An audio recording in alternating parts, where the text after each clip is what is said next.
Did you watch did you see Rollins with Austin on that the broken skull? No. It's Seth good. Rollins was on there. Yeah, he acknowledged he's pretty he has a pretty like clear, like he has an understanding of who he is and what's gone wrong. And they talked a little bit about that match and what a disaster it was. Wow. I'd like to hear that. It's good. Let's run this for the crew in here early though.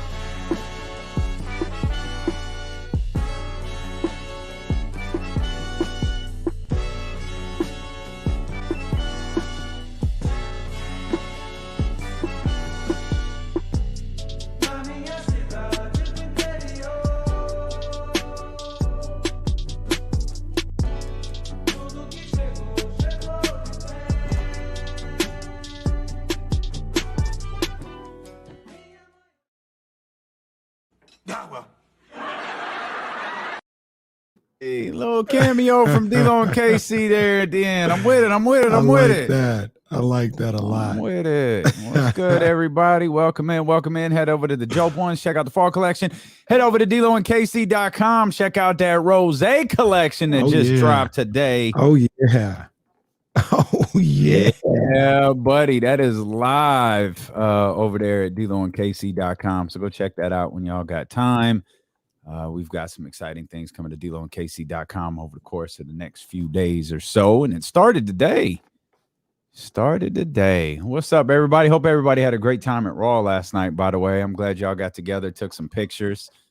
That's some good stuff, man. That was shout out, Manny. I didn't get a chance to see Warren. I didn't get a chance to see Bryce because I wasn't there the whole time. I dipped in there, dipped out. That's one of the beauties about being in Sacramento.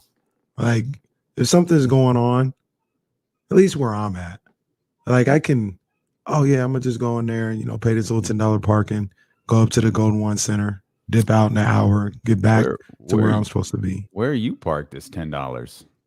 I was down by what street X? is that? Did you park on X and walk over? $10. No, I was down by Sharif Jewelers, that garage over there. Oh, okay. Yeah. Gotcha.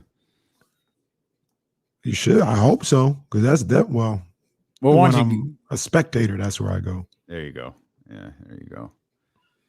All right, we should be going live here in just a few minutes, man. I saw you, Miss P. Miss P wanted us on about an hour and a half ago. Like, hey, man, we need to because it was going down. That's what I said.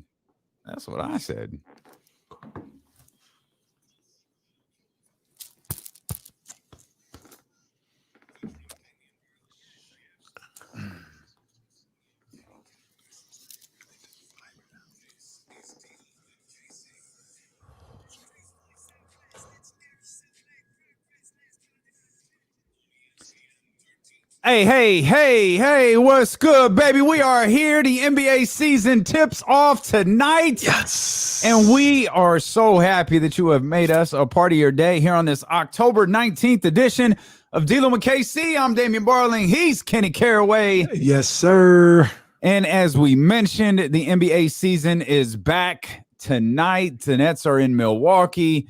We've got the Lakers and the Warriors as well. The Sacramento Kings, they don't tip off their season until tomorrow in Portland. Portland, not happy with your boys over here, D-Lo and KC. Oh, they got a problem with us? They got beef. Beef is when you roll no less than 30 deep. They wasn't happy with us and Kyle Draper and some of the things we had to say yesterday. Well, I heard that's a little feisty bunch. I think there were some people in the Sacramento media that were like, wait, what? Yeah, say something with your chest, man. Stop being suckers. You know what I don't understand is the idea that a team will perpetually just be good. Like at some point it's going to end. Like the whole thing about the Spurs, I've been saying it. The Spurs are done. They're finished. Greg Popovich, Hall of Fame coach. We all understand that. But at the end of the day, what I always talk about, you need the horses. They don't have the horses. In Portland, you got a whole lot going on. You got the new head coach. You lost starters. You got a guy that's kind of on the fence about being there. The team isn't as good. It's just as simple as that. I don't know what are they thinking. The team is not as good. Excuse me, the team was 35 and 39 2 freaking years ago. Like, y'all act like you've been sitting on 70 wins for years or something. Y'all made it out of the first round once. Would y'all please stop? Portland's wild. Like, I mean, hey, I get it. Portland's better than Sacramento. Like, I get that. They have been.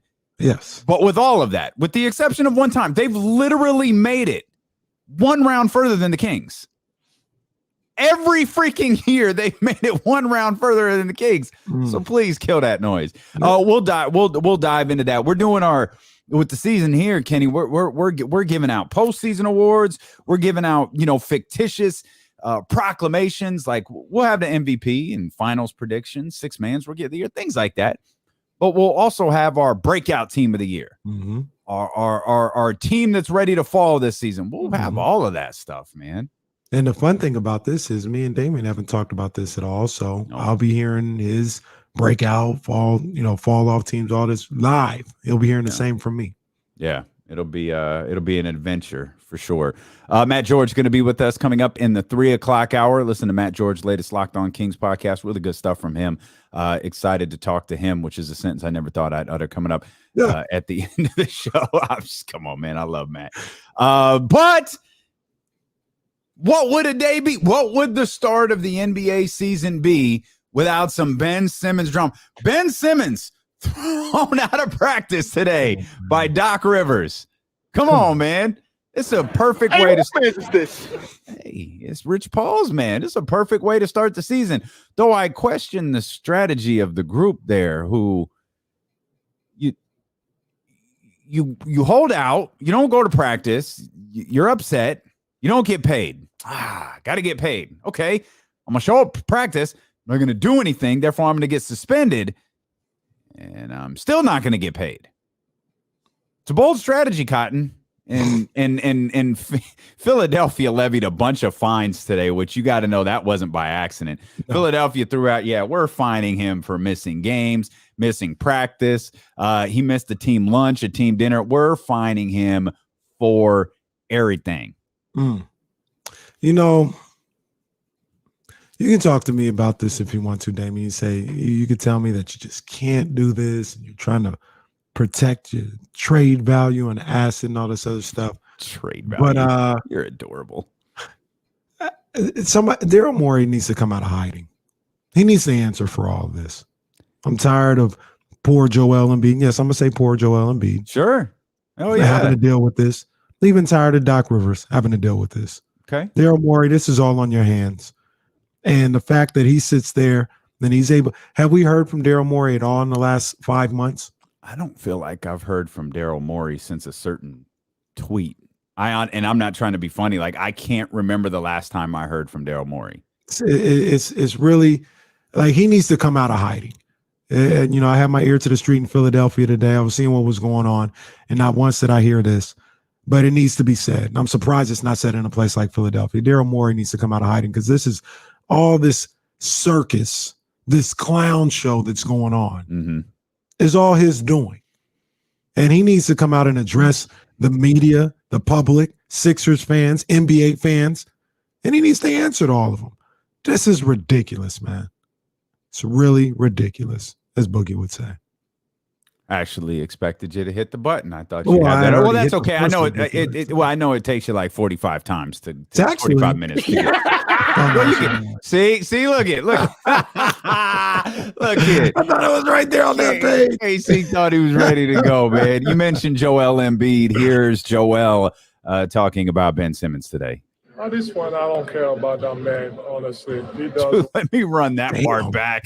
Let me run that part back from Joel. At this point, I don't care about that man, honestly. He does whatever he wants. That's not my job. That's those guys' jobs. I'm only focused on trying to make the team better, win some games, play hard every night, try to lead, the guys that we have here. And I'm sure they feel the same way because, our chemistry has been excellent. Despite everything that's been happening in the last few months, like I said, I don't really care. Hey, Speaking all sorts of truths there. Joel, I don't really care. He's out here being in my opinion, he's being a true leader. Mm-hmm. You know, he's trying to protect the guys that are there. He's trying to lead the guys that are there. But ironically, I sit up here and I think about Daryl Morey and everything that he's trying to do. He's trying to get the best value for Ben Simmons. He's trying to get the best value for the team. He's doing all this while essentially torpedoing the current Sixers team. He's torpedoing he could be torpedoing the Sixers team, which I disagree with. I don't think he's doing that, because I really believe, you know, Joel said this in the most reporter way possible. At this point, I don't care about that man. If Joel was Tristan Thompson, not having any regard for four-letter words, he would say, I couldn't give a single solitary F about that dude. Stop bringing his name up to me. I don't care nothing about him. As far as I'm concerned, he's not a part of this team anymore. But because you know that's what Joel is thinking. Joel was thinking that a week and a half ago. Absolutely. If he could just go up in front of the media collectively, if he could go live on SportsCenter with Scott Van Pelt and say F Ben Simmons one time, he'd absolutely do it. He absolutely would. Joel's about that life at the very least. They about that life. But Joel's killed lions. He ain't worried about Ben Simmons. The fact of the matter remains that as long as this is going on, he's going to be asked about it. Doc's going to be asked about it. Shake Milton is going to be asked about it. And it's all Daryl Morey's fault. It really is. And I think back to what we talked about yesterday when, you know, we kind of indirectly asked the question, you know, is Simmons still, that's a discussion here in Sacramento or whatever the case may be. And I said, the Sixers are thinking everything's sweet right now. And, oh, yeah, we'll trade him when we're ready, until he gets in there and pulls a Harden. And then you have to live in that. And it's like, maybe we need to get on the phone today and do something by the end of the week. And if Daryl Morey was smart, boy, that Rockets trade came together awfully quick. It came together in like 12 hours. As soon as it looked like DeMarcus might have something to say to James Harden in the locker room, that trade got done. Like, hey, you know what, James? Good, bro. Just stay at the house. We'll get this worked out. Let me ask you a question, because you know about these things. What would it hurt for Daryl Morey to come out and he doesn't have to come out, because maybe there's rules against saying we're looking to trade him, but just saying, look, there's been a lot of reports about offers and reported offers. None of that's hearsay. That's hearsay. That's not. There's a lot of misinformation going on. To at the very least get out there, whether it's true or not, that I'm not asking for, you know, the 5 best players on every team and 4 draft picks. Like, would that hurt in negotiations at all? Well, other than he could be lying. Well, that's the biggest thing that can hurt. I don't think you want to go out there and lie. I don't know. It's difficult. Maybe you don't address negotiations publicly, because I don't see a situation where that goes well. But you need to address the Ben Simmons situation. Doc Rivers addressed it. Like, Doc did the best that he could today, talking about I'm going to give Ben Simmons an opportunity to be a part of this team every day. He said, I'm going to give him an opportunity to be part of this team. But, you know, these guys here, if you want to be part of the team, they'll allow you to be part of the team. If you don't want to be part of the team, they just won't let you be. Keith, that's just what it is. Keith, if you come in and you say, I'm not really interested in being here today, then I can have no other choice. We got a job to do, guys. And that's essentially what he said. That is pretty spot on to what Doc Rivers said today. I'm so sorry to do that. I'm so stuck on this. At this point, I don't care about that man. He went full Biggie and Notorious Thugs when he dropped the so-called beef with you know who. Wouldn't even say I don't care about that man. At this point, I don't care about that man. Honestly, he does. Honestly, I just don't care.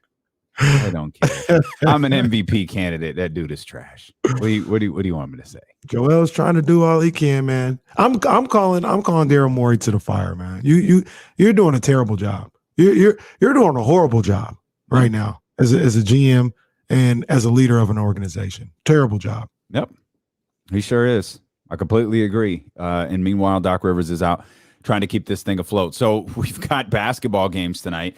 Ben Simmons, I'm sure, will be a focal point of plenty of conversations tonight when the Nets play the Bucks and the Warriors play the Lakers. And, of course, there'll be conversations about where's Ben Simmons going to be traded to? Is he going to be traded? How long is this going to drag out? With James Harden, it drug out for hours. That's it. I mean, really, it was a little bit longer. Yeah. But in reality, when it hit the fan, it was hours. Like, it was over. When the second you heard a tone in DeMarcus Cousins' voice, it was like, yeah, we're going to go ahead and trade Joel Embiid because we ain't going to have that here in this locker room. Let's go ahead and get that out of here. How long is this going to drag out? We're going to come back. We're going to start throwing out breakout team of the year. Who's that going to be? Ooh-wee. It's going to be our first little preview of the season. That's coming up next. We're going to talk about Tyrese Halliburton. He says some of y'all sleeping. I'm not talking about Tyrese at the WWE Raw event last night. I'm talking about perspective on the Kings. We've got that coming up here next. We're just getting started, man. We're here for the next 4 hours on Twitch, on YouTube, on the Odyssey app, and on Sacramento's #1 sports station, ESPN 1320. Steven, the ironic thing, you're not wrong, but the ironic thing is he's showing up just to get a check and losing money. That's right. You're going to show up to get a check and then lose the money, getting kicked out of practice. Yeah. He got fired. He got fired on his day off. Like, how the hell you show up for money? How the hell you show up for practice to get your check and you still lose your check? Bags, what's good, baby? Securing the bag. What's up, man? We got questions. We got questions about your mans. I worry about you, Bag. Like, love you, man. Secure the Davion, okay? Tough. Yeah, let's change. Securing the Davion. Hit the thumbs up while you're in here, man. Let's get to 100 here in this first hour once again. So we pocket watch around here. That ain't nothing new to us. We pocket watch all day. Shout out to Deuce, Scott Fresh. They were on the what's that called? They were on the apron maybe yesterday. Were they? Yeah, they were on the first row. Oh, I thought you meant they was in the ring on the apron. No. But what are those called? Ringside, I guess. Yeah, they were ringside. Yeah, Fresh and that crew. They're staples there at those WWE events. So this doesn't have to be what they paid for. I'm not going to ask them, and it's not my business. But what those be hidden? Well, one, I don't think they paid for those. I mean, he is a Golden One Center employee. I'm sure he got the hookup. Okay. We also learned a lesson. It's good. It's all right. We was just happy to be there. Don't go to Danny in San Francisco when you need WWE tickets and he forgot about them. Don't. Because I've gotten tickets from WWE many times, and I'd have been a row right behind Tyrese. It would have been me and Freeport right there with each other. I was up there looking like Sting. But when that email came, I was like, oh. Okay. A B C D E F. Normally, what happens is you shoot the WWE a note and hey, we got a couple guys that want to go to the show. Blah blah blah blah. Yeah, that's not what happened yesterday. Mainly because Danny in San Francisco forgot. So that's I guess that's our fault for not reminding him. But I saw a kid. Who's the other dude that's up there with him now in AEW? Darby Allin. Me and Darby Allin. You and Darby Allin was up there. Yeah. Yeah, man. But those ring sides, they're not. I think I've looked at them for a pay-per-view, and that's a different price. But those things hit a little bit, huh? Yeah, pay-per-view. I mean, yeah, they're expensive. Yeah, they're expensive, but for pay-per-views, yeah, they're super expensive. Raw, we talking a G? No, I don't think so. No, I don't think so. I think probably pay-per-view more is a G. Yeah. depending on the pay-per-view, it could be more. Oh yeah, you talk about WrestleMania. Talking about WrestleMania, SummerSlam. Yeah, it can get. I sat in I'm up there probably now too. WrestleMania 2000, which was which was just trash. I sat in the 7th row, and the ticket was $400. That ticket now is probably like $1,400. Wow, jeez. Yeah, it was absolute trash. McMahon in every corner, and The Rock didn't win, which was the only reason I was there. They legit had Triple H leave WrestleMania as the champion, and the big spot was Rock Bottom Stephanie. I was so mad. I wanted my money back. Let's see. I don't even think you can get tickets on the floor here. I'm trying to see at Barclays. You also have to like navigate around. Yeah, it was in Anaheim, Bryce. Yeah, it was in Anaheim. And that's true, Mark. You keep the seats. I got a couple or actually I don't have a couple. I think I got rid of all of them except the No Mercy one. I still have the No Mercy one. But like I used to have, I had 2 different WrestleMania seats. I had a couple. So there's one right next to the aisle that's for $400. Front row? Yeah.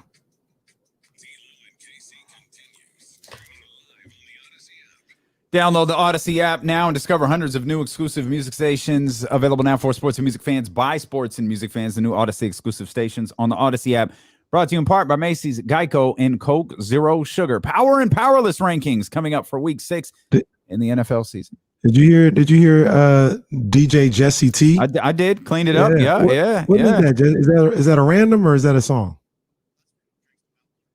Yeah, I thought I heard that on Drake. Yeah. Hey, okay.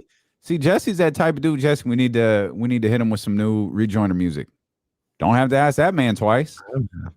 Yeah, he got the heat. You bring the heat, man. You want to jump in? Jesse T. Be a part of the conversation. 916-349-1320. That's phone lines, of course. You could jump in the chat house. And again, it was great to see so many people at the Golden One Center last night who listened to this show, won their tickets from this show, are a part of the chat house community. Man, that was real cool to see. I hope you guys had an absolute blast. But that's twitch.tv/ESPN1320, youtube.com/ESPN1320. We're going to be doing this all day coming out of the commercial break.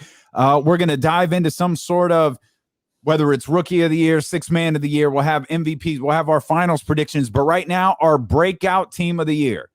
Last year, we saw Phoenix emerge from the ashes to head to the Western Conference Finals, represent the Western Conference in the NBA Finals. We saw the New York Knicks ascend after missing the playoffs. I think it was for 9 straight seasons. 9 or 7. They made it. I don't know what 7 was in my head too. Maybe 9 Phoenix was 9. Okay. All right. There you go. And they made the playoffs. Now we could be talking about a 10-2, a 10-1. We could be talking about a 15-3. Who's the team that at the end of the year we're going to be looking back at and go, oh man, this is a big moment for this team right here. Hey, I wanted to say the Sacramento Kings. I wanted to, but I fell back. My breakout team of the year, it's going to be the Chicago Bulls, man. Shout out to Manny. Shout out to all my people in Chicago, man. I think the Bulls, I like what I saw from them in the preseason. I like what I've seen from Lonzo Ball orchestrating this offense. Vuce, big boot. Vucevic. I got Kenny Speed over here on the big Vucevic.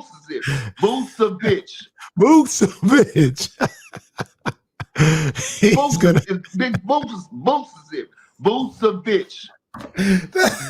That's still hilarious to this day. But I think he's gonna have a whole year. Zach LaVine, DeMar DeRozan. I think that's the team that's gonna be making the playoffs. So Chicago, huh? He led the state of Chicago in Central Illinois. Oh, okay. I'm about to say. You are a sucker for not picking the Kings, though. I'm going to tell you that right now. Because the Kings absolutely are going to be a team that ascends this year. Like that ain't no homerism. That ain't that. no trash right there. That ain't no spinning. That ain't no drinking the Kool-Aid. Like, the Kings are going to be the team to ascend. I like that. But that's not the team everyone's going to be talking about. Wait, what? Because they might get to the 9. They might get to the 10. But I think there could be a team, and we've looked at this a couple of times. This kind of falls into the category of making a jump. I hate to do this. Could it be the Memphis Grizzlies? Hell no. Now, are you saying that with your with your heart or with your basketball mind? My basketball mind. No, man. Look, they're not bad. They're not bad. I don't think Memphis moves up. They don't move up. Okay, that's I think they're around the same area. And that's play-in scenario. They were 38-34 last year. If they get it, because again, and I'm looking at it more of, like, if they get to the vicinity of Denver was the 3 seed with 47 wins. Yo, this could legitimately be a team in my, like, could they be 9 games better? Could they be 8 games better? I mean, that's a jump. You mentioned, you're right, playing scenario, but now all of a sudden you're at the 3 spot. Like, we can't make heads or tails of teams like Denver, Utah. Sure, the rosters are good. Denver's dealing with some injuries already. Utah, I don't even care. Is Phoenix going to be back in the exact same position? How long is it going to take the Los Angeles Lakers to figure it out? No one thinks Dallas got any better. We've got our feelings on Portland. I mean, I feel like Memphis is right there to take that next step. I'm not of the belief that Memphis isn't going to take another step forward. I don't know that it's this year, but that's kind of where I'm sitting in. If Memphis takes a jump up to the 3 seed, the Kings, for us, and I do believe the Kings are going to make at minimum a play-in scenario. No one's really, okay, how cute. The Kings made the play-in scenario. But did you see what Ja Morant and the Memphis Grizzlies done? Oh, they're going to be all over this. They can't wait for Memphis to be great so they can talk about Ja Morant. If Memphis is better than Sacramento, even if Sacramento got to 6, you hear me? Sacramento gets to 6 and Memphis ascends. And Memphis still ascends to 3. They're still going to talk about Memphis instead. They're going to be the breakout team. Look, it's not the craziest thing in the world. I just disagree. It's not great. Like, it's not crazy. I like the players they have on that team. I like Ja. You know what I mean? Not to, go crazy on him, but I like, Ja's my guy. I do like Ja. We've been pitted against Ja Morant. Yeah, we've been forced into a situation. We've been forced to, like, choose sides. But whose side is he on? We've been forced, but in my heart of hearts, I love Ja, man. That boy goes hard. And I like Dylan Brooks. That's my boy too. But I think Valanciunas was perfect for that team. I think they're gonna miss Valanciunas. Okay. And, maybe they can make up for it if Jaren Jackson is able to stay healthy, and he'll help out a lot too. But I like Steven Jackson more than 6. I like Steven Jackson more than you do. And can I throw out something? I like Steven Jackson too. I love Steven Jackson. I meant Steven Adams. That's who I've been saying. I like Steven Adams. That's like, what's his name? Terry Coleman. I definitely like Jaren Jackson more than you do. Hey, Terry Coleman's a King legend now. Hang on a second. Terry Coleman's he's a King's legend. I want to reference what Terrence threw here in the chat on youtube.com/ESPN1320. Golden State, easily the team that could have sent. I'm not even counting Golden State. Yeah, they're not really breakout. No one's going to be, oh my God, the Warriors. It's like, okay, the Warriors are back. Yeah. And I think maybe even that is a little bit of a stretch. I think I'm getting fearful. I think higher of the Warriors than other people do, which I did last year. So I guess I just continue to die on that same vine. I don't know. I'm looking at the Warriors. I feel good about them too. Okay. It's good. That roster's pretty stacked. All right. Well, that makes me feel a little bit better. Moses.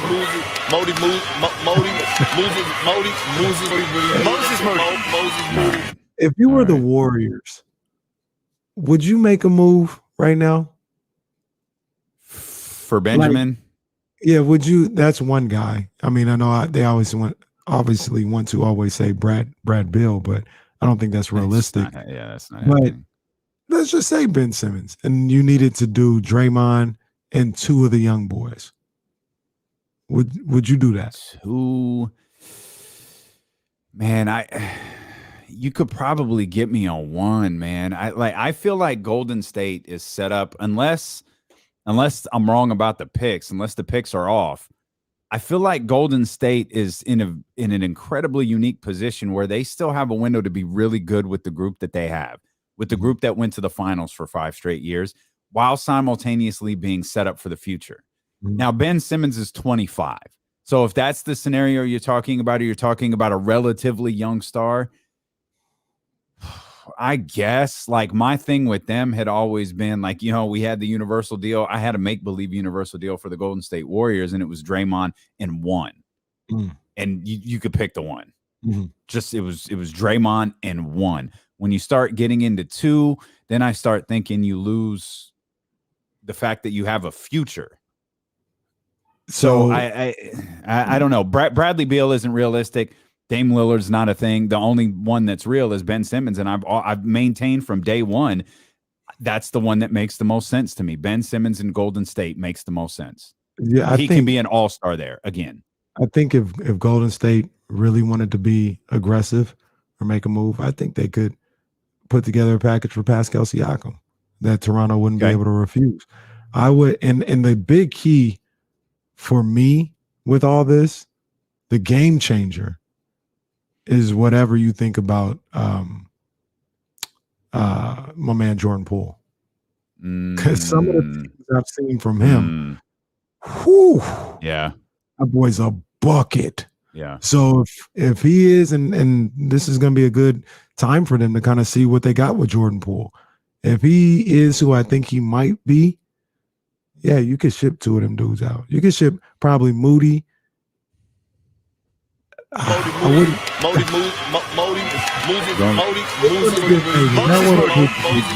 gonna lead the opening. I'm gonna hit it. Big Vucevic. Oh man, I don't know. This one is just so inconceivable. Again, talking is hard. Like I try not to go in on broadcasters very often. Talking is really hard. But that is just that's tough. Vucevic, I can at least understand. Like hey, sometimes them names hit, and you can't quite nail it down. Big in there, like that was gonna help him. Big boot. No, didn't work. Boot. The truth is, I believe this is my favorite. He led the state of Chicago in state of Illinois. Oh, okay. Because there's no way. That's gonna be an all-timer for all time. Oh man, I didn't go down this thread, but somebody had a thread. Did you see yesterday of like announcer gaffes? Oh man, I gotta go through that, man. I gotta go. I saw a couple, and I was just, yo. Did you see the one about? I'm gonna keep that. That might be I'm gonna keep that Twitch YouTube exclusive. Yeah. One of my favorite things is when you have second thoughts after you've spit out the first part of the thought, and you just go, you know what? Never mind. Yeah, no, I'm gonna just leave that one alone. But I was laughing. I ain't gonna lie to you. I was laughing just out of like, I can't believe he just said that. Crazy. But yeah, we got all on the announcing. But if I was the Warriors, if I think Jordan Poole can be what I think he could be, I wouldn't want to get rid of Wiseman. So, man, that'd be kind of crazy to think about getting rid of Kuminga and Moody. Yeah. But, yeah, maybe I do that. Damn, the Warriors are set up, bro. Damn. That's what I mean. I hate that. That's what I mean. I mean, if you're like, you've got to do right by Steph, right? And you got to do right by Clay, but you're feeling great about where you are. Yeah. As long as you don't listen to the people will tell you, you got to cash in on this and go get Brad Beal or I don't listen to them, man. I would just think that. I take Brad. I just want to be clear. I would take Brad. There aren't a lot of players where I feel like you can cash in those assets. He might like Brad and Dame. Dame, again, don't believe Dame for a split second is realistic, but would you go get Dame if you were the Warriors with Steph Curry? You mean, are you asking would I want them on the same team? Like if you were the Warriors, would you make a deal for Dame? Yeah. What is that? Too redundant? Yeah. You can't convince me. Yeah, I'm okay. I'm okay with that. I'm okay with having Dame and Steph on the same team. I guess so. I can go with that. I guess so. I just don't look at them as a team that's ascending. It's like it's the freaking Warriors. Yeah, no. They're back where they were, one of the top teams in the league. I'm trying to find the thread. I know you put it out there, and I think Miss P put it out there too. And I'm scrolling everybody's timeline trying to find this. But the truth is, y'all tweet too damn much. That's the thing. Y'all just tweet like crazy, and now what's one line? Okay, here I found it on Miss P's thread. What's one line from an NBA commentator you will never forget? I'm just dying to hear what some of these are. Like I legit don't know what some of these are. But homeland all the way. Steal for Westbrook. Oh, this boy. Taking the ball. Russell looking for Ferguson in the corner for three. Westbrook is out of his cotton picket mind. Oh my. Yeah, okay. All right. I believe that one cost him his job, if I'm not mistaken. Oh my goodness. I heard that. I said, what? Oh my. What? Yeah, that's probably not the route to go there. Oh man. Kemba Walker.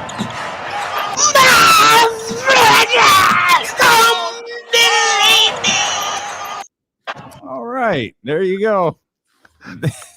I don't think so either. I don't think so either, but I could envision Doug Christie in his days responding like that. Oh man, I didn't get a chance to go through that yesterday, and I got to go back, and I might spend 30 minutes going through all those. Man, oh, this is good stuff. This is high quality stuff right here. Tyrese Halliburton said, y'all casuals are sleeping on the Sacramento Kings. I quote, the casual fan is more focused on the top 2 or 3 teams in each conference. We lost that game to San Antonio at home. That would have really put us in a good position to make the play-in. What do you think about Tyrese there? Here's more of what Tyrese said. Let me give you another part of this quote. We're very like-minded when it comes to wanting to win, wanting to do the right things. A lot of times my voice is heard a little bit more because he's a quiet guy talking about De'Aaron Fox. We've become really close, so leading and communicating is second nature for us. I like that. Let's go back to that first line. There's definitely something to take away from that, and we'll revisit it. But the casual fan is more focused on the top 2 or 3 teams in each conference. I'll take it a step further. The casual reporter. Bingo. Nailed it. The casual reporter. And I mentioned Matt George is going to be with us in the 3 o'clock hour. That's something Matt George talked about on the Locked On Kings podcast, where he was talking to some of the different people who do, Locked On is a network around the NBA. They've got Locked On Jazz, Locked On Lakers, Locked On, you name it. And, they get together and each team, they have conversations like the one we just had about breakout teams. And they talk about Portland's and they talk about Memphis's and different things like that. And no one brings up the Sacramento Kings. Mm-hmm. Kings, I guess, and you've said this 1,000 times, everyone is right until they're not. It's up to the Kings to no longer be a joke. It's up to the Kings to no longer be ignored. It's up to the Kings to no longer be a daily segment on the new NBA show that is definitely not The Jump on ESPN. No. And it's like, when I hear some of this stuff, I know they're not listening to D-Lo and Casey, and they need to, because they'll break down the team and they'll be like, yo, the Kings, and they still have Buddy Hield there, and they're going to look at that backcourt of Hield, Halliburton. No. Now I know you're not doing your homework. Mm-hmm. Now I know you're not doing your homework. Well, we had a guest recently who may have done the same thing. Oh, boy. And his projected starters for the team, it was like, wait a minute. I think you're wrong. And I think pretty much everybody knows that Buddy's not going to be the starter. But you know, and the other thing that I'm starting to see, that now I'm not going to skewer people for this at all, because you definitely would have to listen to D-Lo and KC, because this is number one, the best Kings covers that you can get in the land. But number two, it's only going to get better, by the way. Sorry, go ahead. We know this ceiling is the roof around here. You already know what it is. You already know what it is. But you'd also probably have to pay attention to what the Kings have been doing this preseason. And I don't know if anybody's doing that as well. But I hear a lot of people like, the big question is going to be, what can they get out of Marvin Bagley? Is Marvin Bagley going to be able to stay healthy and do this? Man, he's out the window. It's dead. Yeah. Like, I'm sitting up here answering the Athletic on their hot takes, and I'm like, yo, the Kings are making the playoffs. They're ending the drought. Book it. And I know for certain Marvin Bagley is not part of that plan. Like, I'm thinking they're making the playoffs, and I'm not even including Marvin Bagley.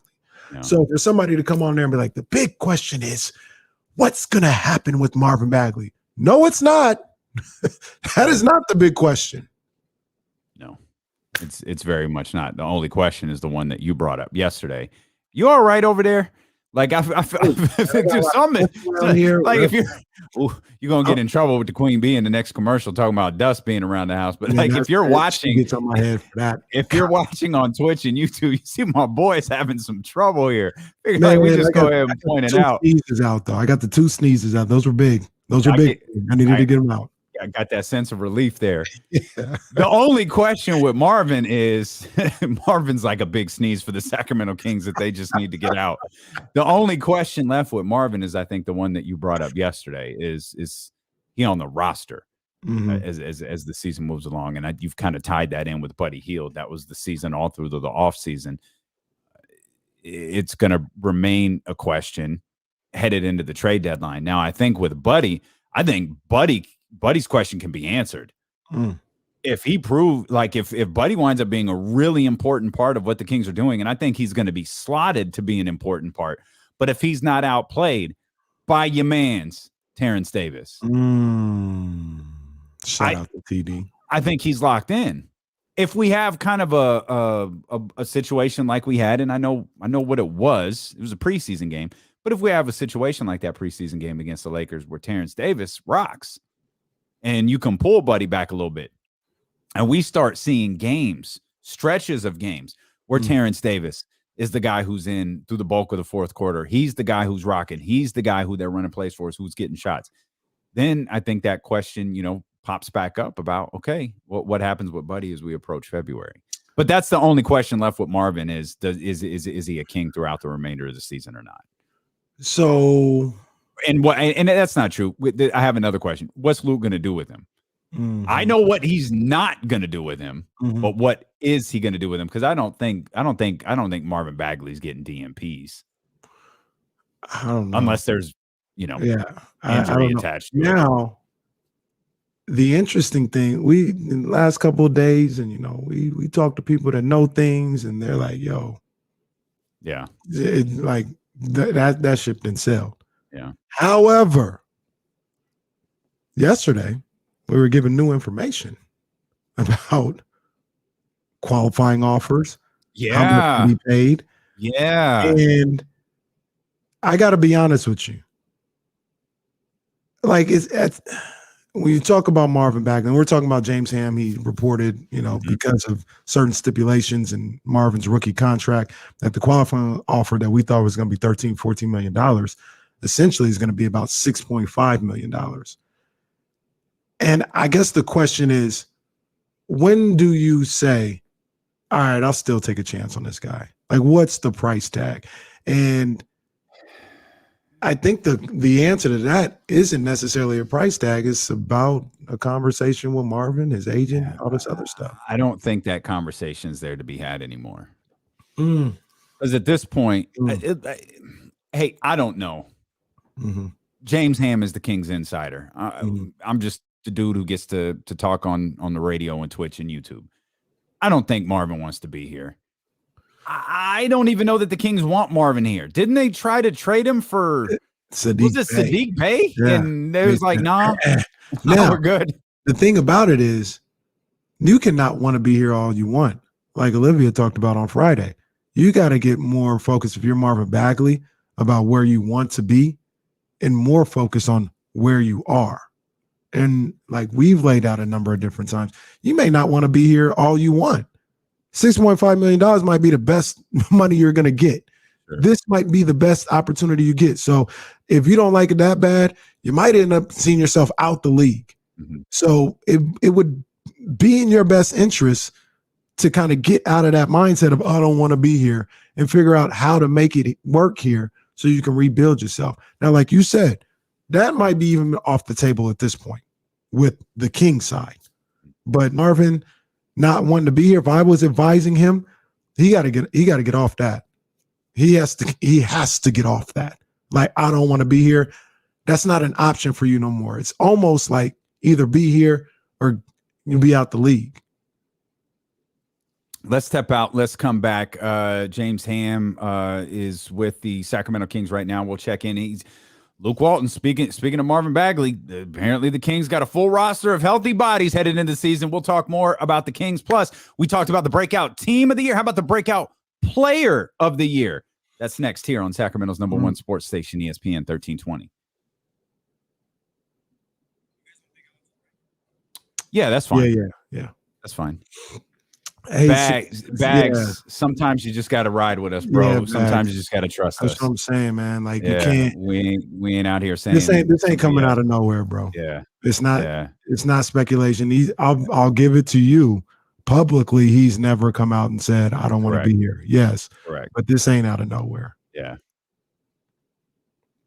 I gotta hear what this is. John sent this to us. I saw this a couple of times. Giannis comes from behind and gets a piece of it. Like, it's not just when you come, like it's how hard you come. I had to mute that. Like, hey, DB, they did that before, DB. Oh man, did she even? Piece of it, like, it's not just when you come, like it's how hard you come. Are you coming when the dribble is dead? Are you coming when he gets into? God bless her. She knew too. She was like, "Gotta clean this up. Gotta fix this." The one I played earlier. Oh man. James again from downtown. And I'd hit out the park, no question, with all due respect. I love the rebound. I'm shocked you downplayed Savannah. He said she was all city. James again from downtown. And I'd hit out the park, no question. Why would you say that? Why would you say that? Why would you say that? In the shower. And life insurance. Okay, I took a look at Baines in the shower. He looks like all of Australia.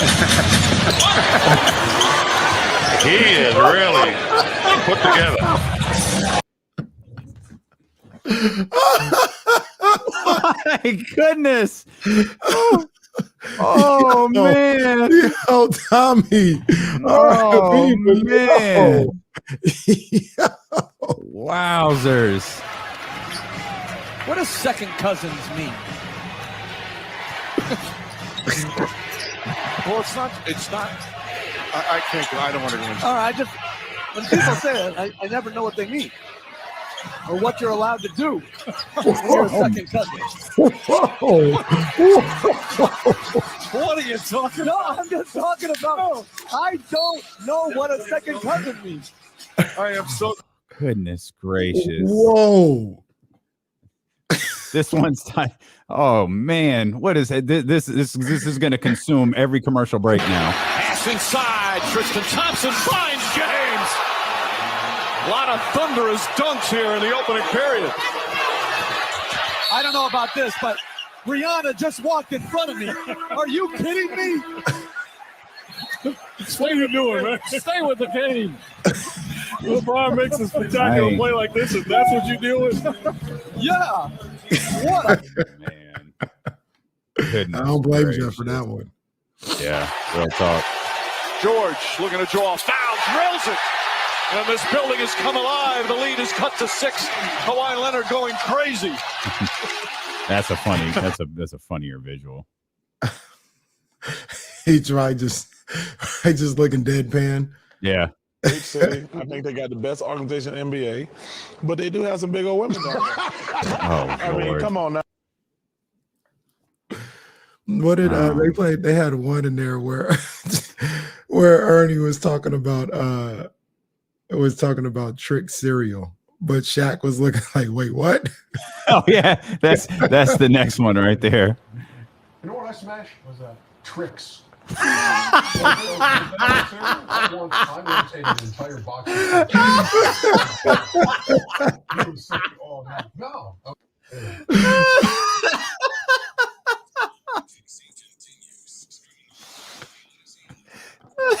Yo, Oh my goodness. the stream is an experience today. Y'all done messed around and opened up this thread about stuff announced today.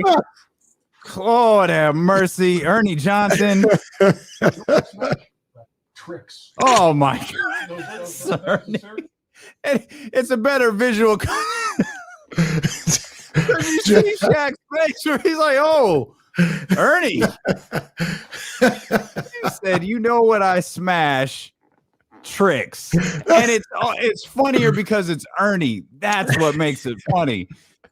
Oh, Ernie my had no goodness. idea too, because he went on for he went on. We don't have to play that, but he went on further with that, and Shaq's face gets even funnier. I once ate an entire box of tricks after the show. Oh my God. You was sick all night. No.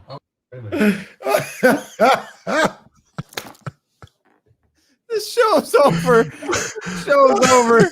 I'm gonna need the next 3 hours to go through every single one of these Oh my videos. gosh. And yes, we found the Doris Burke video. We found that one. Oh man, legit, just tears streaming down my eyes. If you've never, I'm glad there's not a radio show thread, because my Macho Man Mike. oh no, man, the radio show thread is just right here on the soundboard, man. That joint lived forever. I feel like Macho Man was a small package type of guy. I don't know why he's come out and taking shots at the Macho Man. Just out of nowhere. Yo, wait a minute. All right, just one more. Do we have Tommy Heinsohn lined up? Can we get back to that one? Oh yeah, he's up here. Where's God rest his soul? Where is he? R.I.P. to the legend, man. Yeah, this is a wild one. Baines for sure. And life insurance. I'll tell you, I took a look at Baines in the shower. He looks like all of Australia. He is really put together. God bless him, man. Just God. Oh, Yeah. Twitch.tv/ESPN1320, YouTube.com/ESPN1320. We got big. All right, yeah, Big Al's waiting for us. Let's bring the adult into the room. Big Al, what's going on, baby? Yes, a senior adult, but that's okay. I enjoy good humor, and I was, quickly I was going to say, yeah, Morey gets exactly what he set his team up to do when they brought him in. So tough on him, and yeah, they're in trouble. And I think Ben Simmons, as I had said to you guys months ago, it's not just about the money. I don't think it's about the money for him. You could almost make that inference about Bagley in some respects too. I mean, not exact parallels, but. It's hard to imagine. And Simmons is in a much better financial position, Yeah, But for sure. But I wanted to hear from you, because I missed you the last few days. Did you pick your 8? And I mean hardcore pick. I don't mean, come on, Casey. No Hammond and Hahn. Not man, come on. No, let's see. Well, Who do you think at the end, because, injuries are everything. KC, my God, please, brother, please. That's like I told you before. I said the 49ers are going to be good unless they get decimated again by injury. Right. Because you can say that about every single team and every sport we've ever Damn. Yeah, we appreciate you. Thanks, Jesse. I don't know. Jesse was tired of whatever Big Al had to say there. He's like, look, I'm gonna tell Big Al this. I got my 8. I got my final, but you're gonna have to stick around till about 3:20, 3:30 to hear what I got to say about the NBA playoffs, who making the finals, all this other stuff, baby. Come on, Big Al, you got to tap in at 3:30, baby. Okay, full disclosure, I didn't do 8. I didn't do. I did 10. I didn't do 10 either. I didn't do any of that. I just picked the finals. So I guess I didn't do the assignment. I didn't see that. I didn't see that Well, note anywhere. that wasn't a requirement. I did. Oh, you out here the teacher's pet trying to get extra credit. No, that's fine. That's fine. That wasn't a requirement. Kenny out here getting extra credit. Say it with my chest. I want everybody to know this is who it is. And you heard me on October 19th say this is who it is. I was, what Big Al said earlier was funny. Because I was thinking about this. I feel like there's some line that you could draw between Marvin Bagley and Ben Simmons. I just couldn't work it out. Like I was really trying. It's like I'm gonna have to table this. I can't figure it out. So to hear Ben Simmons, to hear Big Al say he sees, there's a parallel there. It's like, okay, there's something there. It just needs to be workshopped a little bit. There is a parallel there, and there's two distinct things for me though that separates the two. Number one, I don't feel like Marvin has behaved anywhere close to the way Ben Simmons has. Whether it's now or even in a game. Like Marvin's never been scared. He's never nothing like that. So there's that. On the flip side, number two, Ben can absolutely afford to do what he's doing. Whether people want to say he's, tapping out on 30 million or whatever, like he's kind of in the rare case where he can tap out on 30 million. It'll be all right. Like, he'll be more than that. His kids will still be all right. Yeah. Marvin Bagley, it's almost, and I hate to sound like this, it's almost like you better get what you can while you can, shape up so you can get what you can while you can. Because right now it's looking ugly. Truthfully, he might have already blown that. Like we talked about, you talk about, you could try to work a parallel with Marvin and Ben all you want. There's a direct parallel with Marvin and Jaren Jackson. Yes, and it's just as plain as day. And I think the enduring question when Marvin Bagley is no longer a King will be, how different would it have been if he had just bought into the organization? How different would it have been if he just bought in to what was happening? Would he have signed $100 million contract extension? And Bobby Marks told us this months ago. That second deal is really, really difficult because you know that there's a strong likelihood that player could still be special. And if you're ever going to take a risk as an organization, you're going to take a risk on a high draft pick coming off their rookie extension. Right. Memphis is taking a risk to a certain degree with Jaren Jackson Jr. And I think everybody in the NBA world acknowledged that yesterday. It's a risk, but obviously they believe in him. They're confident in him and they like him. Same can't be said here in Sacramento for Marvin Bagley. That's going to be the question that sits with me for a long time. I don't know what's going to happen with Marvin after Sacramento. But I'm stuck on, if he had bought in, would he have signed a contract yesterday or the days leading into yesterday, somewhere in the vicinity of $80 to $105 million, just because the Kings didn't want to give up on him? And to be honest with you, Dr. David says something, and I try not to go there. Yeah. But he says Bag's entourage cost him generational money so far. And it's not just entourage, by the way, because sometimes we throw that term around. Entourage means homies. It means dads. It means his agent. His agent should have gotten Jeff Schwartz should have gotten grabbed him by the collar, said, "Bro, $100 million. That's what you're risking behaving like this. $100 million. I can't talk to your dad for you. I can tell him what you're about to lose. Mm-hmm. That's the job of an agent. Mm-hmm. Yep. And he should know this. Like, this ain't his first rodeo. This ain't Master P with Ricky Williams. Right. Like, he should know these things. He should see these things coming. Kids, Master P was once an agent, for those who get that reference.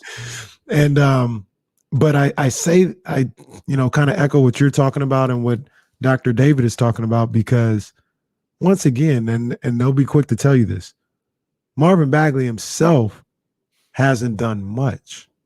Like, he hasn't demanded a trade. He hasn't, he hasn't like publicly come out and done anything. For the most part, for everything that we can tell, when he's there, he's engaged, he's trying. That's from what we can tell. Maybe others that are closer see things a little differently, but he hasn't behaved like a Ben Simmons. Well, Ben Simmons has set a new barometer for like disengagement, right? Whether it's, run a defensive drill. No. Ben, run a defensive drill. No. Ben, leave practice. Okay, turns around and leave practice. Huddle breaks. He disengages. He turns around and leave. Like, he is set like an entirely barometer for being disengaged. But we're also even done Harden. He hadn't even done what Harden did. We're talking about a guy who went home last year. This is true. During the season. And everything that we heard, Marvin didn't think he was coming back. And when Marvin came back, he wasn't particularly thrilled about it. And the wild part is he came back and played really well. Until he got hurt again. And wound up not playing the rest of the season. It's just it's really crazy. Because like I said, man, I think what I said, what we both agreed he should have done, would have gone a long way. That would have gone a long way. Yep. And when his dad was coming out saying all that stuff about fire Luke Walton, trading my son, liking tweets and everything, if he would have came out, maybe he doesn't have to do it publicly. Maybe it's just all internally. And I don't know if he had that conversation or not. But if he would have went the Fox route and be like, yo, he doesn't speak for me. My uncle doesn't speak for me. I only speak for me. And you know what? I can't tell them what to do, but I'll mention to them, like, hey, can you chill on that? You know what I mean? Because I'm not just played a good teammate, played a good guy. At the very least, it gives you leverage and it gives you some rapport later on to come and say, hey, man, I've done everything that you guys asked me. It's not really working out. Can we move on? You do that after you get your money, really, to be honest with you. I don't know what you think is going to happen. Like, it's just, I'm not an agent. I barely get a grasp on the salary cap sometime and all the provisions. And I knew before the second deal is not when you do all this stuff. Like, that's common sense. Yeah. Because even if you do get traded, like, nobody's beholden to give you any, like the team you go to now. They're not going to give you anything. For what? The only team that's really invested in what you're doing is the team that was that drafted you. And you blew up that bridge. You're listening to ESPN 1320. Steelo and KC here on KIFM, West Sacramento, KRXQ, HD2 Sacramento, and Odyssey Station, and driven by Lashers, Elk Grove, Dodge. You can watch the show on twitch.tv/ESPN 1320. You can take part in the show at youtube.com/ESPN 1320. Let's acknowledge our man here, because I know he's going through it today. Securing the Bagley, his whole identity on social media and here in the YouTube chat is based off of his love of Marvin Bagley. And I understand that. He says, what are we talking about here? What does he ever behave like? Y'all be tripping for no reason. Okay. Let's just point something out. You laid it out there. He ain't Ben Simmons. He ain't James Harden. Sacramento Kings offered him nothing yesterday. So doesn't that tell you something? And they know more than securing the Bagley, KC, and Davion. And they said, nah.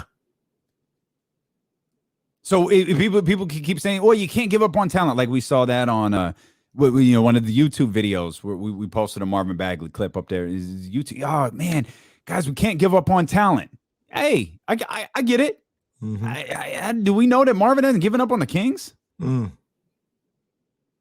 We know how his family feels. We know how his crew feels. We know how his trainer feels, and the rest of the people that ride with him, we know how they feel because they get very public about it. Yeah. They ain't never been reeled in. And hey, don't do that. You can't do that. The beginning of that offseason was a crash course on what not to do. 100%. I mean, that was if it wasn't already, that was the death blow. Everything they did for like a 2-3 week span. Oh, goodness. That was all bad. Yeah, indeed it was. We talked about breakout teams a moment ago. What about breakout player? Got a breakout player? Because I got one. I got one. So the thing with my breakout player is this is similar to Memphis. Memphis was they were a playoff team, but I've got them, like if they ascend higher, they're going to be the team everybody's talking about, no matter what the Kings are doing. And I believe the Kings are going to do well this year. It's the same thing with my breakout player. This player is very good. Very good. This player's in the MVP conversation when the season comes to a conclusion. Wow. This is the year of Jason Tatum. Ooh. This is the year of Jason Tatum. This is the year he takes the Celtics and says, this is my squad. There's no Kemba Walkers. There's no Gordon Haywards. There's no Kyrie Irvings. There's none of this. There's none of that. There ain't even a Brad Stevens anymore. This is my team. Jason Tatum is that dude who breaks out and winds up. To me, Jason Tatum already one of the best players in the league. Some people will argue he's not a top 10. Some people will argue like if you put a list together, the top 10 player, he might be the guy who you're fighting to put in the 10th spot. Maybe he's at 11, somewhere around there. This year, Jason Tatum makes his mark on this league. He's the breakout player of the year. He's the guy who's in the MVP conversation at the end of the season. I like that. I like Jason Tatum. That's my guy. That's my young bull right there. I'm going to go a little smaller scale. This guy is not going to be in the MVP conversation. Might not even be, probably won't even be in the all-star situation. However, I think he's going to serve notice, and I think he's going to be the new franchise player for this team. And that's my main man, Ant-Man, Anthony Edwards. Okay. I think he's going to be like, yo, this is the dude. Like, I don't know how good they're going to be, what's going to go on. They may look at it whereas it hasn't worked with Cat. You might be able to move on from Cat because you have Anthony Edwards. Like, I think he's going to be that good. Okay. They're going to start trying to That's surround things around Anthony Edwards. Okay. Yeah. I like that. I like that. That's good stuff right there. Real quick. Yeah. Did you have more about the breakout or anything? Or no, that's right. What do you got? I just Kels 916 said something that I ain't gonna lie crossed my mind. It just kind of all connected a little bit. Okay. Securing the Bagley equals Marvin Jr.'s secret account. Nah, it's just a passionate Marvin Bagley fan. I mean, I ain't really, never met nobody really that passionate. Like really, really passionate. I ain't never met nobody that passionate. That isn't related. Hey, we know the crew listens to the show, so I mean, maybe it is. I don't think securing the Bagley is anybody's burner account. I just think I thought about it. I think ain't gonna lie. He said it, but I was already thinking, like, I wonder, because this is getting wild. I mean, if we're gonna take it a step further, we can go weeks without hearing from securing the Bagley.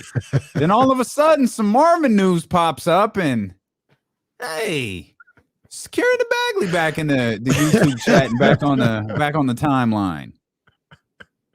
All right, he says, I guess I'm also Buddy Hield's burner, and you can tell he's Buddy Hield's burner because he actually calls him Buddy in the chat, whereas in the rest of the chat, Buddy's a no-go. Johnny, do it. I think we found it. Securing the Bagley is Earl. Earl the trainer. Facts.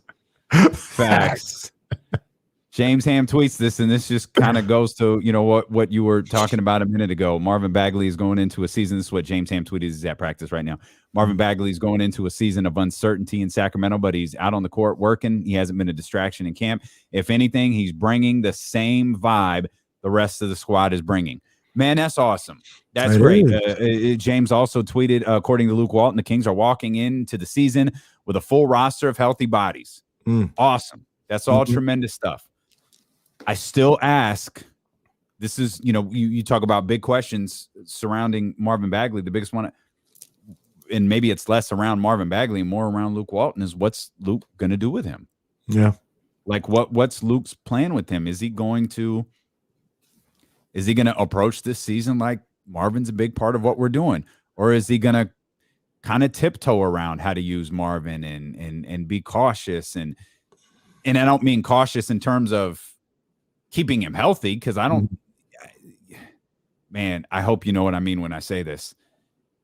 Keeping him healthy doesn't mean anything to the Kings anymore. Yeah. No, you know what I mean? Obviously, no one's moved on. Yeah, no one's worried about next year or the year after. Of course, no one wants anything to happen to Marvin, but I'm saying teams will run your ass into the ground. Yeah. Oh, just wait till Derrick Henry comes off of his next contract. Ooh, boy. Titans are going to run him 4,000 times that year. Yeah. There ain't going to be no worried about what that guy's going to do for us in the future. So, but but I'm looking at it more in the sense of Luke. I'm afraid to get Marvin too active, him becoming a big part of what we're doing, and then he gets hurt. Yeah, and I think that and we could be playing somebody else, whereas in the past maybe you didn't have other options. Right. This year maybe you have some options there. I think the where that comes into play is if you're looking at putting him in a starting rotation. If he's just in the rotation playing bench minutes and things of that nature, you can afford to give him those looks. Because if he does go down again to injury, it's not gonna kill you, I don't think. But if you put him in that starting rotation, now you're relying on him a lot. You know what I mean? And I don't think that's the question. But people will say that Marvin Bagley, needs a reset, and he needs to reestablish his career, and he probably needs to do it somewhere else. I'm still of the belief, if I'm Marvin and I'm his agent, I'm his team, I start that rebuilding process right here. I started right here. And the first thing I do, I can't even think about necessarily a second contract. I think about showing this organization, showing my teammates, showing my coach enough to get the qualifying offer, 6.5. And if I can secure that, then I move to the next step. And with if I'm playing, and I know it can't be easy for somebody who was as highly heralded as he was growing up and everything. It can't be. I'm not going to say it is, but you got to swallow your pride and do what you got to do at this point. And if it means I'm playing 7 minutes a night, or I'm playing 17 minutes a night, or 27 minutes a night, whatever it is, I need to be locked in and engaged. I need to be there to just basically show I'm a worthy and reliable teammate in any capacity. And you got to secure that 6.5. You know what I mean? You were talking about in a business sense, you've got to secure in the Bagley, you secure the 6.5 bag. All right, that's what you do. You secure that, and you do that. You be on your best behavior. Once again, I'm not here to tell nobody how to talk to their parents or nothing like that, but you express to them the seriousness of where they're at right now. And you say, we can't have no slip up. We're a team Bagley. As a team, we can't have no slip ups. None.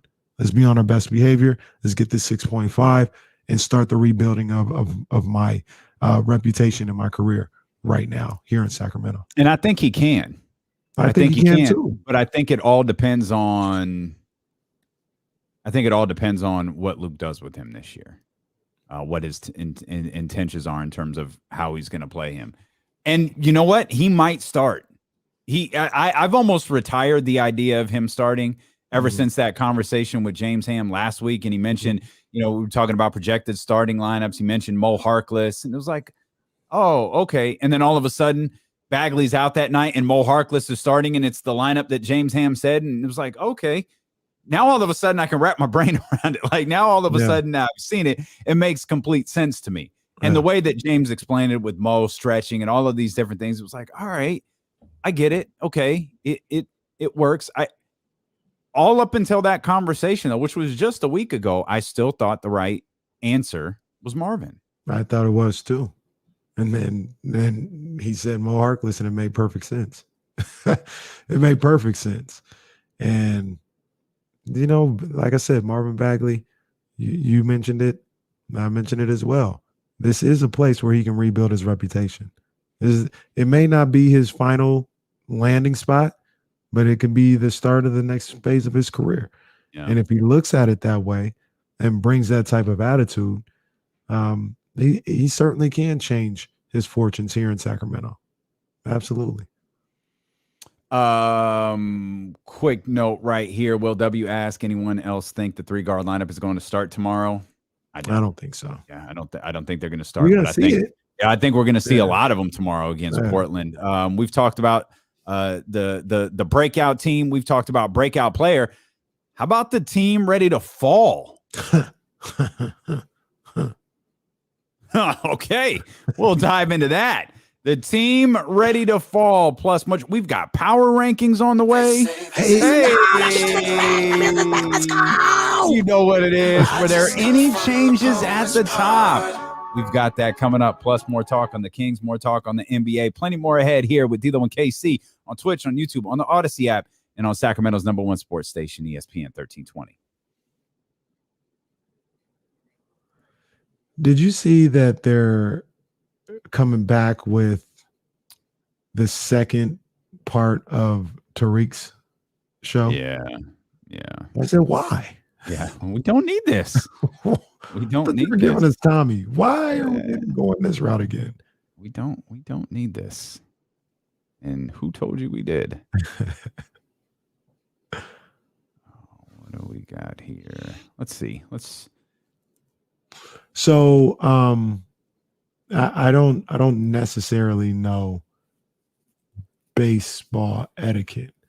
But I saw this tweet from Jason Anderson who said Luke Walton said he won't reveal his starting lineup just yet. Did you hear the story about Dave Roberts text Gabe Kapler before Game 5 and told him who he was going to start? Mm-mm. Yeah. So before Game 5, like the night before Game 5, Dave Roberts was like, "Hey, I'm starting Attainable. We'll probably go here." Like laid out the plan. And a lot of people are like, "Yo, that's," and it's not that they're wrong, but they're like, "Yo, that's very respectable by Dave Roberts to do that. To give him the heads up or whatever case may be." And it is, but maybe I'm from a different culture. I wouldn't have done that. Jesse said it feels like disrespect, but I wouldn't have done that. Absolutely not. And I wouldn't have expected him to. Yeah. But damn, why you gotta bring up the fact that I beat him? Why you gotta bring that up? That's the clock. 11 to shoot. Robinson. Switch made. Shovels. Corner. Bellinelli short. And the rebound. Joe Key. Noah bounce back in. Bellinelli. I like my meatballs spicy.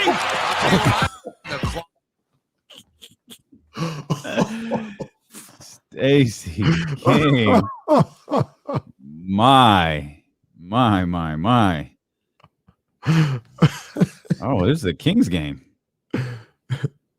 What in the world is this? And waiting for you to make mistakes. Fox! And waiting for you to make mistakes. Fox! Oh.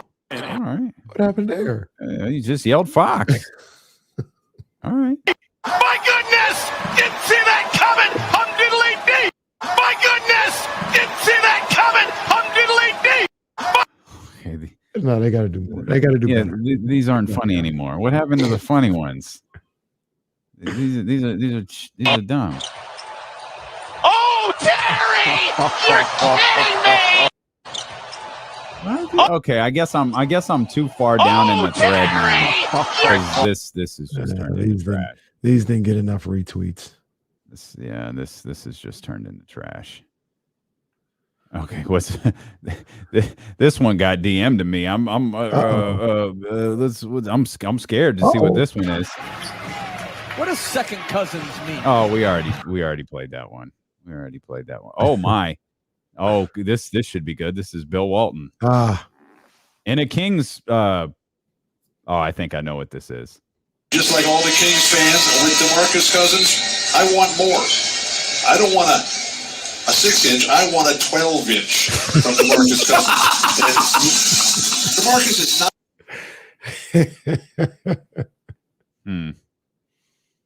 All right. All right. Oh.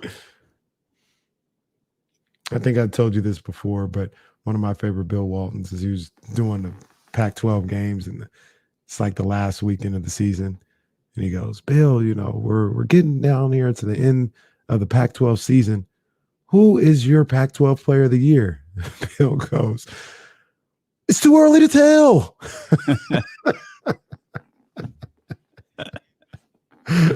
Yeah. He said, to be honest with you, it's too early to tell. We have 2 more games left. There's a lot that could go on. Hit the thumbs up over on YouTube, fellas, ladies, crew.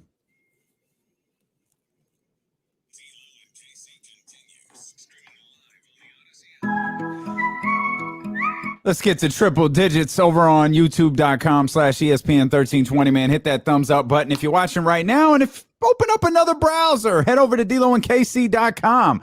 See what's popping over there with the new Rose collection. Yeah, new Rose collection. Go crazy. It's got a Heart Foundation vibe with the pink and black right there. That's DeloandKC.com. Go check that out. Real quick, you said Heart Foundation. It reminded me, I was at Raw for just a little bit yesterday. Mm-hmm. One of the joys, one of the positives of living in a place like Sacramento, I maybe 15 minutes after the show went off, I was like, you know what? I'll slide down there, go check it out. Had some prior engagements later in the evening, but I was like, yeah, I'll go check out an hour of Raw. Went down there, no problem. Parked, yes, for $10 over there by Sharif Jewelers. And took a little walk down K Street, got in there, checked it out. Literally about an hour, 15 minutes. I was out. I was back in Elk Grove by about 6:45.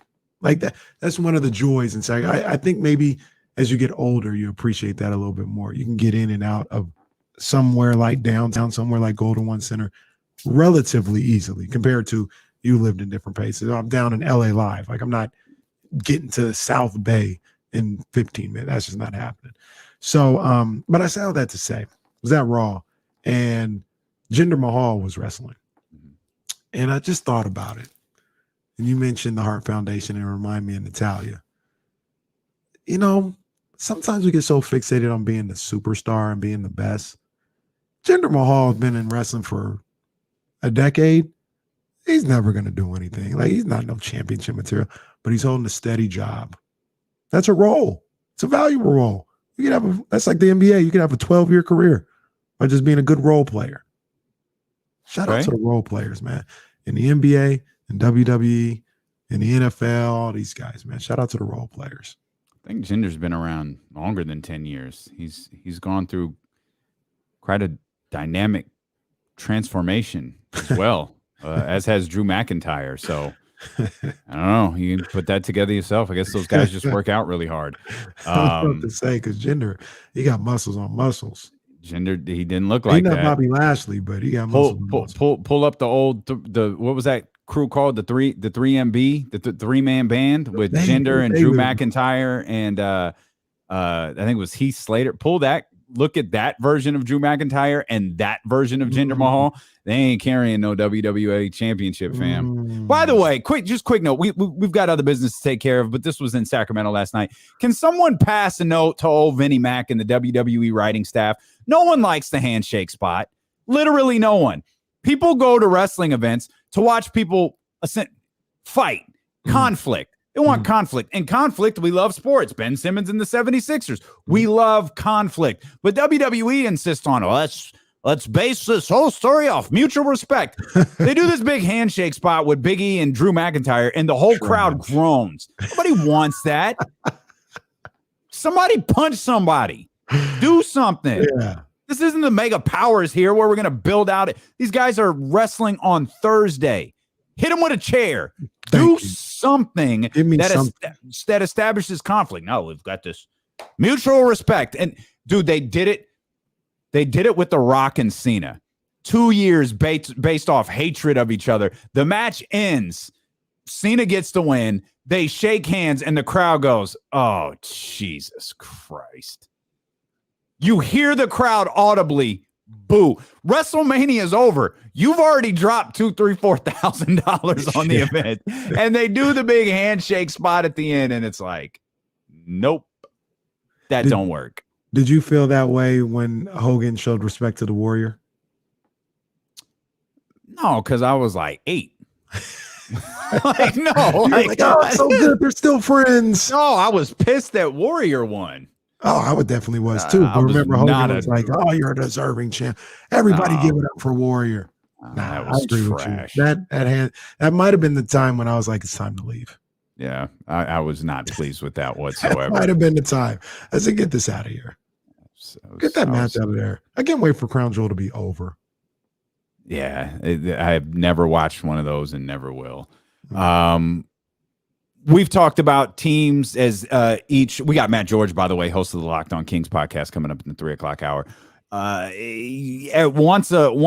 Once a conversation here, we're gonna hand out some awards, some predictions for the upcoming season, which of course gets underway tonight. It's not upcoming anymore; like it's here.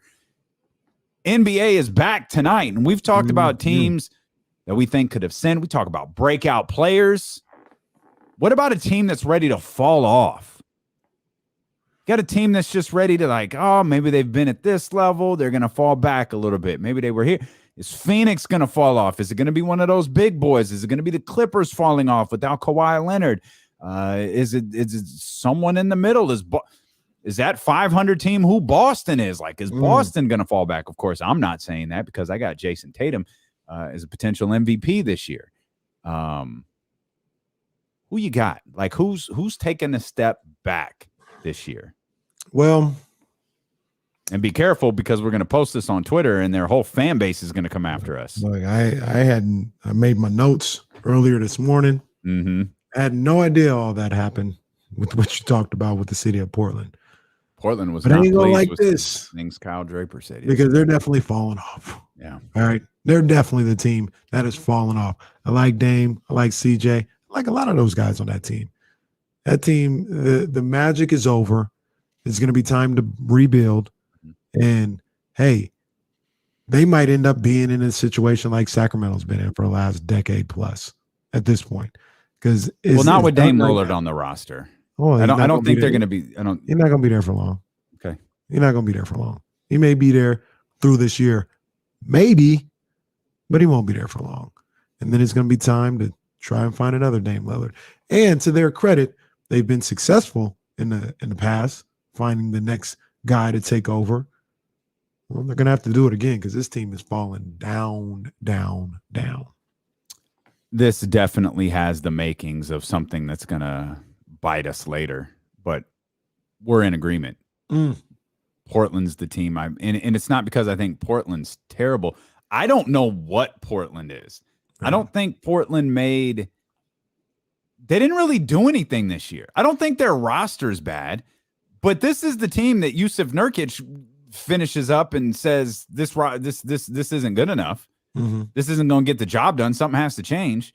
And we've been over this 1,000 times. Neil O'Shea, that group has decided, yeah, something has to change. This is all Terry Stott's fault.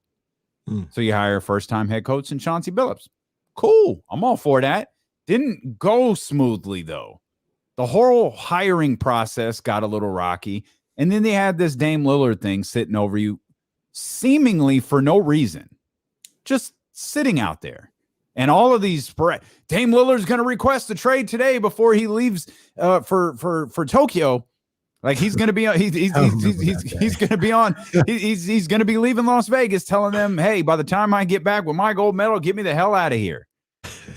None of that. I mean, they met in Las Vegas, but none of that actually happened. And so it just felt like it felt like it was much ado about nothing. It was also weird. Like, why is this out here? But just from a team perspective, this was a team that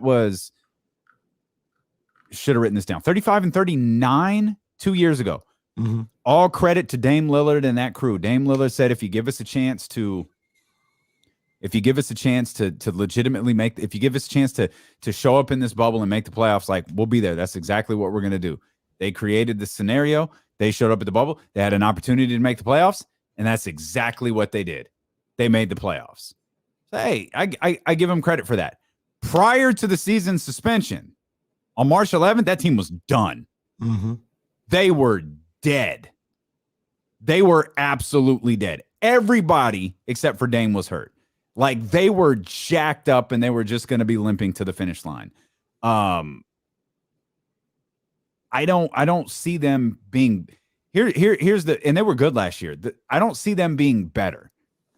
So I could see them dropping off. And I'm not talking about them dropping off to where the San Antonio Spurs are, because it feels like they're going to have a drop. It's not where Oklahoma City and Houston are starting the season, but that's a team like Portland could be a team that is competing for a play-in spot in the last couple of days of the season and winds up not making it. Yeah. They lost Carmelo, who, people sneeze at Carmelo or scoff at the idea of him, but for them last year, he averaged 13 a night. They lost Enes Kanter, who, once again, people scoff at him. He averaged a double-double a night, 11 points, 11 rebounds. They lost both of those guys. And they didn't really replace him with much of anything. You look at their depth chart right now, it's Dame Lillard at the point guard, CJ McCollum, Norman Powell at the 3, Robert Covington. Who I like, by the way. I like both of those guys. I like Norman Powell.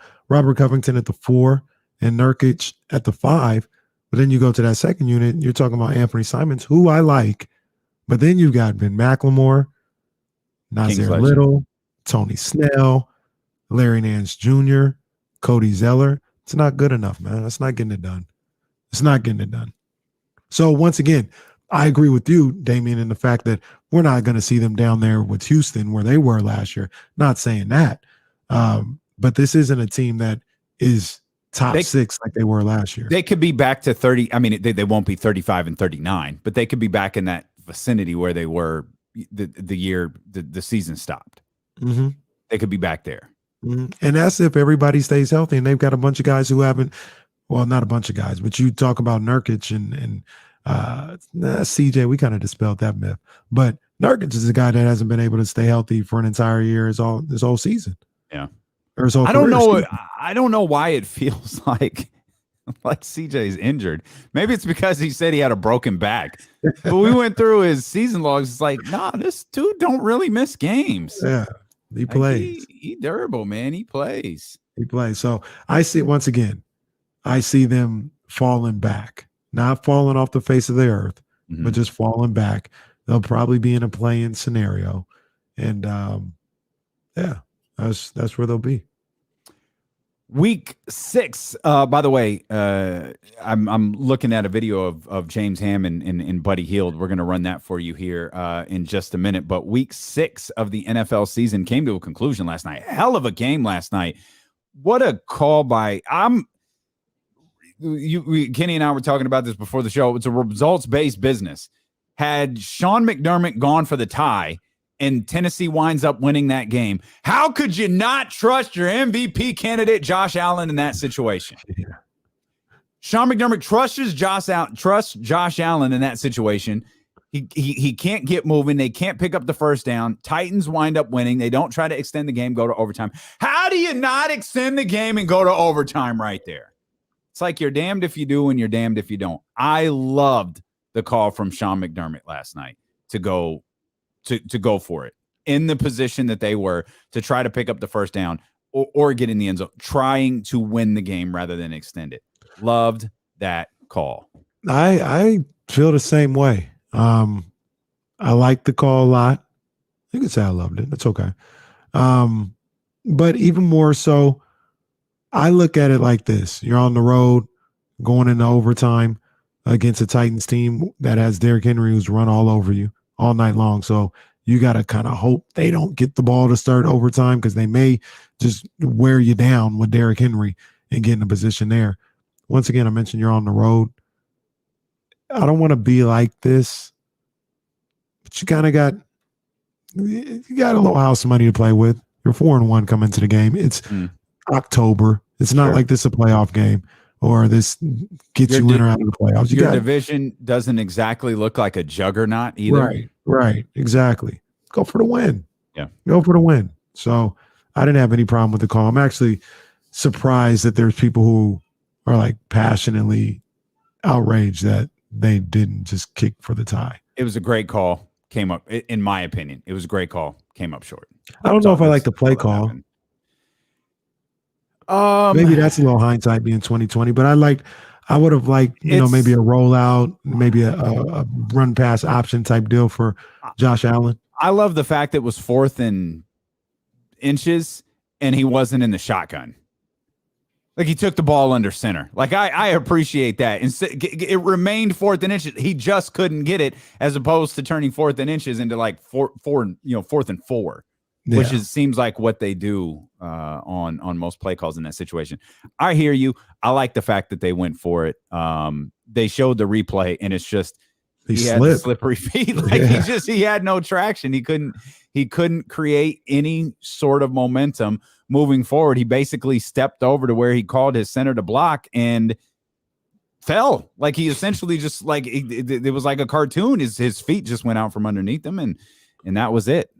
He didn't have anything there, but we've got business to attend to before we get back to the Sacramento Kings. Hey, welcome back. Yeah. $50,000 fine right there for that 3 seconds. You know what it is. I couldn't figure out why we've never gotten flagged for this being a copyrighted song. And we've got the beat underneath us. And then I remembered, listen closely, this ain't the actual beat. This is a redone version of the beat. This is some royalty-free music right there. He did a pretty good job, too. So shout out to the crew right there that did some a royalty-free version of the Power theme right there, because the Power rankings just felt naked without Joe singing.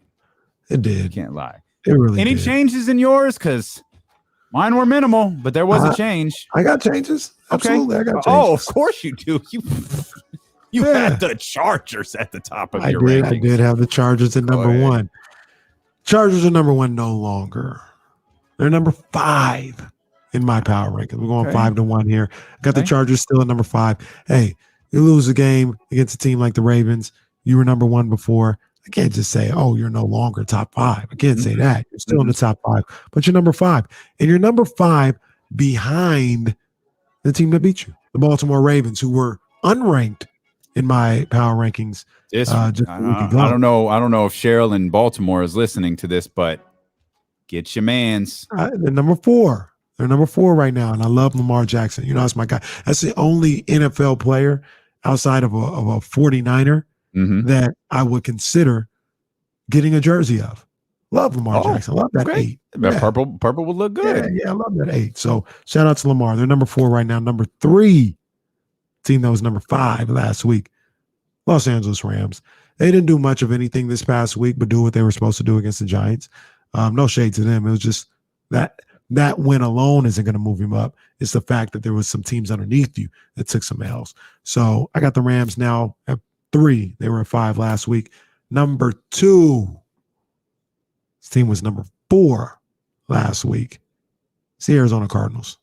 I got them at number 2, and that means number 1. Wow. I promise you, she didn't look at my list. I don't know how she knew that. But Jazzy 510 was right. I got the Cowboys. Number 1. They were number 2 last week. They're number 1 in KC's power rankings after 6 weeks of football. Can y'all help a brother out?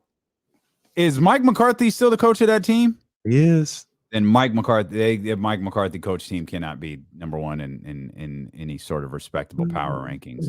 Look, I don't like it. Good. I know you don't. I know you don't. That must have been difficult for you. It must have. So you could definitely make an argument the Cardinals are number 1 too. I battle with that. But you know what I always think about with my power rankings? If it's that close, they play on a neutral field. Who I think will win? I think the Cowboys will beat the Cardinals. Who beat the Cowboys? The Bucks. Did you say the Bucks? Nope. Okay. They ain't playing nobody to get back into the top 5. Not with these teams playing the way they're playing. Changes in my list were minimal. I kept the Cowboys at 5. And I understand there's going to be beef with this. And quite honestly, I don't care. I'm taking on the whole city of Portland on social media right now, so it doesn't really matter. I got the Bucs at number 4. I don't know how much the Bucs are going to move based on anything that they do because of what you just mentioned. Their schedule is laughable. Yeah. Like, it's legit laughable. They had the ability to lose one game, I think, through most of the year, and they lost it. And now I think they're straight. Like, they're good now. Like, they're hey, and they're playing good football. Like, there's no denying that. They're playing good football right now. The only changes in my power rankings were here. I dropped the Rams to 3 and put the Ravens up to 2. Now there's flaws with that, and I understand that, but I think in the D'Lo and Casey pick'em, I think I had the Chargers beating the Ravens. I'm done. I can't remember. I'm done doubting Baltimore, though. I'm sure people can find that out and put it in the chat. What did Davion have? I'm done. I'm done not believing in Baltimore. I believed in Lamar. Wasn't sure about Baltimore. Yeah. I got Baltimore here at number 2, and I think now we're starting to talk about this is a legit Super Bowl contender. The Baltimore Ravens are a legit Super Bowl contender. And now I've got some questions about the AFC North. So I'm running through that in my head. I've got some questions about the AFC North. I don't know that my man's going to be able to go on Thursday. Oh, yeah. If Nick Chubb's out. Nick Chubb is out Thursday. Kareem Hunt's already gone. If Baker's gone too, man, one, I feel terrible for Baker Mayfield because he hasn't signed a contract yet. And 2, they need Kareem Hunt and Nick Chubb. They played without Nick Chubb last week and just Kareem Hunt. Baker wound up getting hurt, tried to gut it out. I don't see them bouncing back from that. Don't like Pittsburgh. Cincinnati's legit. Cincinnati at least appears to be legit. I don't know. It's a solid team. I don't think they're growing. Very good. They're growing. It's a solid. They're fine for what they are. You play against they're playoff contenders. You play against the good teams. You play against the good teams. They're going to lose probably every time. Okay. Well, there might only be one in the division though. It might be Baltimore. Like if Cleveland, if this is Cleveland moving forward, man. I don't see how they bounce back from that. I don't even know who Baker's backup is. I have no freaking idea. I don't either. Because he didn't. I know he didn't come in like that. That was a third down play that he took that fall on his shoulder. He goes to the tent. Miraculously, he's good when he's come back. I'm sure nothing unsavory happened in that tent with a needle or anything like that. And all of a sudden, he comes out and he plays the rest of the game. And then by the time he gets to the podium, he's in a sling. How the hell did this dude play this football game? Somebody tweeted out on Twitter. It's like, that must be a Cleveland thing. Come to the podium with that's terrible. No, yes, but unlike guys in the past, I think Baker was actually hurt. Yeah, this is turning into a daily occurrence. D'Lo upsets the women in my life. Jazzy 510 says 5. D'Lo 5. We can't be friends. Who the hell? Yeah, that's well. I'm guessing that Cheryl in Baltimore likes me. So even though Cheryl in Elk Grove won't take me to lunch no more, and Jazzy's mad at me for putting them at number 5. You know who I thought about real quick before we get to power list? Mm-hmm. I hate it. I hate it. But I thought about the Packers. Yeah, I know. So did I. Packers are probably legitimately in the 6th spot right now, and they're just waiting to. They're just waiting to jump in there, and that's just going to be a sad day for all of us. Yeah, damn them Packers. Case Keenum. Ugh. Where's the last? That'll put some butts in the seats. Oh, he was in Minnesota. That's right. I was like, where was Case Keenum? Rich, God knows where Rich is today. He says Baker grabbed his shoulder and went, "My eyes, I'm blind." That's a Cleveland thing. That's an LA thing. Well, it hits guys from Cleveland is what it does. My powerless rankings real quick. Not a whole lot of change here. There is actually a little change. Number 1 is still the Jaguars. Jesse, Jesse, 2 go do something else. Is the Texans. Okay. Number 3 is the Jets. Number 5 is the Lions. And sandwiched in between there, number 4, yes, Jesse, the Dolphins. Wow, that was very nice of you. It was very, very nice of you. Look, I'm not going to jump out the window. The Jags are still god awful. They are, but man, the Dolphins are pretty bad. I'm stalling your boy Urban Meyer out a little bit. There's still a winless team out there. And God bless Dan Campbell. I feel for him, but they ain't winning football games. That's the number 1 team in the powerless rankings right now are the Detroit Lions. And they should not be in this conversation. But they are. Once again, my power rankings. They play each other. The Lions, they might beat the brakes off the Jags. Just beat them. They might beat the brakes off them. Or they might not. They just haven't played the Dolphins yet. That's why they're stuck. Well, the Dolphins played the Jaguars, so I put the Dolphins at number 2 and the Jaguars at number 3. Oh, my gosh. Look at this jump up by the Jags and Urban Meyer. Things are moving on up for and Urban. the Dolphins are moving on down. I saw this. Sorry, buddy. Go ahead. Yeah, I'd be out on them for the year. That was my team.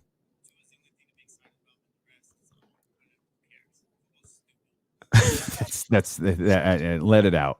Let it out, child. Go on. It's all right.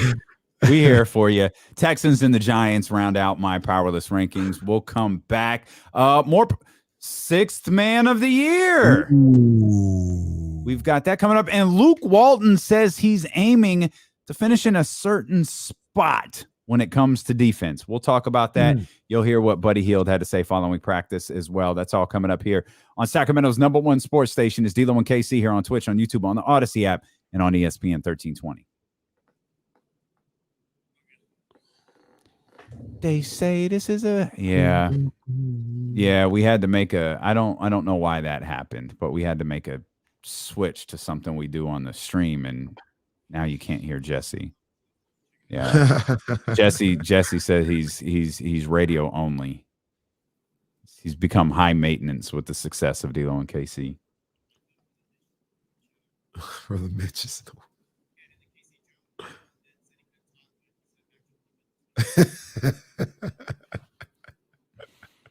I appreciate that, Joe. I got to mention him on the air. Yeah, let's show Joe some love. By the way, let's show DeloandKC.com some love too.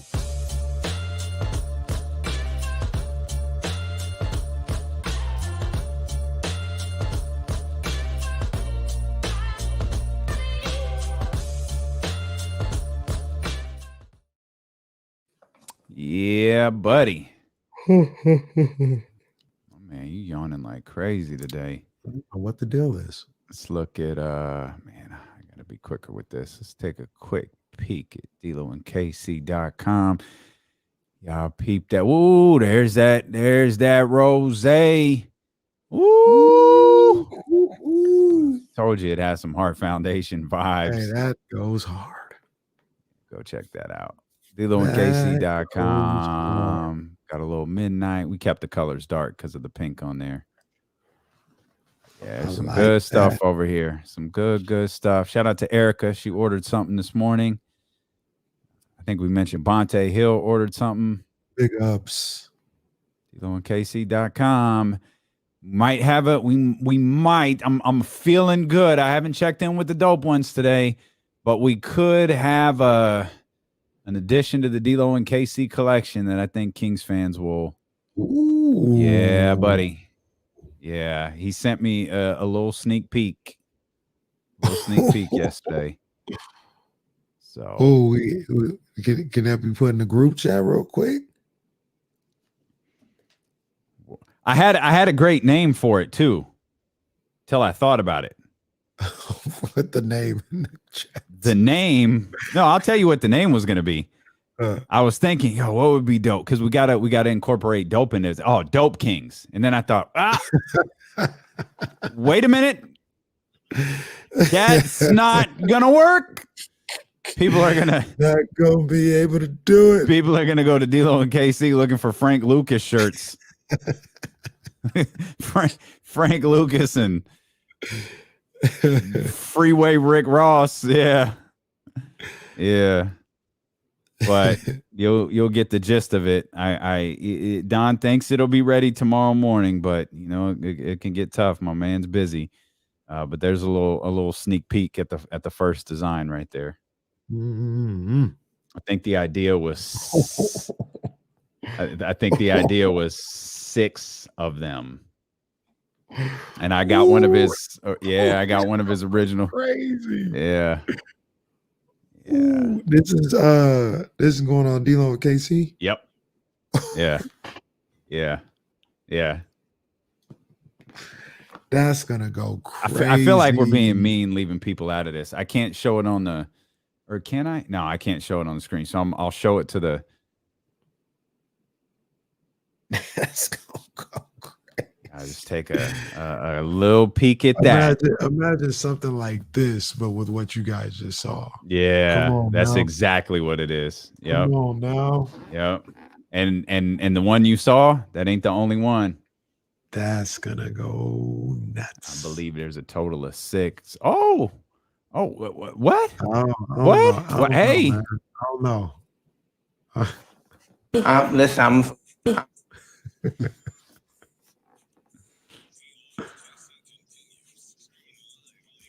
if you haven't downloaded the Odyssey app yet, I don't know what you're waiting for. New Odyssey exclusive stations are curated for sports listeners like you. You also find your favorite artists on Odyssey 2 on the all-new artist radio stations. Check out the new Odyssey exclusive stations on the Odyssey app, brought to you in part by Macy's, Geico, and Coke Zero Sugar. Let's jump in here. James Ham, following Kings practice today, talked to Buddy Hield about his likely changing role with the Sacramento Kings. Yeah, Buddy, your role is going to be slightly different this year. Just good teams, every player has their role, and they need to be a star in their role. Just how important is it for you to find what it is that you're going to do for this team and do it well? Rico. Chilling. I just call it what team want me to do. I just go on there and just have fun. And just like you said, be a star in your role. And whatever time I get out there, whatever amount of shots I got up there, just be all-star in that, and just kind of contribute to the team and whatever they need me to do. Go get my 20 shots, even if it's coming off the bench, baby. Well, Let's go. The interesting thing about it is we've been telling Buddy that for a year and a half now. You can go to the bench and still get your shots up. Yeah, you're right. It's tough. It's tough. Like, he got here, became a starter, then went back to the bench, then became a starter again, and now he's going back to the bench. And meanwhile, all he hears, if he ever watches a film with sound, is how he's Steph Curry. Like, I get it. Like, that's tough. You know what I mean? So, and but he's a competitor. He's confident in his game. I completely understand. Could Buddy legit be a 6th man of the year? He absolutely could. I'll give you a sneak preview. I did not pick him to be the 6th man of the year, but he absolutely could.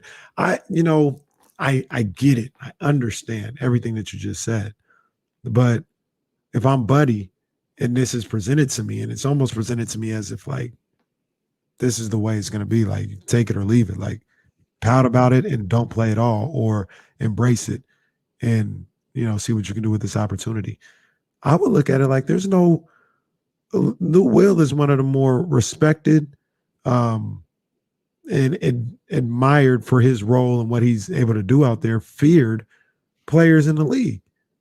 If I'm Buddy, I'm like, why can't I be Lou Williams? Mm-hmm. Why not? I'll go out there, put in work, get these numbers, get the accolades, the team wins. They're going to look at me like this super sub right here in your own organization. I don't know if they listen or anything like that, but just pay attention to the reverence that people have for Bobby Jackson in this city and what he was able to do as a 6th man. Come on, it's still a role where you can be a star in this league. Absolutely. Yeah. Watching it, again, because no one thought he would be here. Buddy didn't think he would be here. Watching how this early part of the season At least for a few hours, maybe a few minutes, he didn't think he was going to be here. Watching how the early part of this season develops for him is one of those stories headed into the season headed into tomorrow night's game. That'll be interesting to watch. Like, is preseason a legit look at what we're going to see from Buddy Hield this year? Is he going to go out? Are we looking at 5 shots in 4 minutes? Like, are we looking at 90% of his field goal attempts being 3-pointers? Like, is he all right, buddy? Your role's different. Yeah. It's all yours, pal. Go out there and let him fly. I don't know. You got Davion out there who could help him defensively. At least I'm assuming. Like, you got Davion who can help him out defensively. We've been of the mindset, and now here's something interesting, because we've talked about this throughout the year. Hypothetically, and all of these questions will at least start to be answered tomorrow. But hypothetically, Marvin doesn't start, right? Marvin is now a rotational guy. He's coming off the bench. We believe that's the case for Buddy Hield as well. Mm-hmm. Can you have them out there at the same time? In the second unit, yeah. Okay. Like, when you talk about a second unit, that's why in the first half, in the third quarter. Yeah, and when you talk about a second unit, they're not going to be in there for the fourth quarter too much. You know what I mean? Yeah. But this is why I think having just talented guys and more talented guys than you've had in a while, and NBA guys than you had in a while, is beneficial for what the Kings are trying to do. Because when you talk about the bench, it's just, and having that depth, it's just about having the best players. Like, you don't necessarily have to match up the way you match up at the beginning and the end of games with your starters and all this other stuff. You can have a second unit with Buddy Hield, Terrence Davis, and Marvin Bagley out there and be a problem on the offensive end. These are guys with Buddy and Marvin who have been starters in this league, who have the talent and the capability on the offensive end to start. Now, there's certain things within their career and quirks within their game that keep them from being in starting lineups, but it's not because of what they can do on the offensive end. Like, you can make the argument they play different positions and, you know, it's a different vibe or whatever the case may be, but you got 3 guys on that second unit that could be Lou Williams, Terrence Ross like. You know what I mean? That's pretty damn good. You know what I mean? And you can have some deficiencies on the defensive end, but those second unit guys are going to have a problem dealing with them on the offensive end. And you've got like the best defender, one of the best defenders in the league already on your second unit at the point of attack. You can't guard everybody, but you want him there at the point of attack. And Davion Mitchell is what I'm talking about. Right. I want to talk about what Luke said about this team defensively and his very clear expectations for this team defensively. But while we're talking about sixth men, do you have a candidate for sixth man of the year? I have one. I feel like it's a reach. I'm nervous to say it, but it's not Buddy or Davion. And he's actually a guy on a team that we haven't talked about yet today. But do you have a name, or do you want me to go first? I mean, I have a name, but I'm interested in hearing what you got to say. I feel like he's got to be on a team that's good, right? And that's, again, it's a team we haven't talked about, and it's a team we took an L on last year. Oh, Atlanta. Oh, are you going with that boy Herter?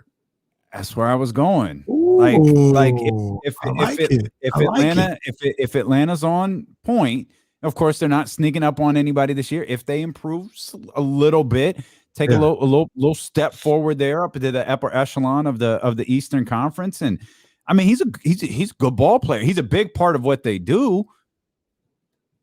I think that he's one of those teams that you look at, or he's one of those guys that you look at because you're looking at the Atlanta Hawks. I like that, and I feel like that's a reach, but I was trying to. I don't think actually in my mind it makes sense. It's like let's go with a team that clicks, that works, and I wish I had it up. I had it up earlier, but I don't right now. I want to say he's middle of the pack for odds to win Sixth Man of the Year. Like if I had to guess, I'd say like 4. You know what I mean? Okay. Yeah. So it's not. That's a good pick. That's a good pick. I see where you're working. I'm gonna go with Derrick Rose. Oh. Yeah, I'm gonna go with Derrick Rose. I thought about taking Tyler Hero. I really did. I think he's gonna have a bounce back season. I think he's gonna do some good things in Miami.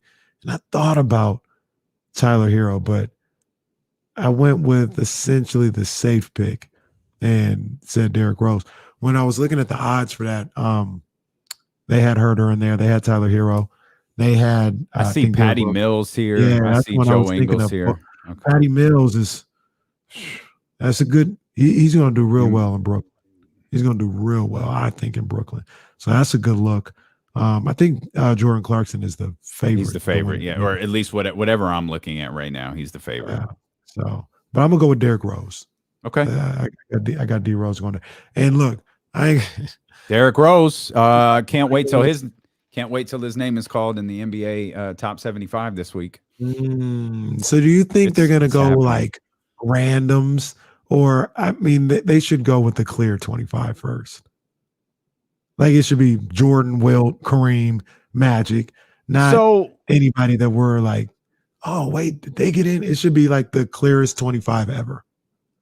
They're not ranking them like 75 to 1, right? They're just unveiling. Yeah. And if I were them, I would name the 25 most obvious players ever. Yeah, that makes it. That's tricky. Like, don't you want to sprinkle in like a little bit, like a little bit of the obvious and a little bit of the old and a little bit of the surprise? Maybe. Because you've got 2 or 3 days of television to fill with this. I think it's 3 days. Well, I thought they're doing it over the course of the first week. That's what I thought. They might be. I thought they might be doing it over the course of the season or up until the All-Star break. But they could be doing it. I thought they were doing it this week. It could be. I'll be terribly disappointed if I got to wait till All-Star break for this. Derrick Rose ain't getting in though. Okay. Yeah, it starts tonight. Okay. Day 1 tonight. Day 2 tomorrow. Day 3 Friday. That's what's up. Okay. And it's 6 p.m. Eastern. Oh hell, we're on the air when it starts. We'll bring it to you live. We are live from the NBA. So I don't know this for sure, but I think it's a safe bet. You're saying no, he's not going to make it. Is Derrick Rose the only MVP that doesn't make this list? Yes. I don't know who. So we're going to put Dave Cowens on it. Was he on the? I think he was an MVP in 72, 73. He was an NBA 50. I mean, he was. How do you feel? I think we talked about this. Celtics how do you feel about should they redo the list? And he was, yeah, absolutely. Just because you made the 50, you're not naming the next 25. Just because you made the 50 doesn't mean you get to be top 75. You can get beat out of your position. Absolutely. Dave Cowens, you have now gotten beat out of your position. He ain't going to make, he's an 8-time All-Star. Maybe he will. And an MVP. He's an MVP rookie. So that adds more validity to what I'm saying. Look around what we're talking about. I'm comfortable. Bob Pettit, your man Bob Cousy, your favorite. Lou Alcindor and Kareem Abdul-Jabbar. Magic, Michael, Larry, Moses. You're telling me one MVP in history isn't going to make this list? Yeah. Derrick Rose isn't an 8-time All-Star. What is he, like a 4-time All-Star? Derrick Rose is a 1-time MVP. He's a 3-time All-Star, All-NBA first team. He's a Rookie of the Year. They changed rules because of him. That's not good enough. Okay. That's not good enough. I'm just saying. He was an MVP of the league. So there's one. You get to be the guy who tells your kids, yeah, I was the one MVP in the history of the National Basketball Association who didn't make the top NBA 75 list. It is what it is. Sorry, it is what it is. He's making it. Now, I'm looking at this list here, and I'm trying to think, because I agree with you. He's making it. Well, I don't agree with you with that. But I agree with you with the fact that they should do the top 75 ever, not the next 25. Right.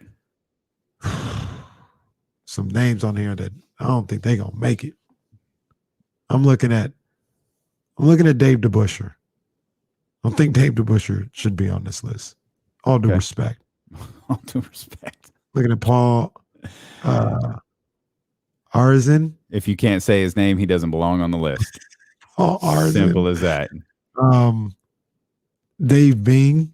I know who that is, and he did some stuff like outside of basketball, so he might get on because of that. But there's some guys on here that Robert Parrish is on here. I don't think Robert Parrish should be on. I don't think he's going to make it either.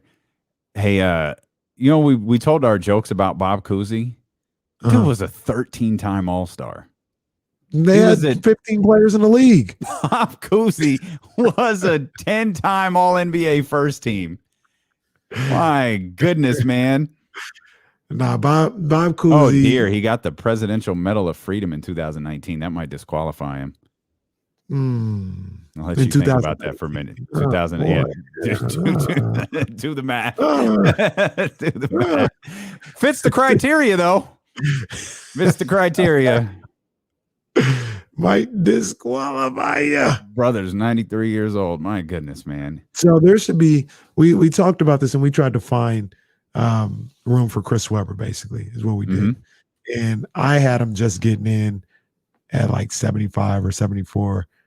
I don't know if you said it for sure, but you could see him anywhere between 74 and 77, right? Right. And again, that's not how this works. Just to be clear, that's not how the list works. But yeah, I think you can get about 5 of them original out the paint. Legit. At least about 5 of them, and that clear. And when I said Weber would be in there, I was including the original 50. So he might get in there easy now. Yeah, there are going to be some guys who just don't make the cut. I hope they kept their leather jacket. You're listening to. Oh, I'm falling down a rabbit hole, man. Like Lenny Wilkins, really? Lenny Wilkins. I mean, Lenny Wilkins. You know who? Lenny Wilkins might be in the Chris Webber category. Maybe we should do tiers of the top 75. Like there's, who did that? It's not a bad idea. He did it for the Hall of Fame. It's your boy Bill Simmons. Oh, I'll say, wow. Simmons don't care about basketball, but I've been trying to tell you. Bill Simmons in his book had tiers of a Hall of Fame, which actually wasn't a bad idea. Yeah, it makes complete sense. You're listening to D-Lo and KC on ESPN 1320 KIFM West Sacramento, KRXQ HD2 Sacramento, an Odyssey station and driven by Lashers, Elk Grove Dodge. You can watch the show on twitch.tv/ESPN1320, youtube.com/ESPN1320. If you've never watched the show before, it's a great way to be interactive. You could jump in the chatty house on Twitch and YouTube as well. And you could go back and watch the show later. Go subscribe to the channel, ESPN1320. youtube.com/ESPN1320. And when you're watching, hit the thumbs up, and you can even comment on what's going on. Even though the live chat isn't active once the show ends, you could jump in the comment section and always share how you're feeling. Jesse jumps in the chat and says, are we getting George Mikan out of there? Yeah, that's the question. Oh, fair enough. What in the I'm like going through this quick bio. The hell is the BAA?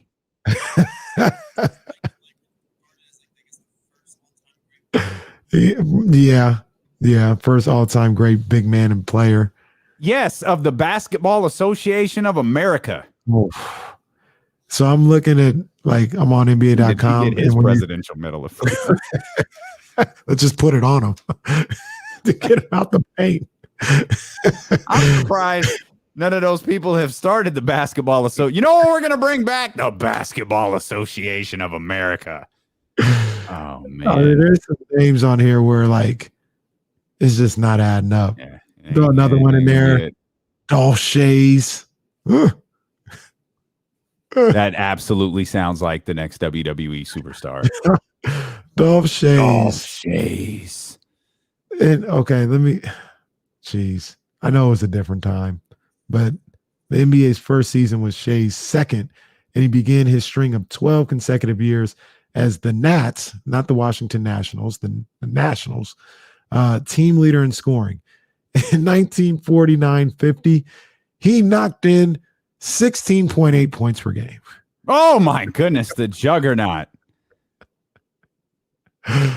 Oh man, we have to put an end to this because now this rabbit hole is getting very, very dangerous.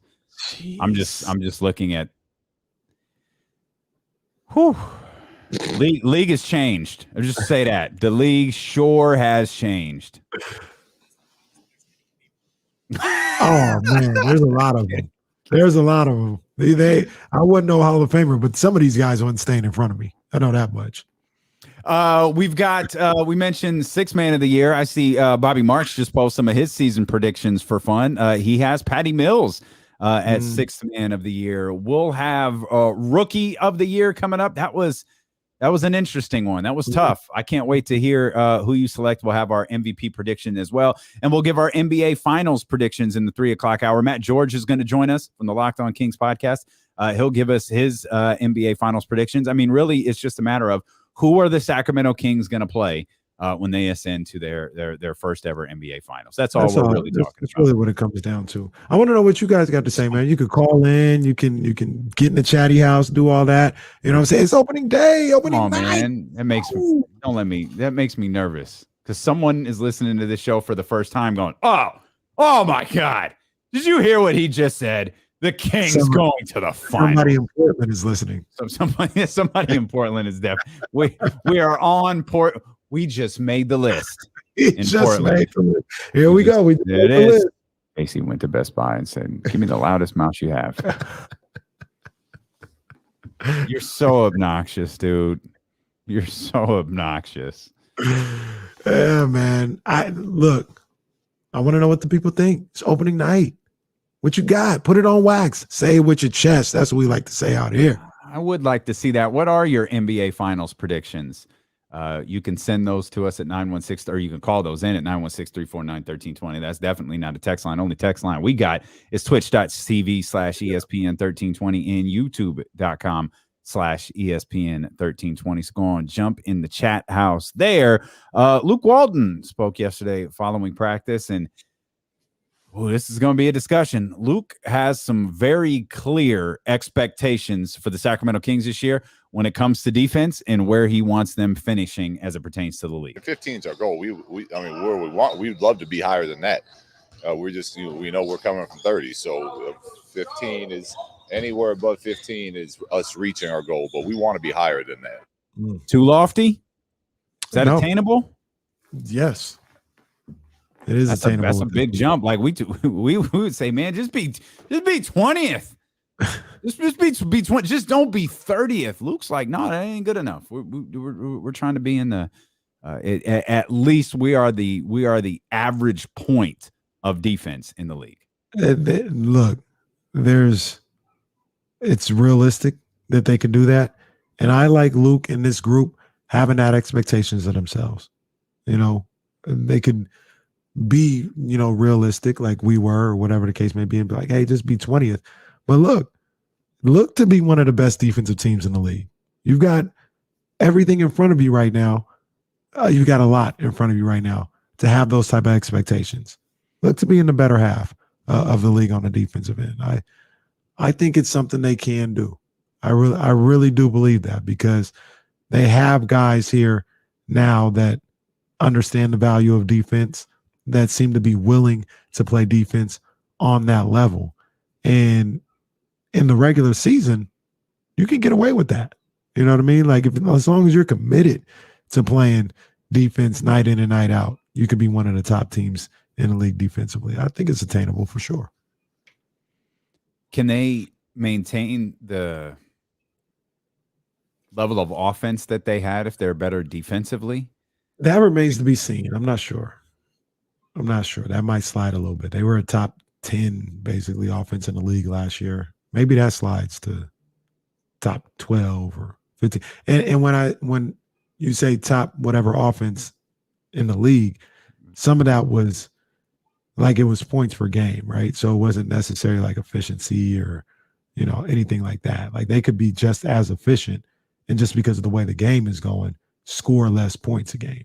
You know what I mean? So I want to elaborate on that. I want to talk more about that, but we're catching some heat here, I think, for us disparaging some of the names on the NBA 50 list. Let's get to Craig. Craig, what's going on, man?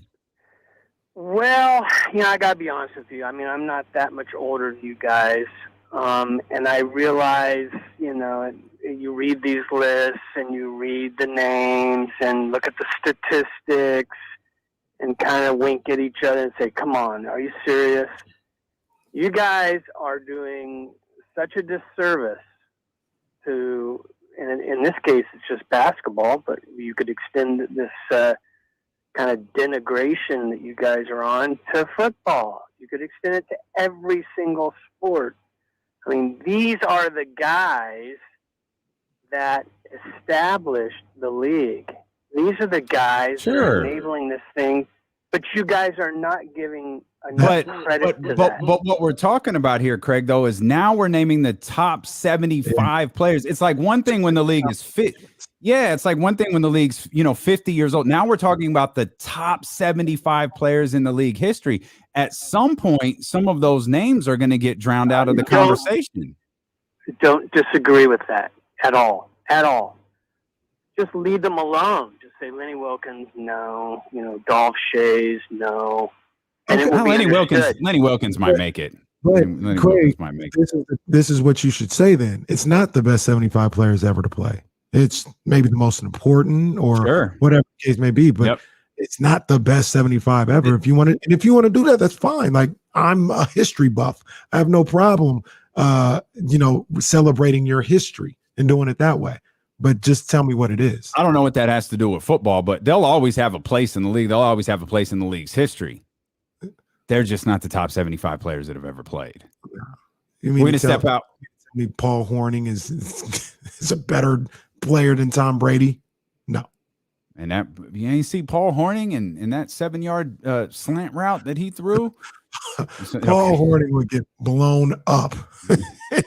It's different games, man. Different games, and they get evaluated, and these lists come about in different eras. And there are going to be guys who make the list this time who maybe in 25 years they don't make the list.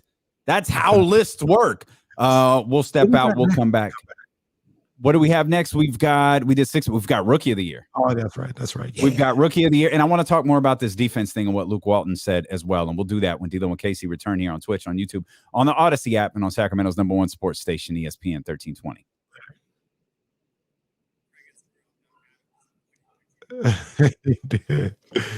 He did. All right, man. Let me get make sure I'm on point. Boom. 13th round here with your main man, Kenny Caraway.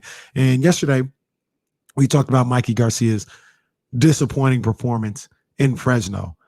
The crazy thing about that is that wasn't even the biggest story to come out of that Fresno DAZN broadcast.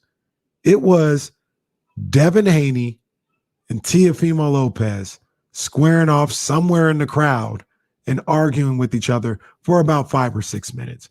First of all, highly entertaining. I love seeing it. Second of all, these guys need to fight.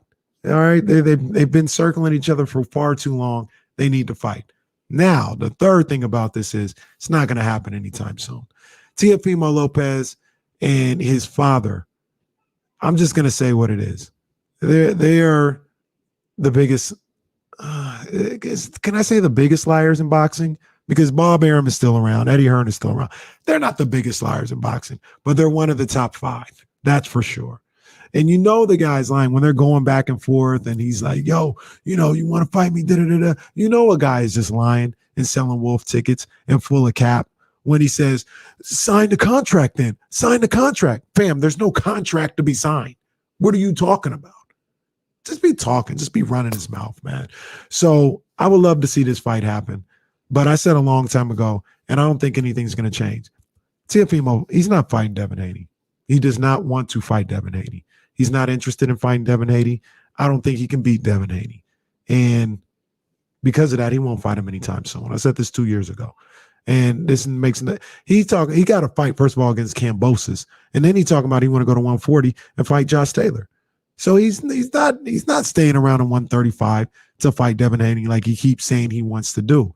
Don't get fooled by the cap. Listen to what these people are saying and understand the dynamics of the boxing game. And you'll understand, once again, full of cap. I'd love to see it, though. It'd be a great fight. We're missing out.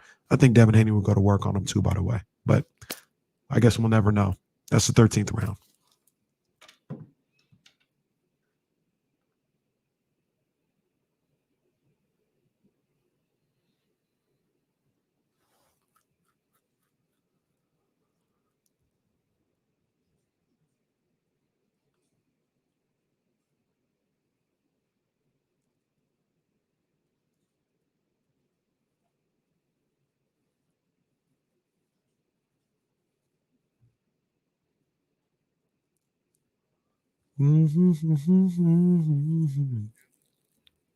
They just be talking too much, both of them.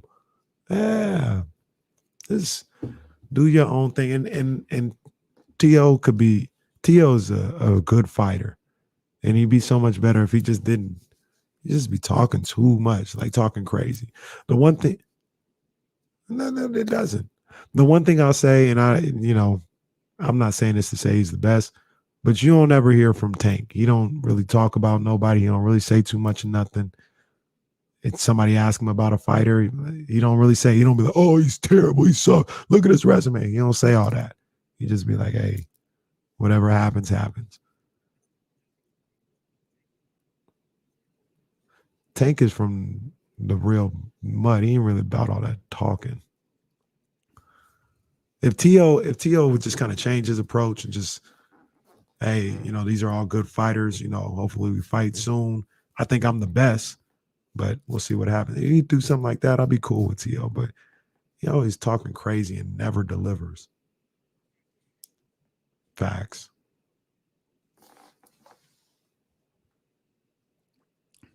They're paying him to stay off our show. Or trying. At some point, those payments are going to run out, and he'll be on here day one. Actually, they pay a lot of people to stay off the show. But more than their employees. Facts.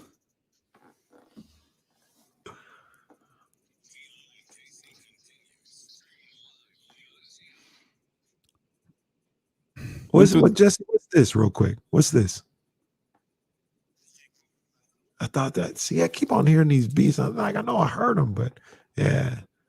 Shout out J. Cole. He's on a new track with Wale that I kind of like. He's on a new track with Young Thug too. Thug. I don't think Craig listens to Young Thug. I went through that whole commercial break feeling like we had been scolded by Craig. Like we're in. Like I felt like in that commercial, I went to get like I was being sent to my room. He was just disappointed in us. Like he was very unhappy with how we were. Once again, Craig was addressing something that we weren't addressing. They're two different conversations to have. You want to honor the greats, the guys that came before. Absolutely. You want to honor Dave Ping. You honor Dave Ping. Dave Bing. What a B. I'm honoring Dave Ping.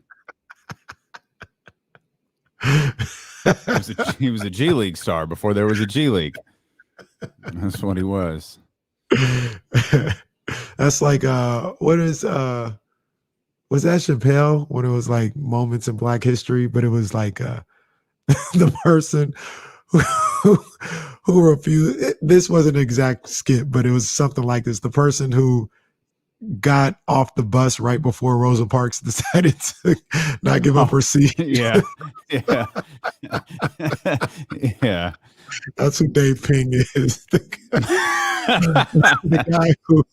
guy who decided to not show up for the combine and instead Dave Bing. And look, here's a Hall of Famer. Dave Ping is the first guy who skipped training camp because of a contract negotiation. And Dave Bing beat his That's what it was. That's what it was. Ping was the Ben Simmons of his time, you could say. And who's the backup point guard on the Philadelphia 76ers, who all of a sudden is the most popular guy in Philadelphia? Is it Forkmus, or is he might be like a shooting guard, small forward. I don't even know if that's how you say his name right. Forkmas or something like that. Yeah, I don't know. I don't know. That's what I'm looking. Korkmaz? No, well, Korkmaz. I'm trying Is to it think. is it Fjurkin? Oh my goodness. Fjurkin Korkmaz? They might Is that need the to starting point guard? to Ben Simmons demands. Is that the starting point guard for the Philadelphia 76ers? We got Jaden Springer. We got Shake Milton, who's out. Could it be hello. Seth? Hello. Tyrese Maxey. He could be the point guard though? Yeah, Maxey a point guard. Okay. Over Seth? Yeah, Seth is a 2. All right. Yeah. But how many of those guys are 6'10" and can be an all defensive guy, huh? Thibault. Well, Thibault definitely can. He can replace Ben Simmons. Thibault definitely can. And Philadelphia's about to find that out. Philadelphia should trade him for some cheesesteaks and keep him moving. Like here, just let's be done. Cheesesteak. No, I never have either. Never did. I like cheesesteaks. Like they got a spot out here in Elk Grove, the cheesesteak shop. Love them. Bomb. Just unbelievably bomb. As you're talking about, I'm sorry, of a Philly cheesesteak, like just of something in name. I've had a Philly cheesesteak in name. No. I thought you meant had one in Philadelphia? No, that's what I meant. Oh no, I haven't. What I was going to say was I've had a cheesesteak, and I wonder if they taste the same as the Philly cheesesteak. Yeah, I know there's an argument over like Cheese Whiz and all of this different stuff. It looks gross. It absolutely looks nasty. But I changed my style of eating a little too quickly into the time I was on the East Coast, so I missed out on some of those things for sure. Right? Yeah. No, there was a time, man. I'd put them away. But yeah, I think I was living on the East Coast maybe a year before I started making some changes. So speaking of, it was cold this morning in Sacramento. I don't know what y'all talking about in the East Coast. It was about 42 degrees this morning as I took Reese to school. It was freezing. No, freezing. That's not freezing. It was chilly, but it was definitely not. It was definitely not freezing, Kenny. It was cold. It was Sacramento. It was Sacramento cold. That's what it was. It was Sacramento cold. Before I want to get back to the conversation about Luke Walton. I want to get back to the conversation, him talking about that team finishing 15th in terms of defense in the league. And he said something else about the number of players that he plans on playing. So I want to touch on that, but we've been doing this all day. We've got the MVP coming up. We've got the NBA Finals coming up, but we've got the Rookie of the Year right now. Who do you got winning the Rookie of the Year this season that begins tonight? I'm going to go with my guy out of the 5'9", Jalen Green. I figured that's where you were going. He's going to be your player, your Rookie of the Year. Now, one of the reasons why is because I think he's the best player in the draft. I think he's better than Cade Cunningham. Another reason why is he's going to have a lot of opportunity to do so. He's going to get almost free reign in Houston. They give him the keys to the car. A lot of the times when you see these Rookie of the Years, it's guards or, wing players that can handle the ball a lot. So he's going to have the ultimate opportunity to do that. I like Cade Cunningham. I say he's better than Cade Cunningham, but I do like Cade. Cade can ball. He can go. He's up there. Another guy that I have my eye on, and this may sound a little strange if you've been following D'Lo and Casey for a while. Oh, are you going to take my rookie? Go ahead. I was going to say, keep your eye on Scotty Barnes. That's who I picked. Keep your eye on Scotty Barnes. That's who I think. I mean, that's what he did in the summer league. I mean, this is obvious. Like obviously Davion Mitchell's going to win it, but we're stepping out of that. You say that borderline tongue in cheek, but I was watching NBA today or NBA TV earlier today. Brendan Haywood, Steve Smith was like dark horse Davion. Okay. I like that. There's a little buzz going out there right now for Davion. Let's start with Scotty and then go to Davion. I went to Scotty Barnes because I feel like he's in a really good situation. I don't think Toronto is as bad as they were last year. I know they're still they're not a team that won a championship, but I still think they're well coached. I think they're a really good organization, and I think they're going to want to put the spotlight on him. I think he's going to be a big part of what they do this year. And I think he has the potential. I mean, Detroit, Houston, I mean, he might be on one of the most successful teams or the most successful team that a rookie who has an opportunity to win this award is on. Yeah, it's a good point as well. So that's lead out there doing what he does. Yeah, that's kind of what led me to Scotty Barnes. That's not. I got my eye on him. I didn't go with the pick. Obviously, I went with Jalen Green, but Scotty Barnes, I liked what I saw from him in summer league. And you talk about his situation, I could see him having a big rookie season. So you talked about situation, Davion. That leads us nicely back into what Luke Walton said. If you just missed this, Luke Walton was asked about where he wants the Sacramento Kings to finish defensively this year. 15 is our goal. I mean, where we want, we'd love to be higher than that. We're just, we know we're coming from 30, so 15 is anywhere above 15 is us reaching our goal, but we want to be higher than that. So if the team is, and let's go with Luke's scenario right there. Let's go with the team is 15th defensively as we start to get into February, March. I think we're all under the belief that, and I want to elaborate more on the offensive end that we were talking about right before the break, but I think we're all in agreement. If this team is better defensively, and if we're talking that much better defensively, they're winning basketball games. If the Kings have a winning record and they're that much better defensively, a lot of this is going to set on the shoulders of Davion Mitchell. 100%. And our guy, Stephen Brown, he says if Davion played on a team that needed a PG, he'd have a chance, but he's a sixth man on the squad. I'm not disagreeing with him, but I will say this. We talk about it all the time in a negative fashion about how the national media has their favorites and they don't pay attention to the King. And I don't mean this as, I don't mean this as no disrespect to Davion, because that's my guy. I love my guy off night. But if I'm being fair and being honest, there is a narrative building with Davion Mitchell and how he is as a defender and who he is in this league. Like, it'll be like they won't watch the game, but they'll see a highlight of him getting a stop. Oh my goodness, Davion Mitchell might be the best defender in the league. It just is what it is. Like, they didn't even watch the game. They just saw a clip on Twitter and they retweeted and they're like, oh my gosh. Like, the narrative is building. So to your point, if this Kings team improves on the defensive end and Davion Mitchell is a part of it, he will get recognition and get votes because he's going to be looked at as the reason why they've changed everything on the defensive end. Yeah, a huge reason why. We live in our attention spans now are relegated to social media, and you talk about people retweeting stuff who aren't watching games, but they're seeing highlights. The book night highlight's going to come back.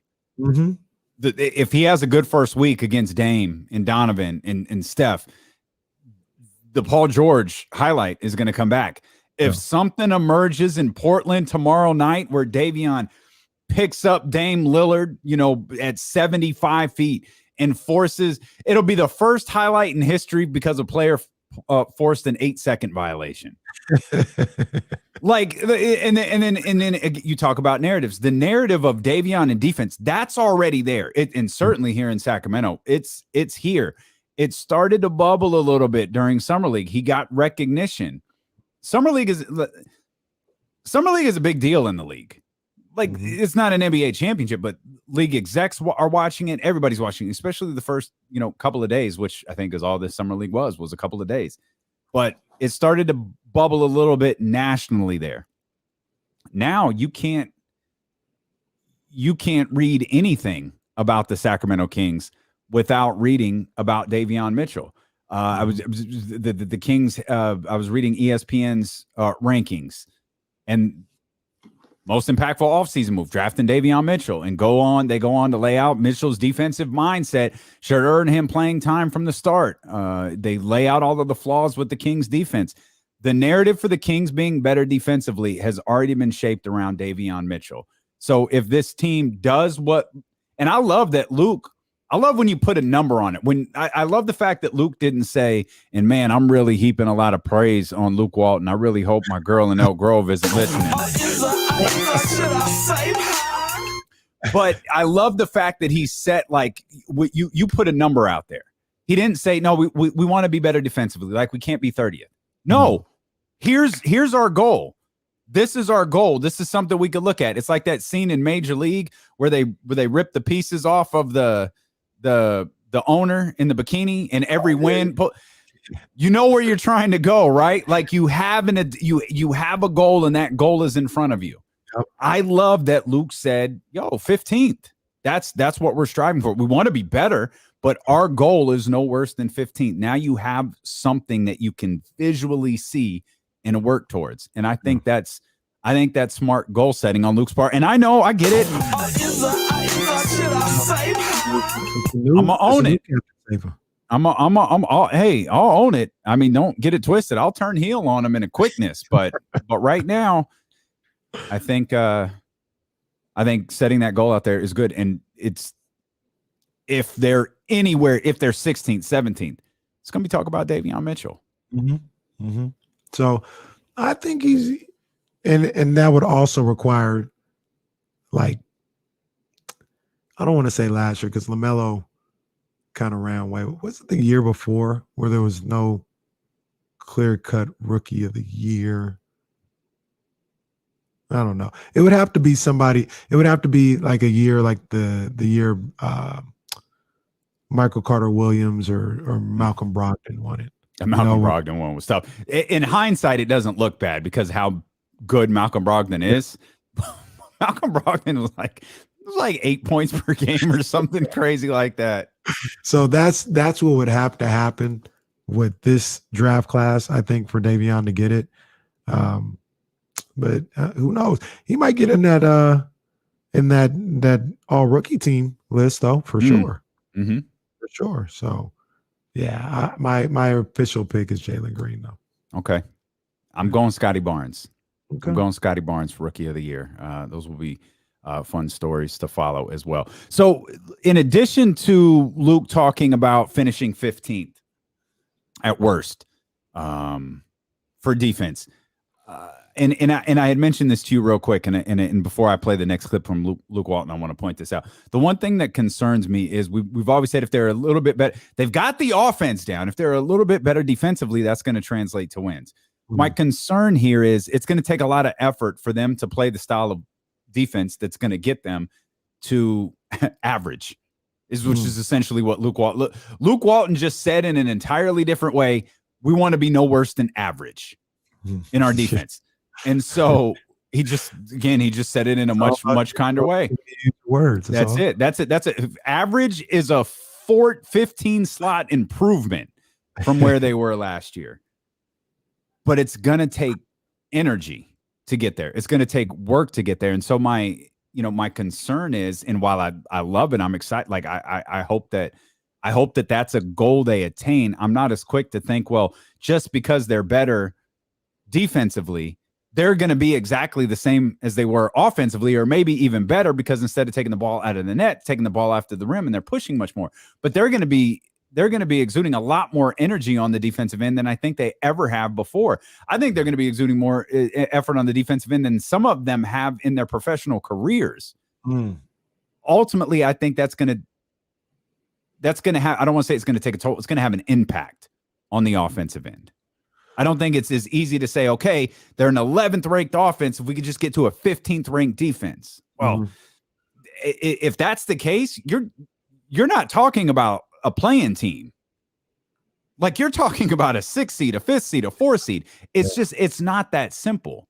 And so, like, energy's got to be pulled from somewhere. Energy is going to be pulled from the offensive end, which is where I think this team is really going to be tested.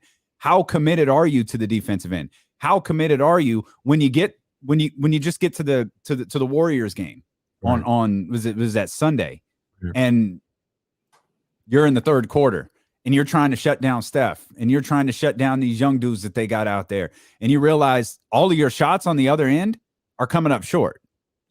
Are you willing to step in? Are you willing to keep working on the offensive end without sacrificing what you're doing on the defensive end? Or do your instincts kick in and do you start laying up on the defensive end so you could get something going on the offensive side? That's a phenomenal point. You're right. And I legit just felt like Oswald. We must internalize the flatulation of the matter. That's what I felt like trying to lay out that point right there. Goodness gracious. So I hope everyone know what I meant, because by the end of it, I was like, am I making sense or am I to expose my colon once again? That always cracks me. Expose my colon once again. So I'm sitting here and what you're saying is spot on and it makes sense. And it has me thinking, who was able to make that jump in recent years? How often does that work out? And I just go from 2019 to 2020 to the 2020-2021 season. And right here, just my crack research, top 10, wasn't a lot of Western Conference teams in there in 1920. This past year, looks like Phoenix made the jump, Denver made the jump, Dallas made the jump. Utah was 9. They moved up to 3. The Knicks, now this is a coaching change, they were 18th in the previous year, and last year they moved up to number 1. Oof. So these things can't happen. Phoenix was in 2019, 2020, Phoenix was 19th in the league in defense. They moved up to 7th last year. And they're I don't know that those 1920, that was bubble, right? No, that was the year before the bubble. No, that was bubble. That was regular season. That's okay. Bubble. That was because I can't remember if I remember the Suns started getting better defensively as things started to, like, right before the season shut down. Then they were really good defensively in the bubble. I don't know that those stats are counted in. I don't know. I don't think those numbers from the bubble are counted into season stats. But probably not, because they got them at 70. No, wait. They got them at 73 games. That's a huge. That's a huge improvement.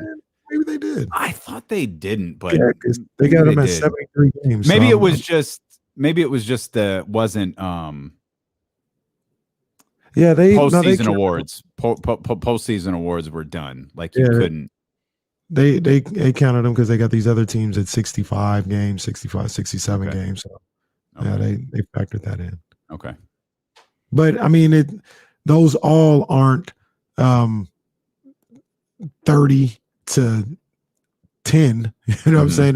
That's a pretty big jump. But 30 to 15 looks possible, right? Like you can improve from year to year in that respect. So could happen.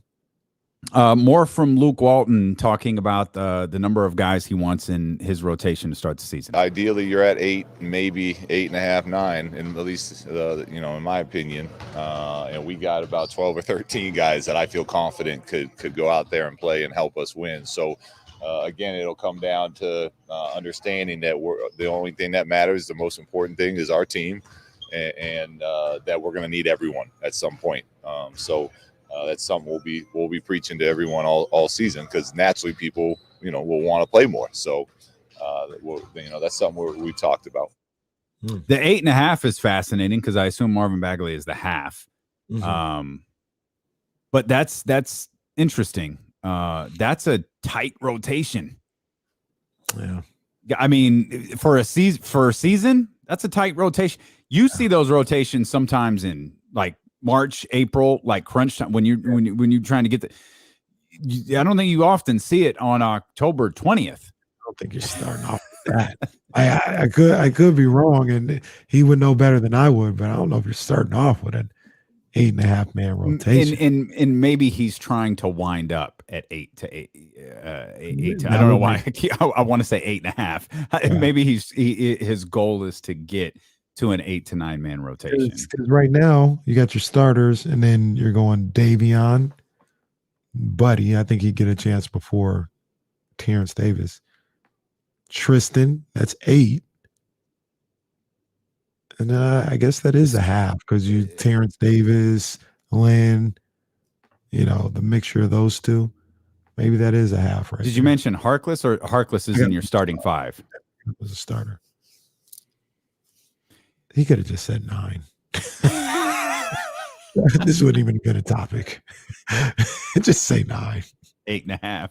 It's 8.5. That's what I think that the half is Bagley. He's like, just going to count him as 8.5 right now and kind of figure it out as we go. But ultimately, I think that's what it is. I don't think he's entering the game tomorrow with the idea of playing 9 guys. He might be entering the game tomorrow figuring out what 9 guys he wants to play moving forward. And I wonder if Tristan is a guy who, and I got to imagine this will be frustrating for him, unless, some sort of conversation has been had. I mean, do you think there's nights where maybe it's not Tristan, it's Alex Lynn? Maybe it's not Alex Lynn, it's Tristan? Or do you think that both of those guys are always getting run?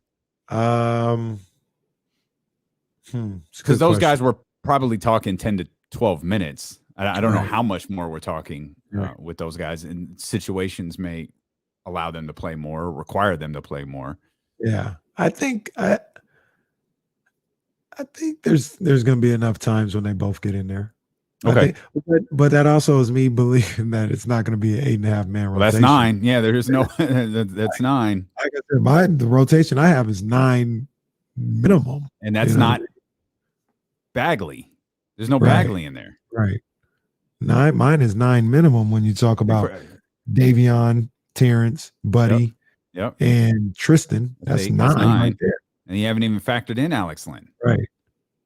Or Marvin Bagley. Still hadn't factored in Bagley. Oh.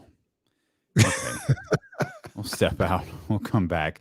We've got our MVP predictions coming up. This will be interesting. I still got that Celtics sitting in my head. I'm not sure if I'm going to do it. Buddy's right there, and I have another name that flies in the face of something we were talking about earlier. I don't think it's possible, but I think it's worth the discussion. We've got that, and we'll talk more Kings basketball. It's D'Lo and KC continue here on Sacramento's home for real Kings coverage. It's ESPN 1320. Slide. Yeah. Boom. Boom. Let me find this and get this real quick. And pop. All right, shout out to everybody who got to hang out at the G1C last night. It was actually an entertaining show. I did watch it for a little bit, as I usually lose interest as the second hour gets going, and I realized, okay, I could probably just come back for main event time. I was concerned because I saw the Instagram posts go up, and I thought, oh, wait a minute, did they start the show with Flair and Bianca? And I realized they started with an interview segment to set up for later. And man, that was a phenomenal match. And I don't love what they're doing with Charlotte. In fact, I've hated what they've done with Charlotte for years, how it's just win, lose, win, lose, win, lose, with the obvious, hey, let's just get her to 16 or potentially get her to 17. So we can say she's better than her dad, or look at the championship heritage in the Flair family, or whatever that stupid thing is. I also hate the ending last night. It was such as a viewer. Now, I wasn't there, and I don't know how this came across live, but as a viewer, I was really invested in it. And I understand there's stories that have to be told with matches, but I was so invested in that. It was like, yo, how is this gonna end? And then it just ends with Charlotte hitting Bianca with a chair, which is okay, it's a heel. I get it. But I feel like they've used Charlotte so poorly. She is, if not the best, she's one of the best. If you certainly over the course of the last few years, Charlotte's almost untouchable. But man, when you look at right now, I just can't help but shake my head at the way they executed that thing with Bianca Belair at SummerSlam. That was just so ill-conceived. You had one of the most over superstars in the entire company, and you just trashed her to bring back Becky. And then, you wind up turning Becky heel, and you could debate about how all of that came together. But I think with Charlotte and Bianca, you have two of the best performers in the entire company. I would have loved to have seen that match have some sort of outcome. Actually, as I was watching it, I was like, oh, man, I can't believe I didn't go.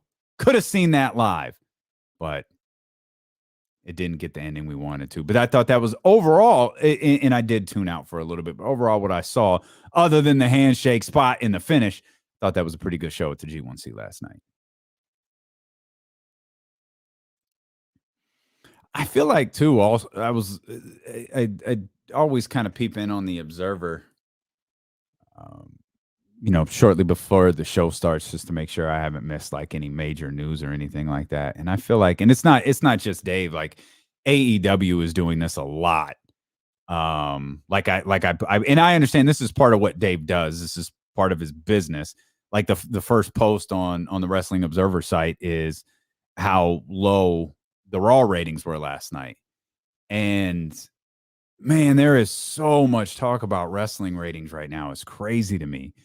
Like people want this AEW WWE thing to be like just this big. It's like we want to relive the WCW stuff, man, and that ain't what this is.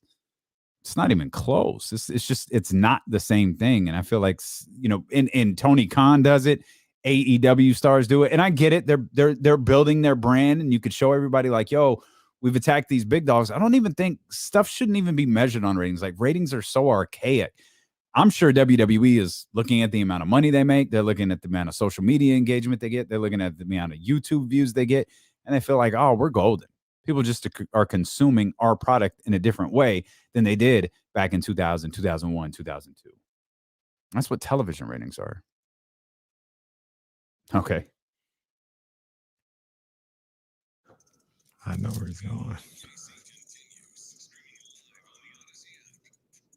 Matt George set to join us coming up here in about 30 minutes. We'll also have our NBA Finals predictions. Let's go. We've had fun looking ahead to the season, which begins tonight. Let's go, baby. Let's go. The Nets in Milwaukee. The Bucks will get their championship ring, put their banner up in the ceiling, and we'll see the Brooklyn Nets take the floor without Kyrie Irving, James Harden, and Kevin Durant out there. And then, of course, we'll get the second game of the doubleheader with the Golden State Warriors and the Los Angeles Lakers. You want to jump in here on the phone lines? We're here with you for the next hour plus 916-349-1320. Let's go to our man, Mitch. Mitch, what's going on, baby? How you guys doing? What's up, Mitch? I can't believe how fast time goes. Really, basketball season starting already? Yeah, man. I'm not. I asked Jess if you could play taps, but it just wasn't appropriate. It's just too soon. Well, I'll stick with basketball, okay, Casey? It was close. I don't know if the Dodgers are doing too well. This thing with the bullpen starting. Why don't you put your best hitter lead off? And it's ridiculous. Well, first of all, Mitch, I'm a man of my word. I'm a man of integrity. I talked a lot about the Dodgers all year. We had the matchup. You guys win, so I got to tip my hat to you, Mitch. You know what I'm saying? You guys were the better team this time around. Got to tip my hat to you. Damon told me you're wearing a Braves super shirt underneath your outfit there, so I think you're rooting for the Braves. I don't blame you. I'm absolutely rooting for the Braves. There's no hiding that. They had so many good years, and they were like the Dodgers before here. They had 14 consecutive. Okay, Mitch. It's a basketball. You're right, Damon. You're right. Okay. You got an MVP prediction for us, Mitch? Rookie year, Cunningham. MVP, Russell Westbrook. Not that the Lakers don't win it. Give Mitch a prize. I don't even know what prizes we got. Give Mitch some. Let's go, Mitch. That ain't gonna happen. I am blinded by my love for Russell Westbrook, but that ain't gonna happen. They ain't gonna get that man no MVP. They didn't even want to give him the first MVP he got. They sure as hell ain't gonna give him a second one. I wonder. I really am interested to see how Russ plays with this group. Oh, me too. That's going to be my CTV tonight. Oh, 100%. Yeah, I'm all about it. And I appreciate that, Mitch, but that's not happening. Hell, I was trying to figure out, could LeBron win the MVP? He could. Like, I want to pick. I don't think LeBron is in the no-fly zone. Like, I thought he was really close last year. He was on his way to getting it. Yeah. And, Giannis made a whole lot of people look stupid last season. So he's back in contention for the MVP because he was ruled out because he wasn't successful in the playoffs, which has nothing. But by the way, that's not a narrative we made up. Like, voters have literally said that. Brian Windhorst comes to mind, has said you can't vote for you can't vote for Giannis Antetokounmpo to be MVP if his team's going to fail in the playoffs. That makes no freaking sense. None. But a writer who has a vote said that out loud. And then, of course, Giannis goes on to make everybody look stupid. So Giannis is back in the conversation for MVP. Joel ain't gone nowhere. Like, I think people are going to be looking at Joel a little bit closer. We've mentioned the who gets the Nikola Jokic treatment, and that's your man. We already know who that is. Luka Doncic. So we're going to throw out our MVP predictions here in just a minute. Anthony got his MVP prediction. Anthony, what are you thinking here? Who's your MVP? Man, I would love for it to be Fox, but I got a strong feeling Westbrook's going to come out this year. So, be the MVP again. Yo, that's two West. Are you okay, Anthony? Are you trolling your boy? Like, are you serious? You a Westbrook guy? Man, I love the King, but you got to respect Westbrook. When he's done it before, he can do it again. Okay, all right. We appreciate you. Shout out, Anthony. Thank you guys for the tickets to wrestling last night. Me and my son really enjoyed and appreciated that. Oh, that's what's up, man. That's who'd dope. you guys who does your son like? Who do you like? Who'd you enjoy seeing? I enjoy seeing it all. I grew up on it as a kid, but I was more happy to see him happy. Yeah, there you that's go. what's up. That's what's good up, stuff, man. Glad he had a Anthony, good time. we appreciate you. Okay, Jesse, what are you doing? I mean, Jesse's calling all his boys out in Modesto, like, yo, call in right now and say Russell Westbrook. Jesse's like, Jesse's got a funny bit he's doing for the show. He didn't tell anyone. He's like, we're gonna get all these people to call in and say Russell Westbrook's gonna be the MVP. Hey, you know what? To Anthony's credit, he sounded like he meant it. That was sincere. I don't see a scenario on the planet where Russell Westbrook could win the MVP. Russell Westbrook has averaged a triple-double 4 out of the last 5 years. He's won the MVP once. He's not winning it again. Team could be 82-0 and it's going to be LeBron James' MVP or Anthony Davis's MVP. It's not going to be Russell Westbrook's. Of course, if something goes wrong, it's Russell Westbrook's fault. I could see Russ getting some buzz for MVP. I really could. I'm not joshing you. Okay. If he's averaging a triple-double, now it's not going to be the same type of triple-double as he's had in a while, but he's also not going to be an OKC. Are you insinuating he going to have one of them Jason Kidd joints? I ain't go that far. I ain't going 11, 10, and 10. I ain't going that far, but it's not going to be 27, 16, and a 13. It ain't going to be that. But if he can do that, have a triple-double or close to it type season, and he gets the Lakers around that top seed, I understand where people are going to be like, it's LeBron, but I think they're going to be the people who like to zag, who be like, well, you know what? We got to acknowledge what Russell Westbrook is doing right now. If you want to know who the X factor really is here, it's Russell Westbrook. We've seen LeBron do this and this team not be able to win. But now you add Russell Westbrook, and that's the guy that's changed everything. I got to tell you, Bob. Who the hell is that? Who's Bob and whose voice was that? That's just talking guy, morning show guy. Oh, is that what Belo sounds like? Is that Belo? Is that Belo in Los Angeles? Is that Belo in Los Angeles? JC in Los Angeles? Who's your MVP pick? My MVP. Well, I've thought about this, and my very first thought was it was going to be Kevin Durant. But me and you have talked about it a number of different times, Damon. We just don't know if he's going to play that many games. So I had to fall back off that. Then I was looking around and I said, if I want a right prediction, if I want it correct, the odds need to go with Luka because they're going to do everything they can. If Luka gets in the play-in game, they may give him the MVP. Like, that Luka, just see how he willed that team to the play-in scenario. They would be the old Sixers who won 9 games in a season if it wasn't for Luka. That's MVP worthy. They'll try. They'll try. But you know what, Davion? I don't see this young man changing anything about what he's done over the last 3 years or so. And now that he's got that Windhorse stink off his back, I'm going Giannis to win the MVP. and be a 3-time MVP winner. Okay. I like Giannis is my pick. I desperately so I mentioned that there was a name that flies in the face of something we talked about earlier. Any chance at all Dame Lillard's in the conversation? No. So I'm down to good. I liked Giannis and I agree with you. I was putting it out there. I agree with you on Giannis, but I think I desperately want to say Jason Tatum because I told you Tatum is going to be the guy to ascend, but that ain't it.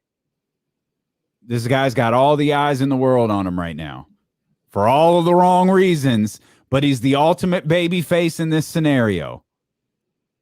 For my money, he should have won it last year. Puts him at the top of the list for this year. Joel Embiid wins his first MVP. And ultimately, I think it comes down to Embiid. It comes down to Embiid, Giannis, and then I think Tatum is going to be in conversation. Now, maybe Tatum is in a conversation similar to maybe like John Wall was in a conversation, 5 years ago. Tatum is going to be a guy I think we're talking about as the MVP, like up until the midway point of the season, and then Embiid and Giannis kind of separate themselves. And LeBron can never do enough, I don't think. Russ, no. Anthony Davis, no. And as Will G pointed out, Will Griffith in the chat pointed out, those three will, if they're having that great of a season, which I don't know that they will, but if they are, they're going to split votes. You know who I thought about, and this wasn't even in my original notes, but I thought about it as time went along, and I think he should be in the conversation, and that's Steph Curry. I think Steph Curry is going to have a season close to what he did last year, then the team's going to be better. Okay. And he was getting MVP, top 3. Some people he finished top 3. Yeah. He got invited to the party. Be in the chatty house and say, yo, this is the MVP right here. You disagreed. Yeah. But angrily. Was I angry? I can't remember. Kind of. You were agitated. A playing game. You the MVP of the playing game. Yeah, that went on a lot last year. Well, yeah, he's going to be firmly in a playoff scenario this year. And I could see he's going to have another season like he did last year. He'll be close to it. Jeez, dude. Season. If that's the case, then just give it to him now. I can't imagine Steph Curry having an off year. No, but I agree. Yeah. I think he was crazy last year. What he did last year, what he's done over the last 7 years, he's going to do it again. Wasn't his year, refresh my memory because time kills me. Wasn't it like, forgive me, like a De'Aaron Fox situation? Like De'Aaron Fox didn't have like a stellar bell-to-bell year. He was good. But then all of a sudden it was like, oh my God, like he's playing out of his mind. Wasn't it the same thing with Steph? Like, oh, Steph is good. Like they're playing. He's willing them to a couple of victories. Yeah. And then all of a sudden it was like, oh my God, like the back-to-back MVP is back. Yeah. At one like point, he's having a historic season again. Right. He went crazy. And he continued it all the way through the end of the season. He did it for he had a stretch of like a month where he was averaging like this absurd number of points per game. Right. I think he's gonna do more. I think he's gonna do close to the same. If he does that, you're spot on. Like, and it's not. If he does that, there's not even a discussion. So let me ask this question. This is something I just came up on the fly, freestyle. Better. What do you think is more likely to happen? A first-time MVP or a repeat MVP? Well, I picked the first-time MVP to win. Yeah. And when I think of repeat, I think more so Giannis and Steph. Giannis. You put Bron in there too, I guess. I mean, even if it was KD, James Harden, those guys have all won MVPs. I mean, I picked Joel. I mean, if you're asking, Luka would be in the first time. Luka would be in there too. But I mean, I it's hard for me to answer because I had Joel versus Giannis. Yeah. That's what I had it coming down to. So that's one first timer versus a potential 3-timer. Yeah. I I'm gonna stay with. There's gonna be no reason not to pick Giannis this year. So and that's the thing too. Like we're just talking, like we're creating conversation. If you told me, fam, you got to put money down on either a first-time MVP or a repeat MVP, I don't know that I'm that confident in Joel Embiid. Like I might put my money on the repeat because now it's encompassed Giannis and LeBron and Steph and Harden and Durant and all of those. Whereas first time you're talking about Joel, you're talking about Luka, you're talking about like Jason Tatum, something along those lines. Jason Tatum is a first timer as well. Yeah, potential first timer. Man, I'm hung up on what you said about Steph though. That's wild. Crazy out there in Golden State. Them damn Warriors. Damn it. You're listening to D-Lo and KC on ESPN 1320 KIFM West Sacramento KRXQ HD2 Sacramento and Odyssey Station and driven by Lashers Elk Grove Dodge. We're live on Twitch. We're live on YouTube. We're live with Matt George coming up here in about 10 minutes or so. He's Kenny Caraway. I'm Damian Barling. We're so happy you are here with us as this 75th NBA season gets underway tonight, and the Sacramento Kings season gets underway tomorrow in Portland. We had mentioned Portland Trailblazer fans not happy with Kyle Draper and D-Lo and KC. As Kyle was talking yesterday, he said that I think this team should be better than the Portland Trailblazers. I put that out there on social media, and boy, the amount of responses I got from #RipCity was funny to me. And I get it. Like I get it. They're insecure. They regularly get eliminated in the first round, and good Lord, I read this wrong. Oh boy. They regularly I lost my train of thought because of what this says. Cade Cunningham out for season opener. As it popped up on my screen, it said Cade Cunningham out for season. The opener part was cut off. Cade Cunningham will miss the season opener against the Chicago Bulls. But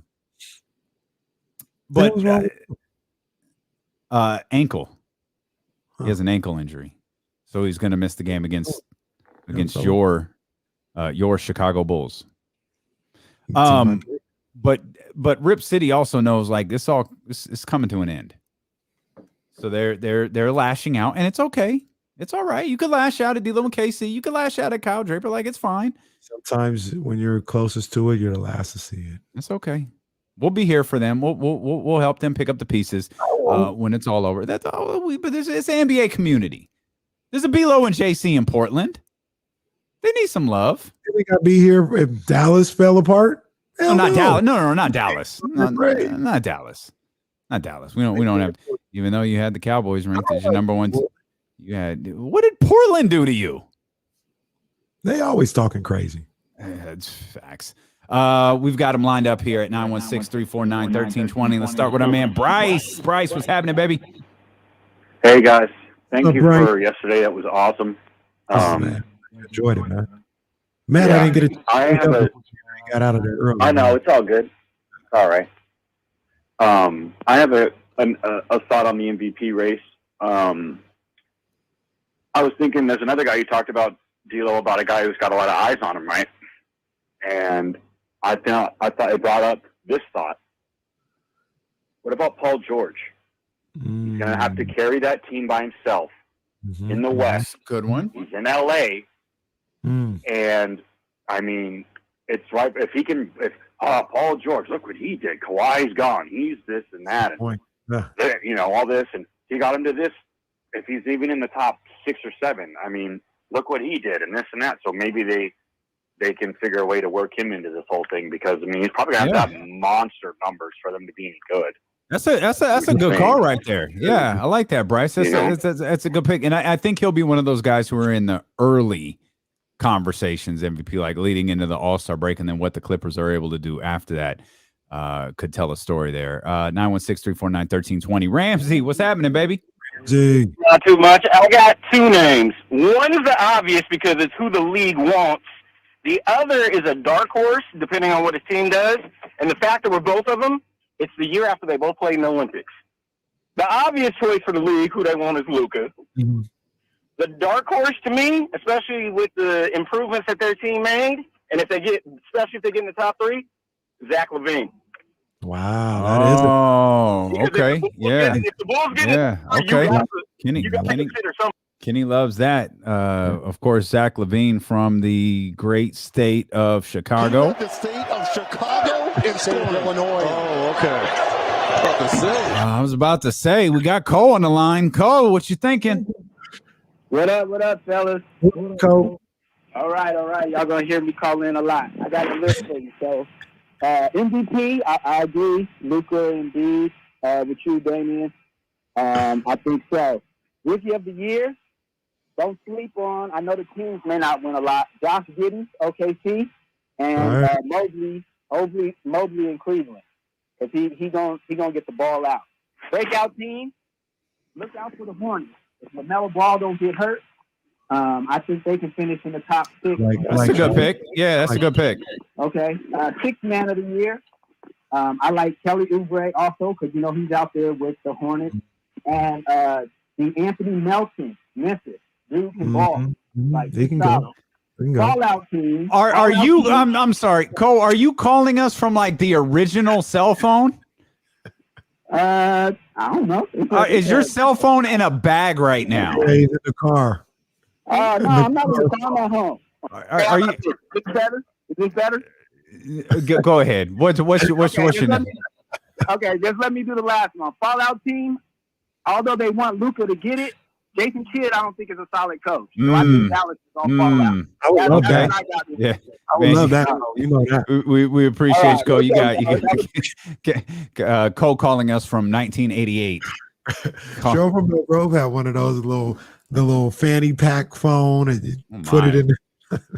And it was corded. There was a cord into the little fanny pack. What y'all know about that? Cheryl from Elk Grove got an outlet in her foot? Like, what you mean? It was corded. You didn't see that where they had the pack that was a cord. It wasn't even Zach Morris. It was before Zach Morris. It was like a little pack. It was that was like a car phone. It wasn't even a cell. It was a car phone, and she just walked around with it and treated it as a cell phone. Yeah, man. I'm with that. I actually like the Hornets pick. Yeah. Breakout team. I like that a lot. What about the Hornets? That's a good pick. That's a good pick. LaMelo doing his thing out there. They had a couple other additions. You talk about Kelly Oubre. That's a good one. Who's the center they got? They signed the center and they drafted a center. Oh, they got Plumlee, I think. The center. Which one? Don't ask me that. I think it's Mason. If I had to guess. Oh my. I think it's Mason. So let's see here. XL Sports tweeted, which is the organization that represents Marvin Bagley. This is Jeff Schwartz. Sacramento has informed Marvin Bagley he is not in the opening night rotation. Oh, boy. All right, so let me reset this. Again, this is from XL Sports, Jeff Schwartz. This is his agent. This is Marvin Bagley's agent. Sacramento has informed Marvin Bagley he is not in the opening night rotation, which is completely baffling. It's clear that they have no plans for him in the future and yet passed on potential deals as last year's deadline and this summer based on, quote, value. Instead, they choose to bring him back but not play him, a move completely contradictory to their, quote, value agreement. This is a case study in mismanagement by the Kings organization. Dear Jeff Schwartz, please F all the way off. You wonder why Marvin Bagley is the way that he is? Take a look at this garbage from his agent. So stupid. This dumb. Is an NBA agent. That is dumb. Boy, does this answer a lot of questions right here. How is that going to help anything? Marvin Bagley's agent issues this statement on social media. Sacramento has informed Marvin Bagley he is not in the opening night rotation, which is completely baffling. It's clear they have no plans for him in the future and yet passed on potential deals at last year's deadline and this summer based on, quote, value. Instead, they choose to bring him back but not play him, a move completely contradictory to their value argument. This is a case study in mismanagement by the Kings organization. End quote. And this is a case study in how to be a horrible ass agent. Wow. You've already cost your client potentially $100 million and you issued this trash. the day before the season starts. But that's, you know what? That's not the story. I told you when this show started, Jeff Schwartz was every bit as accountable for what has gone wrong with Marvin Bagley as Team Bagley, as Earl, Alexa, the whole crew. You called it. That's not, you know what? None of that matters. This is what matters. Marvin Bagley is not a part of the opening night rotation. That's what matters. Marvin Bagley's career with the Sacramento Kings is done. That's what that statement says, and his agent is in his feelings about it. Marvin Bagley's career with the Kings is over with. It's over. Wow. Jeff Schwartz, I mean. That is such a trash statement. Absolute trash. But you know what, Casey? It's the Kings. And you feel like you can pick on the Kings in that situation, and that's what it is. Woo! I'm almost fired up right now. I'm about half hot. Talking about Jeff Schwartz, XL Sports. Give me a break. Jeff Schwartz, Jasmine, put it on a shirt. He's a clown. 100%. Coming to DeLoandKC.com soon. He's a clown shirt. We need to make that happen. Got Matty Ice right here. Matt George. Let's get all set. Matt, boy, it's got to be a tough day for you, Matt. It's my music career. It's the it's the end of an era for Matt George. We're going to step out. We're going to regroup. We're going to process this information. But based on that statement from XL Sports, it sure looks like, as you know what, as a matter of fact, you know what? Let's ride. Let's call an audible. Let's keep going. Jesse, let's keep going. No need to break right now. We've got news in front of us. Let's keep riding. I saw you shaking your head, Matt, as we came in. You obviously saw the tweet from XL Sports. Adrian Wojnarowski retweeted it. James Ham is now on it. My opinion, straight out the gate, Marvin Bagley's career with the Kings is over. Absolutely. Yeah, it's done. It's absolutely done. Like how there's no chance in hell that this is not anything but the final straw of a teenage girl's final text in a bad breakup. That's exactly what the hell this is. It's embarrassing, man. It's embarrassing. It's complete. Uh-oh. Matt is so worked up. He's just like, I'm out. I can't deal with it. It's too emotional. It's too emotional. No, what? There you go. Team Bagley got to your setup over there. I got so emotional. Somehow I hit backspace. Hey, this is, I don't know where I cut off because I kept going before I realized that I was no longer here. I spent yesterday's Locked On Kings podcast talking about this exact thing. Everything was going in this direction. This is exactly where we were headed. I thought it was very, very telling that Marvin Bagley was available for the final preseason game and Luke Walton couldn't find a way to get him into the rotation. And it's not going to be because he was taking a look at other guys, because Kings starters and important players were playing regular season minutes in that game. I mean, we've just been heading here for a long, long time. And what's a real shame here is you guys just touched on it, because this dropped right as I tuned in, right as I joined this show and the call here. This makes so much sense for how Marvin Bagley has been his entire career to this point, how Marvin Bagley continues to be enabled. You have an agent right here that not only is pulling on the low-hanging fruit that we've been talking about for a while, blaming the Kings organization, who has been a screw up in the past, blaming the organization for all your problems. Now you just took any little bit of potential that your client had to get paid a decent amount of money somewhere, and you just chuck that crap right out the window. It's absolutely embarrassing, not surprising at all. And Marvin Bagley and the Sacramento Kings are done. It's over. Let the breakup begin. Bring out the tub of ice cream. Here we are. I mean, it's stupid. Let's just call it what it is. I'm 100%. Not calling the man stupid. I'm not calling it. But this move, this strategy, it's dumb. That's just what it is. You're sitting up here. You've already cost the man upwards of $100 million. Absolutely. With the way, and we've mentioned this numerous times. Davion broke it down beautifully earlier. Jaren Jackson Jr. is getting that deal that he got simply because he just played his role perfectly. He played his role perfectly.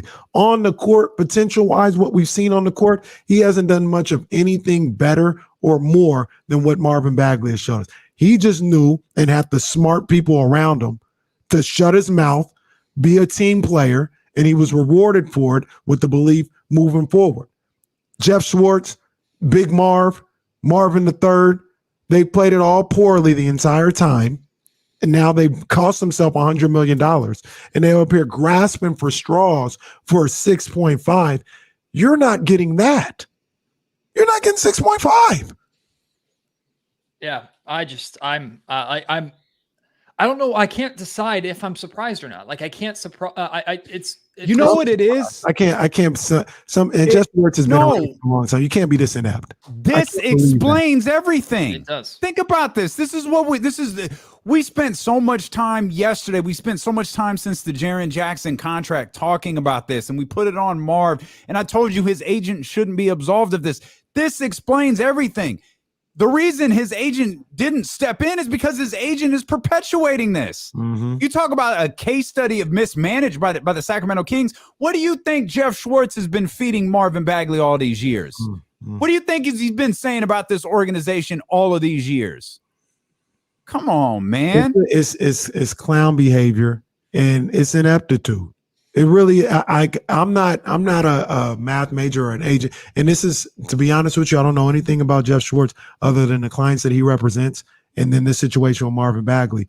This is unbelievable that he could handle this situation this poorly with the amount of experience that he had. This is a guy that has clients like Jamal Murray, Kevin Love, Harrison Barnes, Chris Middleton. These are his clients. He's done this before. He's made guys money before. And in this particular situation, you drive this into the ground to the point where this guy is looking at the reality of playing for $1-2 million on his next contract. And it's going to be like a 1-year deal. I'll tell you what, HB and those other guys better be looking at their agent and consider other options, especially with how he has handled this entire situation. I mean, just complete enablement, total complaining, childish behavior across the board. But this has been nothing new with Marvin Bagley and his camp. And again, to be fair to Marvin, it's not anything that he's really said except for on his one episode of his podcast, making some BS excuse that he was so motivated by Trae Young's play in the playoffs that he decided to like a tweet suggesting everything was the Sacramento Kings' fault and he needed to be traded. Whatever. That's the only thing that he said. But the people around him, the things that are constantly been said about people who are attached to him by blood, people attached to him by financial purposes, or his manager, or whoever the heck that lady is on social media, like, these people are the reason why Marvin is where he is at, in addition to the injuries. But it'd be one thing, like we've seen in the case of Jaren Jackson Jr. is incredibly telling to me, because if Marvin Bagley was bought into what the Sacramento Kings were trying to do, the same way Jaren Jackson Jr. is bought into what the Memphis Grizzlies are doing, there is a place on this roster for Marvin. There is a future here in Sacramento for Marvin, and there are at least, I mean, there's at least millions on the table for Marvin Bagley over the course of a few years. Now Marvin is looking at absolutely no opportunity, no future here in Sacramento. And Sacramento was the best opportunity that he had to get the most amount of money he's going to have. Now he's going to hit unrestricted free agency more than likely next summer. And he is going to be scraping and scratching and clawing for pennies on the dollar to go to an organization that's going to be a little bit hopeful that they can turn him into something. And if they don't, he's out of the league. It's embarrassing for a former number 2 overall pick. And in the end, he's going to have to stare himself in the mirror and recognize the part that he and the people around him played in his demise in the NBA. The kid he was carrying a basketball onto an airplane when he first arrived in Sacramento, that kid has been completely erased by whatever the heck this version is. I don't know if it's all his fault, but it has to do with all the people that he continues to support instead of his teammates and his team. And real quick, Dame, the other ironic thing about them doing this is this don't hurt the Kings. Yeah, the Kings could care less. Right. They've already moved on. They moved on with their roster action over the offseason. They moved on with the rotation. They moved on. They could care less about Marvin Bagley at this point. The only thing this does is reiterate how inept you've been this entire time. Jeff Schwartz just hit us with you can't break up with me because I'm leaving. Yep, 100%. No, you know what? Jeff Absolute Schwartz nonsense. saw the garbage that's going on in Philadelphia right now and went, whoa. This is supposed to be our day to stir the pot. This is the Kings organization that's always supposed to be the headlines in this way. So we're going to make sure. And here's the thing, though. You did it once before. Like I'm looking at our crew over on Kings Twitter rocking. I see Joe ads just when we thought the Kings were drama free going into the season. F that. You did it once before. Send his ass home. Let him go to Arizona. Let him go be with his brother, his dad, Earl. Let him do whatever. He's owed whatever he's owed this year. Send it. You did it last year. Just send his ass home. Get lost. Let him go home. Get him off of this freaking team. Get him away from these players. And KC, James just tweeted today the shot of Marvin and any Marvin, seems to be in a good vibe, seems to be in sync with the rest of the team. And it's a weird year for him, but he's doing a good job here. And then here it is. And again, as this has been the case, this isn't Marvin. This is his people. Now, my guess is, again, we'll talk to James Ham tomorrow. And when I say you don't want to miss our conversation with James Ham tomorrow, I mean you don't want to miss our conversation with James Ham tomorrow. But I'm going to guess Luke pulled Marvin aside after practice. Here's our game plan as we head to Portland. You're not going to be a part of the rotation. Marvin, upset, understandably, tells his agent. His agent fires off it wasn't even a tweet. It was like a statement within a tweet. It's like, all right, that's what we're doing. Hey, I stand by my original sentiment. Send him home. I agree with you 100%, Davion. Get him the hell out of here, because the last thing we didn't have a whole training camp of great vibes, good vibes all the way around. Tristan Thompson, Davion Mitchell, even somebody like Buddy Hield is sitting here saying, I'm going to be the star in whatever my role is. Buddy Hield, the guy who is been known for the last year and a half of pouting when things don't go his way. Even he is sitting here on board with what's going on. Nothing but good vibes. The first sign of bad vibes comes from this guy. Once again, get him out of here. Like, get him. And the funny thing, the interesting thing, the baffling thing about all this, because I could see that happening, Davion, what you laid out. Sitting here, you get the word from Luke Walton that you're not in the rotation. You mope out of there. You're talking about get me the hell out of here. Where the hell you gonna go? Where you gonna go? Back to Phoenix. China? Go to China. Go to Europe somewhere. You ain't going nowhere in the league. Nobody out here pining for you. Nobody wants to trade for you. What was it last year? Reportedly a second-round pick that Detroit didn't want to give up. Nobody's checking for you, Marvin Bagley. And I hope things change for you in the future, but you got to live in reality right now. Nobody's checking for you. So you want to get out of here so bad. You can get out of Sacramento and get out of the NBA as a whole if you're not careful. It's crazy, man. Oddly enough, I'm relieved at this point. Like, we finally know, like, the Kings are making what is probably the correct decision here, and they are moving on with the group that they know. Luke Walton is going with players in his rotation that he can trust. And look, this is not the roster from the start of last season. This is a very talented Sacramento Kings roster, and it's already going to be difficult for Walton to manage minutes. So it was always going to be a major competition for anybody to get a spot in this rotation. It makes sense that a guy who misses 3 freaking preseason games, who is already extremely unreliable, is not going to be part of the rotation taken over by players, even if they're new to this team. That's not an argument in favor of Marvin Bagley, because damn, Marvin Bagley might as well be new to this team. Yeah. On my podcast, I compared Marvin Bagley to Hassan Whiteside, not player to player, because they're two very different players. But the comparison I made was Marvin Bagley to this roster is the exact same this season as Hassan Whiteside was to the Kings roster last season. He's a big man that fills a spot. He can do a couple of things well. He's on an expiring deal. He's a placeholder on this freaking roster at this point. That is what Marvin Bagley is. Marvin Bagley right now to this roster is what Hassan Whiteside was to the roster last year, except last year at the start of the season, the Kings' depth was so piss poor that Hassan Whiteside actually had the chance to make it. This season, the Kings don't have a spot for Marvin Bagley right now because they have a guy in Alex Len. They have a guy in Tristan Thompson. Hell, Chemezi Metu, I can rely on more coming off the bench to play big man minutes that can actually result in the Kings winning basketball games than Marvin Bagley's empty stats. And I feel, I still, part of me feels bad for Marvin.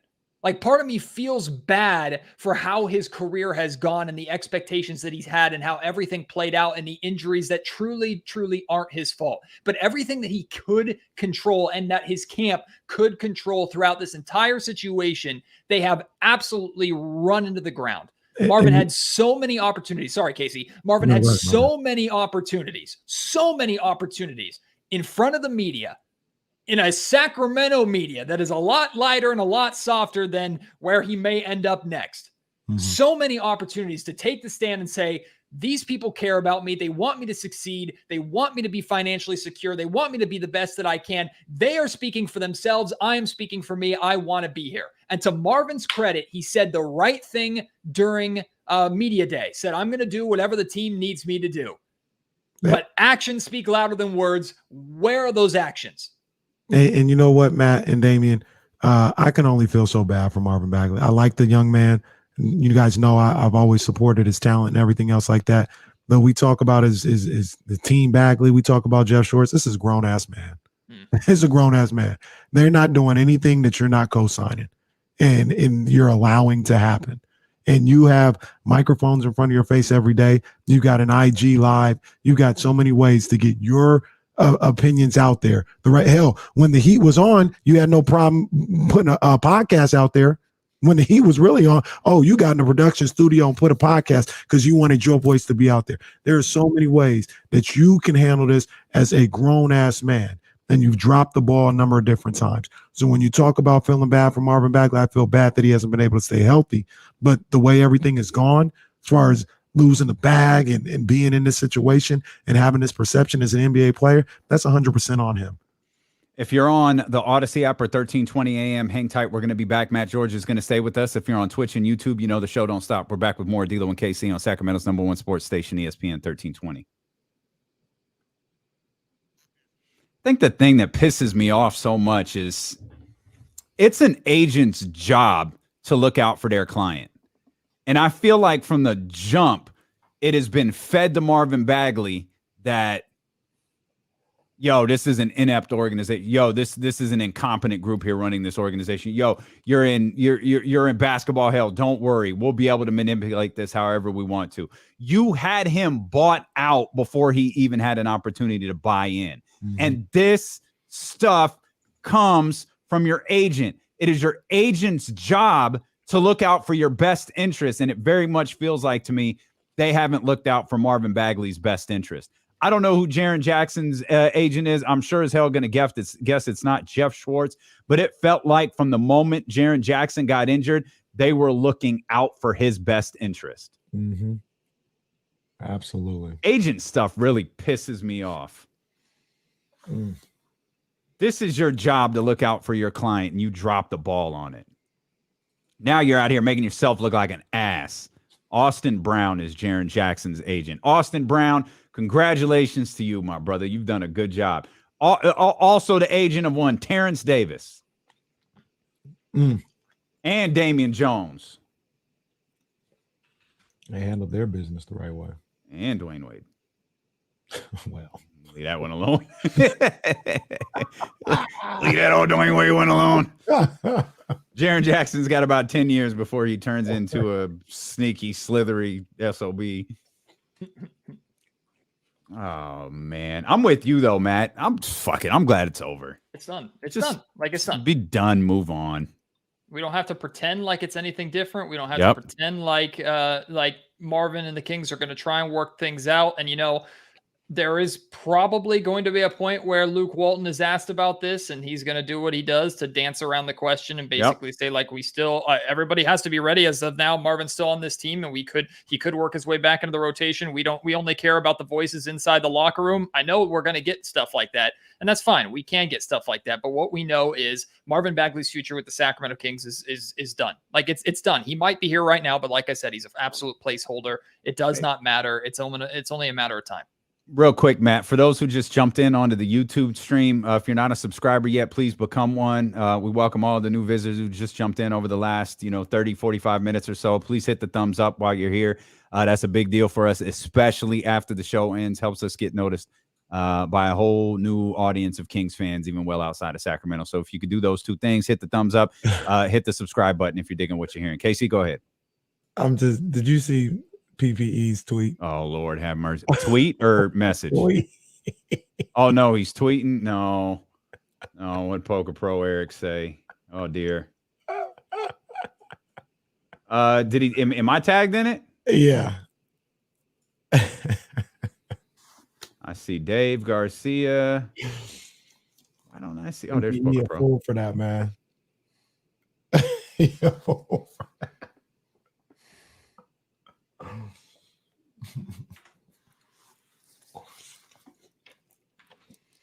There goes my oh boy.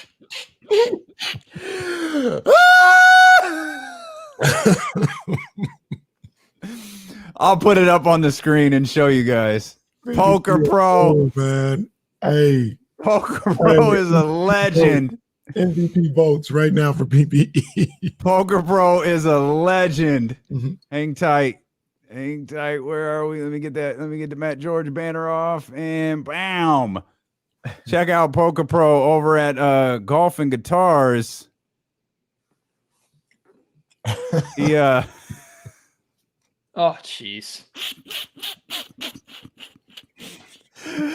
Poker Pro Eric is for life. Oh, I love it. Jesse said Poker Pro just spray painted NWO all over that man's card. Oh, boy. Oh, I love it. I love it. Damn.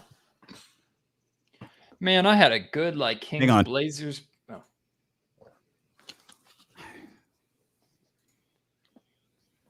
Shout out to the homie Poker Pro Eric out there doing God's work on the golf course. Poker Pro, we appreciate you, baby. You're doing the Lord's work out there, Poker Pro. Oh, you man. could follow us at D'Lo and That's a wild boy right there. at D'Lo and KC, and at IMK Diddy, at Damian Barling, at Matt George Radio. You could connect with us on social media, see what we're cackling about. Of course, you could watch the show on twitch.tv/ESPN1320, youtube.com/ESPN1320. Yeah, I don't know if it's a eulogy or a funeral or just a hey, goodbye. But if you're just send-off party, that's what it is. I mean, and I'm good with it. It's long overdue. If you're just tuning in, Marvin Bagley's agent Jeff Schwartz from his agency Twitter account tweeted, Sacramento has informed Marvin Bagley he is not in the opening night rotation, which is completely baffling. It's clear they have no plans for him in the future, and yet passed on potential deals at last year's deadline and this summer based on value. Instead, they chose to bring him back, not play him, a move completely contradictory to their value argument. This is a case study in mismanagement by the Kings organization. That's from Jeff Schwartz, and we're on our full F Jeff Schwartz vibe. But I'll just focus on the first line of that. Sacramento has informed Marvin Bagley he's not in the opening night rotation. We can talk about all this other stuff. We could talk about the end of Marvin Bagley, the end that had to happen. We could talk about the disaster that 2018 draft was. But this feels like, and I think we've seen it here in the chat and we've seen it on Twitter and different, places. This feels like a move Luke Walton is making for the betterment of the team. Absolutely. Or whatever role Monty McNair may have in this, or this feels like we're not talking development anymore. We're not talking about grooming. We're not talking about playing guys to up their trade value. We're talking about getting this team, which has been a disaster for the last decade and a half, back into the postseason in some way, shape, or form. And we have made our decision through preseason. We know Marvin Bagley can't be a part of it. Hey, and Damian, you're 100% correct. I've been the one saying, give this guy a chance. Let's try it one more time, whatever the case may be. That's out the window. I'm done with that. And even more so, Luke Walton did what he had to do for the betterment of the team. Jeff Schwartz did what he felt he needed to do for the betterment of his client or whatever he's trying to do. I'm going to say this. Monty McNair, it's time for you to do what you're supposed to do now. And I'm going with what Davion said. Get him out of here. Get him out of the locker room. Send him home. Send him to Arizona, wherever he's got to go. Dude. We'll work on a trade. We'll work on whatever. Goodbye. Just cut him. Like, what does it even matter at this point? Like, what are you going to trade him for? You're right. Going to trade him for a second-round pick, Matt? Like, what are you going to trade him for? We talk about, and that's what Jeff Schwartz can do. And I don't remember, Matt, if you said this during the commercial break or if you said it on the air, but you brought up Luke Walton and how Luke Walton is going to be asked about this. And he's going to give a Luke Walton answer because he's not going to throw anyone under the bus. That's just not what he does. But Jeff Schwartz can go out there and say whatever he wants to. Yeah, maybe there were deals out there. For what, though? Right. Like, what are we talking about? Like, what was a deal out there for Marvin Bagley III at the trade deadline or at the summer? Because we had heard the Kings had gotten, they were contacting people and getting contacted about Marvin Bagley. And they were getting no. They were getting no. That too. Nobody That too. For him, man.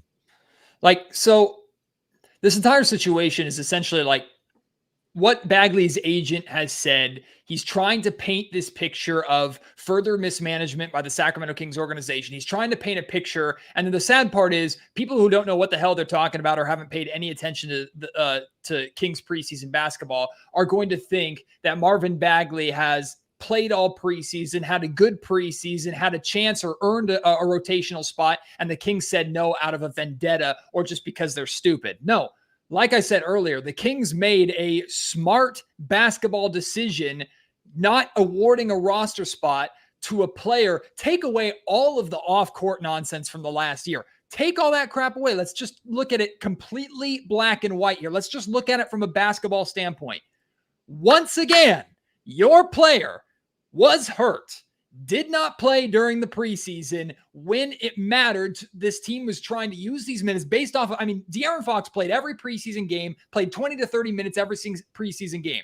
Tyrese Halliburton, I think maybe he rested one game, if I'm not mistaken. Davion Mitchell played heavy minutes every preseason game. The whole freaking point of this Sacramento Kings preseason was to get a group and get them comfortable playing with one another.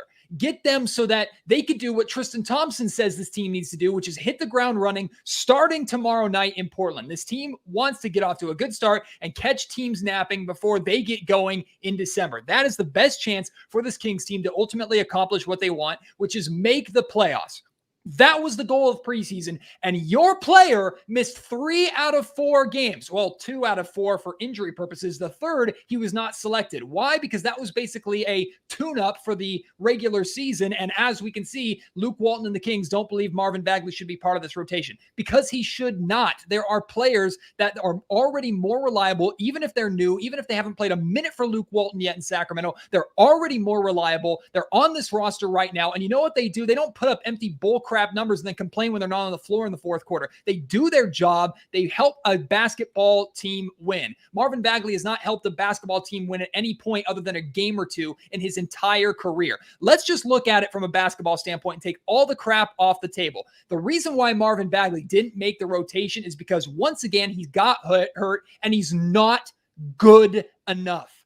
That's it. Now you can add in everything on top, the cherry on top that is the absolute embarrassment of his camp and of everything that's happened over the last year. And that's the candy on top at this point. Like, I'm not saying that didn't influence Luke Walton's decision a little bit because I know Luke Walton's a human and he may not want to let on that it bothers him, but I know it bothers him just like it bothers everybody else in that locker room. So I'm sure that played a part. But from a pure basketball standpoint, this is the right decision, and that is what matters for an NBA team that's trying to end a playoff drought. And look here. Make no bones about it. Matt's going off. Matt's turned up. He turned up too. Yeah, he turned up. But make no bones about it. We talked about it yesterday. Not only is Luke Walton fighting for his job, we talked about how he's fighting for his NBA coaching career. This is it. He has to win. And I don't care what the personal vendetta people think is going on. He's trying to coach for his career. So when he's got his back against the wall and everything to lose, and he still says, Nah, we don't want nothing to do with you. That says more about you than it does Luke Walton or the organization. I'm telling you, Davion, you hit the nail right on the head. Get him the hell out of here.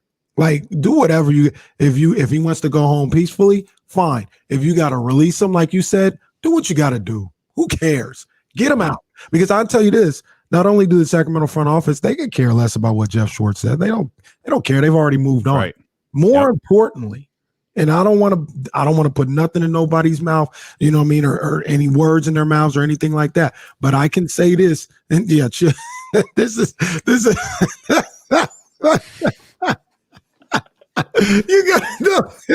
Yo, I don't want to put any words in anybody's mouth. Come on, buddy, focus, bring it together. You're thinking about that broadcasting thread we were watching earlier. But I'll tell you this. I don't think anybody in that locker room they could care less about Marvin Bagley or not. They could care less. They're like, who cares?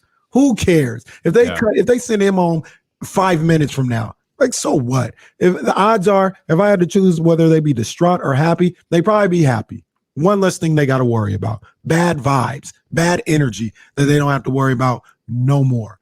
Monty, get them out.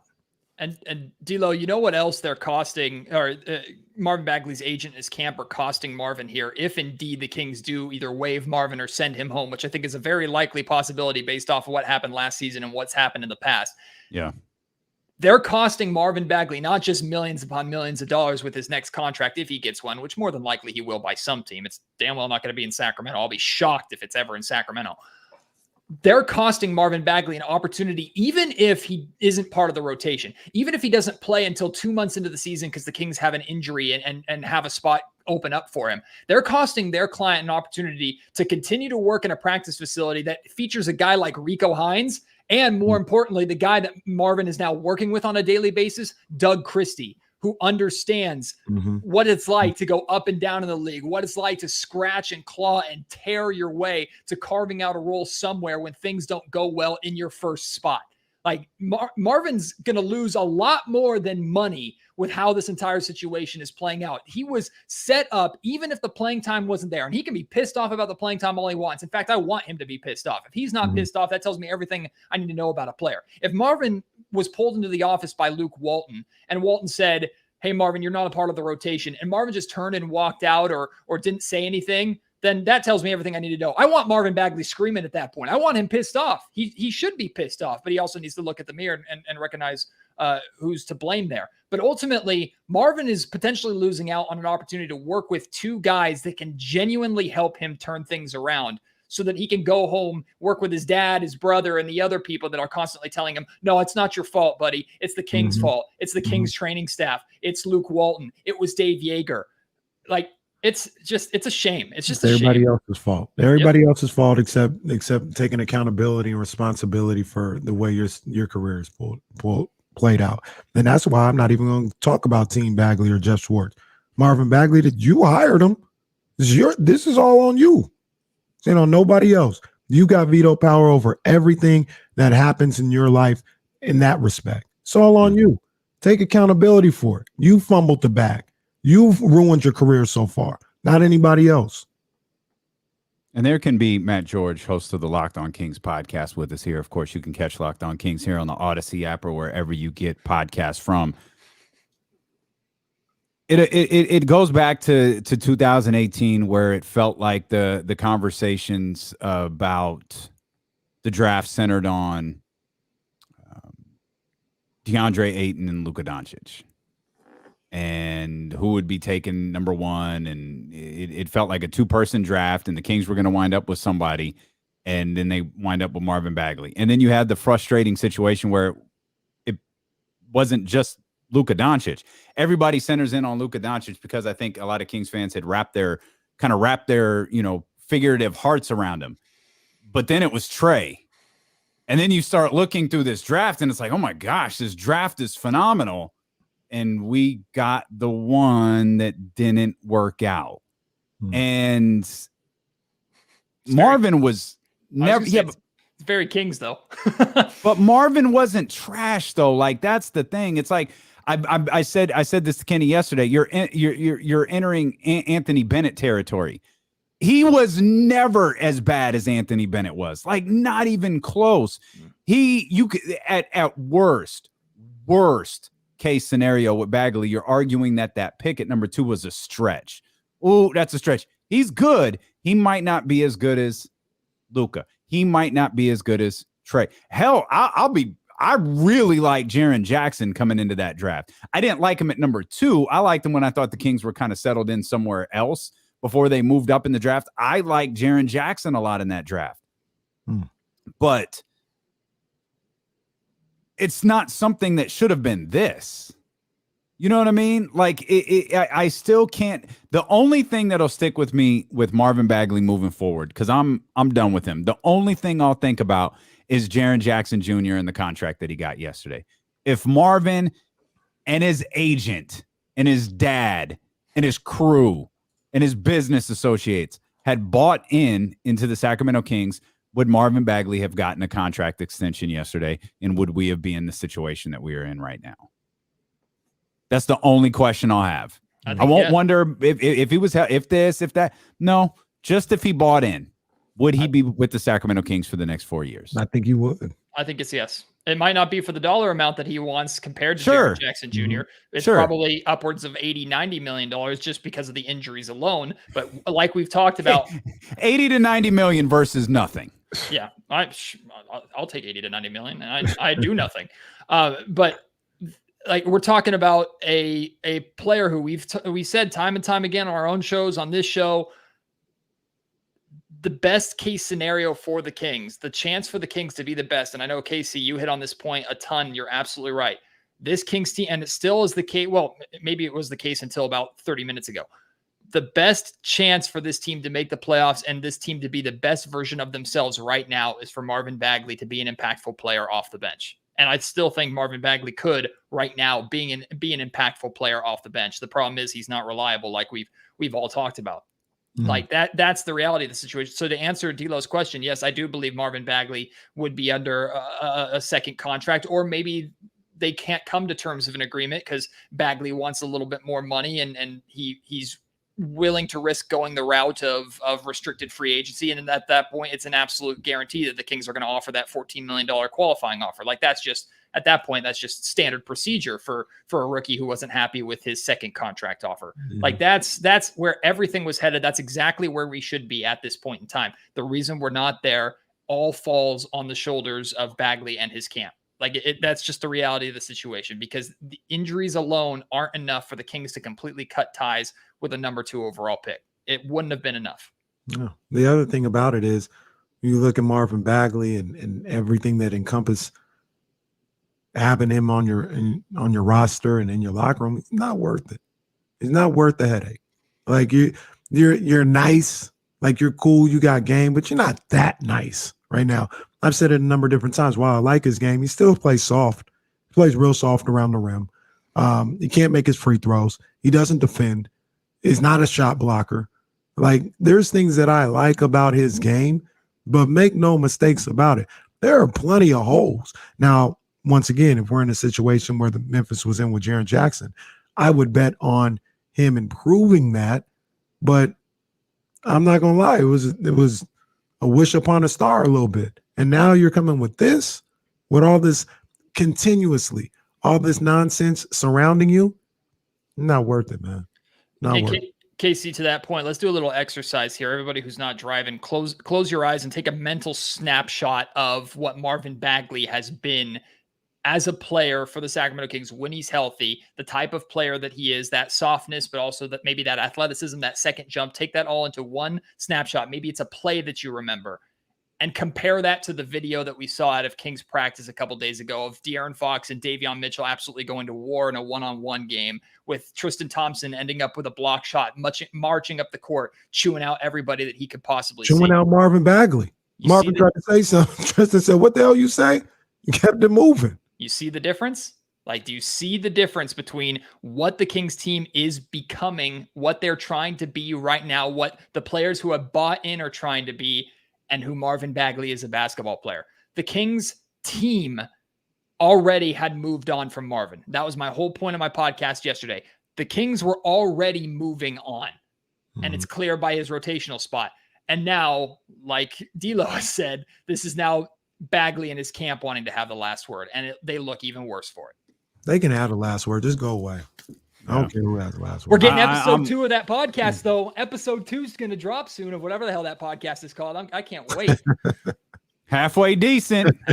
I'm hoping De'Aaron Fox is asked about Marvin Bagley, and we hear this. What they got to do with me, my team. That's my man.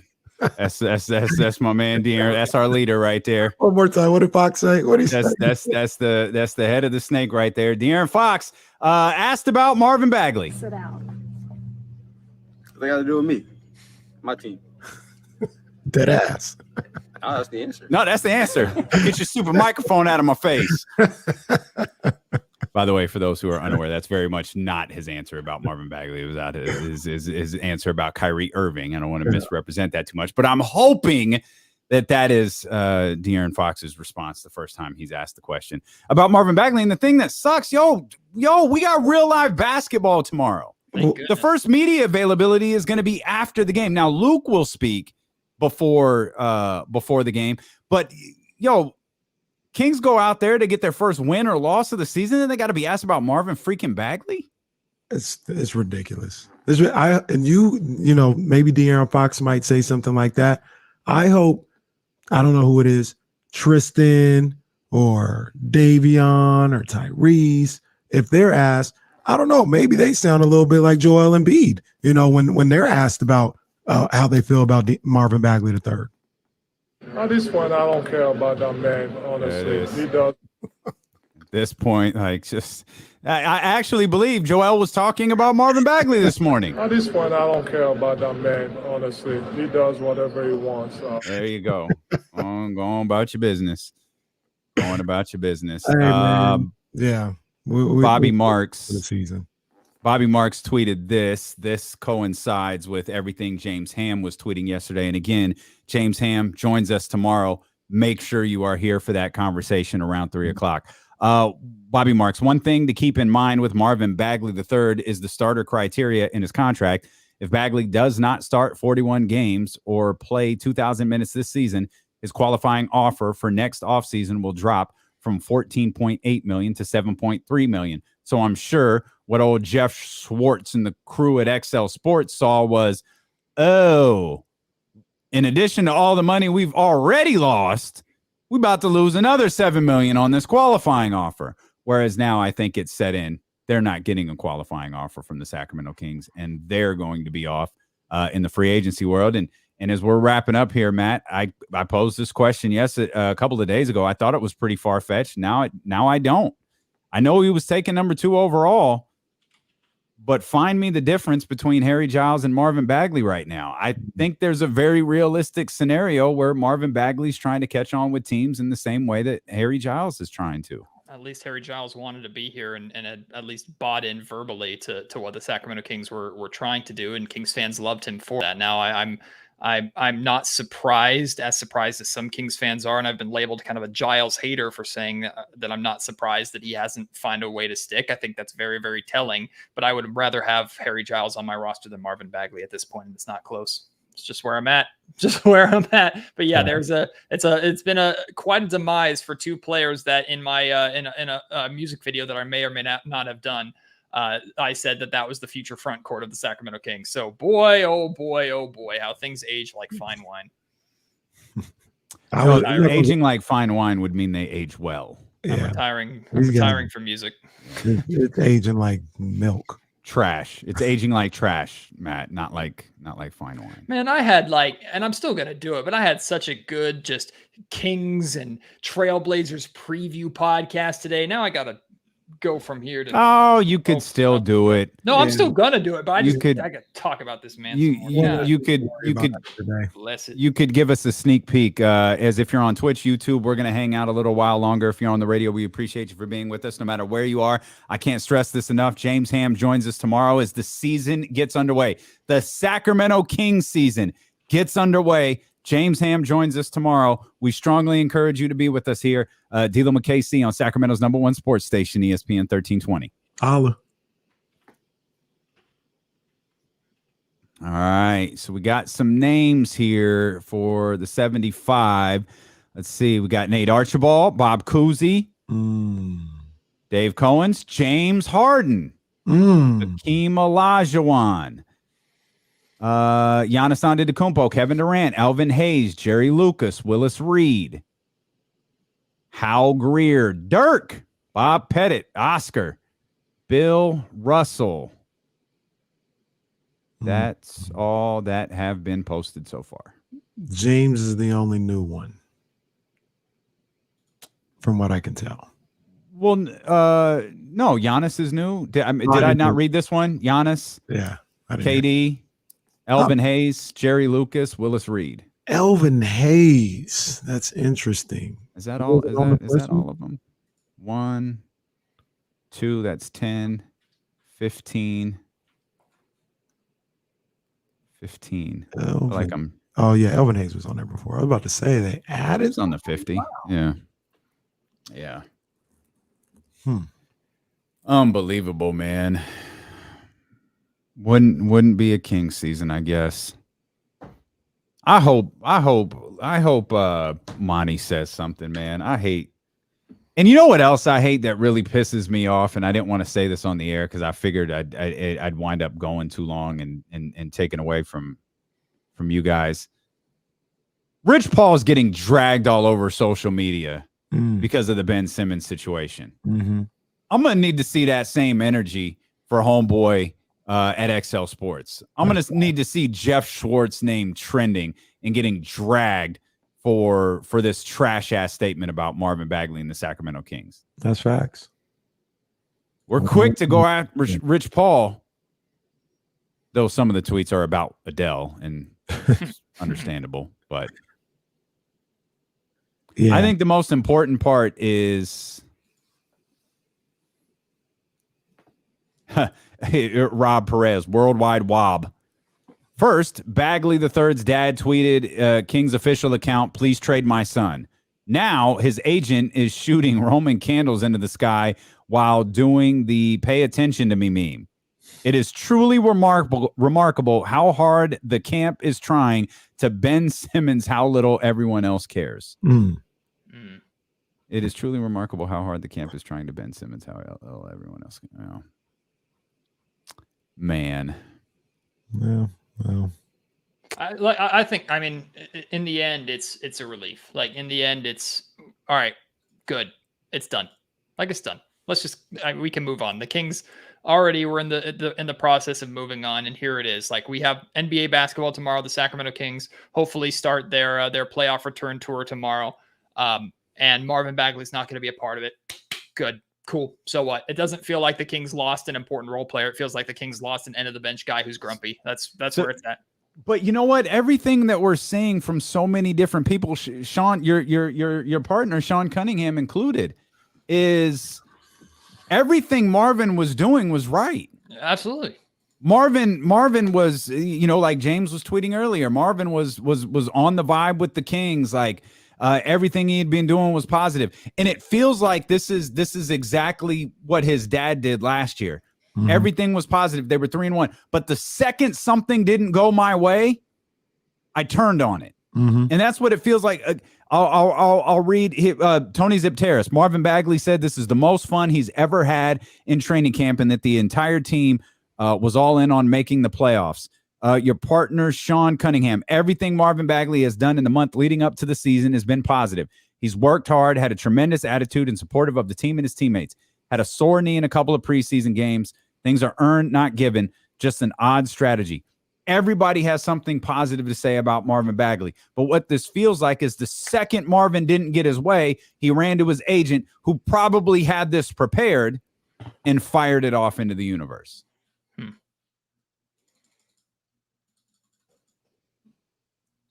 Sorry, man. Responding to Bomani Jones. That dude is. Did Bomani say something? He just quote tweeted the Jeff Schwartz thing. It was like, I gotta admit, he's got a point. And because Bomani Jones doesn't watch a second of Sacramento Kings basketball and has no idea what he's talking about, and I actually really, really like Bomani Jones, but I'm not going to be fooled into pretending that Bomani Jones watches a single solitary second of Sacramento Kings basketball. This isn't a bad look on the Kings at all. No. This is not a bad look at all. I really like Bomani Jones, but he has no clue what's actually going on here. No clue. Yeah. Yeah, man, that's frustrating. Like you said, Kings, indeed.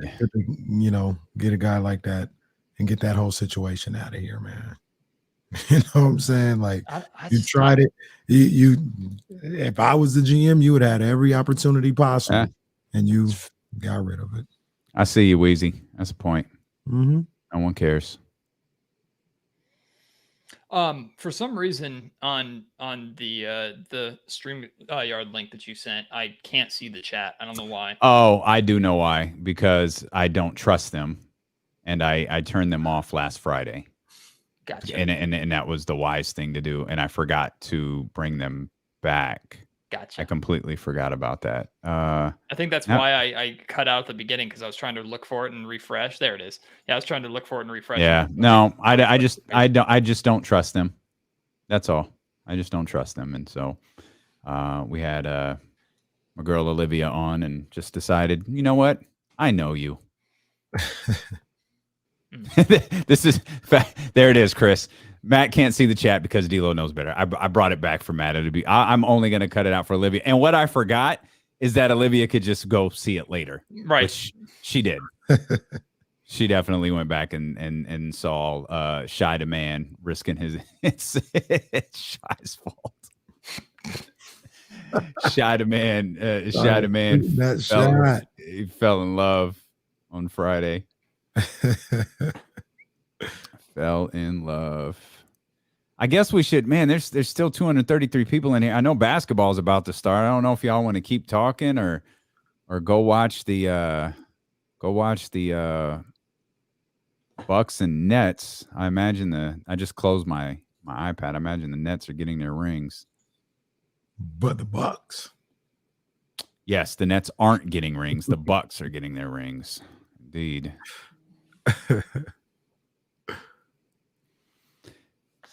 Oh, man. So Luke, I'm guessing, has a media availability around it. Man, that's just such a crappy situation for him. They're probably getting on a plane. Does he even do you just tell him, like, hey, dude, stay here? Like, how do you even I don't know. Like, stay here. Just go wherever you're gonna go. Sure, it'll be fun to see all of the sideline shots of Marvin Bagley sitting on the end of the bench. But hey, Marvin might be up cheering and rooting on his teammates, and I don't know. Like the what we've seen from Marvin versus what we've heard from the people around Marvin and heard from Marvin himself too. Just they've never mixed at any point. So I just confused. But I'm honestly relieved at this point. Like we have our answer. Less to do with Marvin's agent and everything, more to do with Luke Walton and the Kings do not have Marvin Bagley as part of the rotation going forward. Cool. Great. Good. I think it's like Kenny and I talked a lot about this, man. You can't trust putting him out there. Mm-mm. You can't. And I just gotta I've just been alerted by John. John Bull has alerted us to looks like old who is tweeting again. Mm-hmm. Oh dear. Mm-hmm. Well, I'm blocked, so I couldn't see it anyway. She says Marvin's played 8 less games than Jaren Jackson and has better stats. Let's talk about it if y'all really want to. Fam, you don't want to.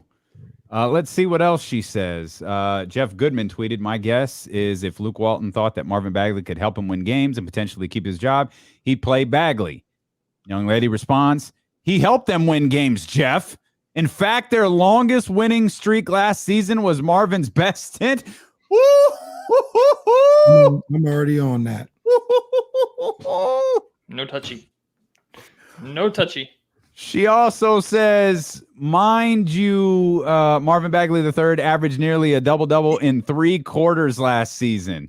Oh, child, please, somebody get them to stop. 14-7 is not nearly a double-double. Oh, man, I can't, bro. John, I can't believe you alerted me to that. This young lady is something else. And of course, she was all over. Let's see. I'm curious what these quote tweets were. To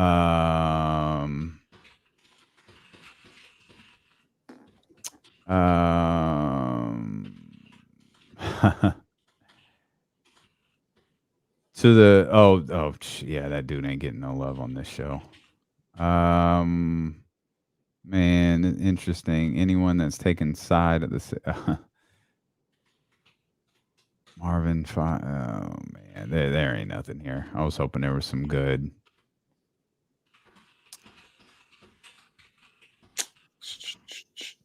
Oh, here's a good one. This is a wild take. This is from an individual with 2 followers.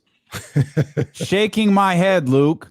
This better be coming from Monty because a Ben Simmons deal is on the table and contingent on Bagley being healthy, so he can't play. Otherwise, I'm dumbfounded as to how he is our X factor to make this team a legit playoff contender, and we bench him. Oh my. This tweet from XL Sports has like sent their engagement up by like 1,000%. Like no one follows nor no one like rides with XL Sports. Barely even knew it existed. Right. Like the website and all this other stuff.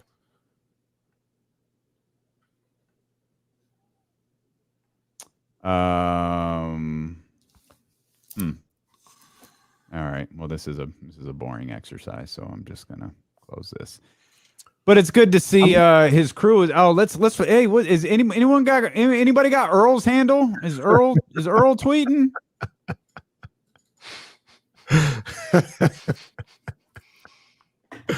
Oh man, these dudes and these ladies, they're such enablers, man.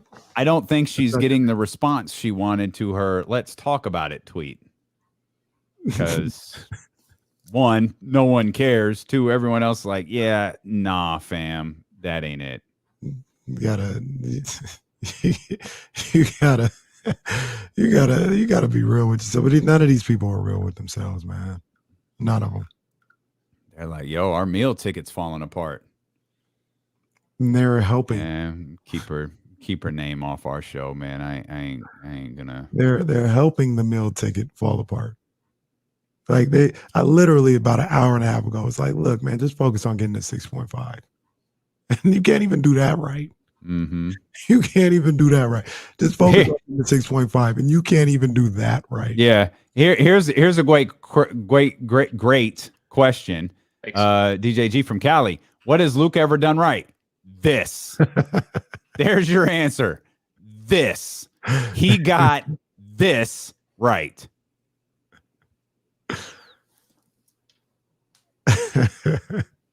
Bagley for Ben Simmons straight out. Let's work those phones, Monty. What the hell has Marvin Bagley ever done right? What has he done right?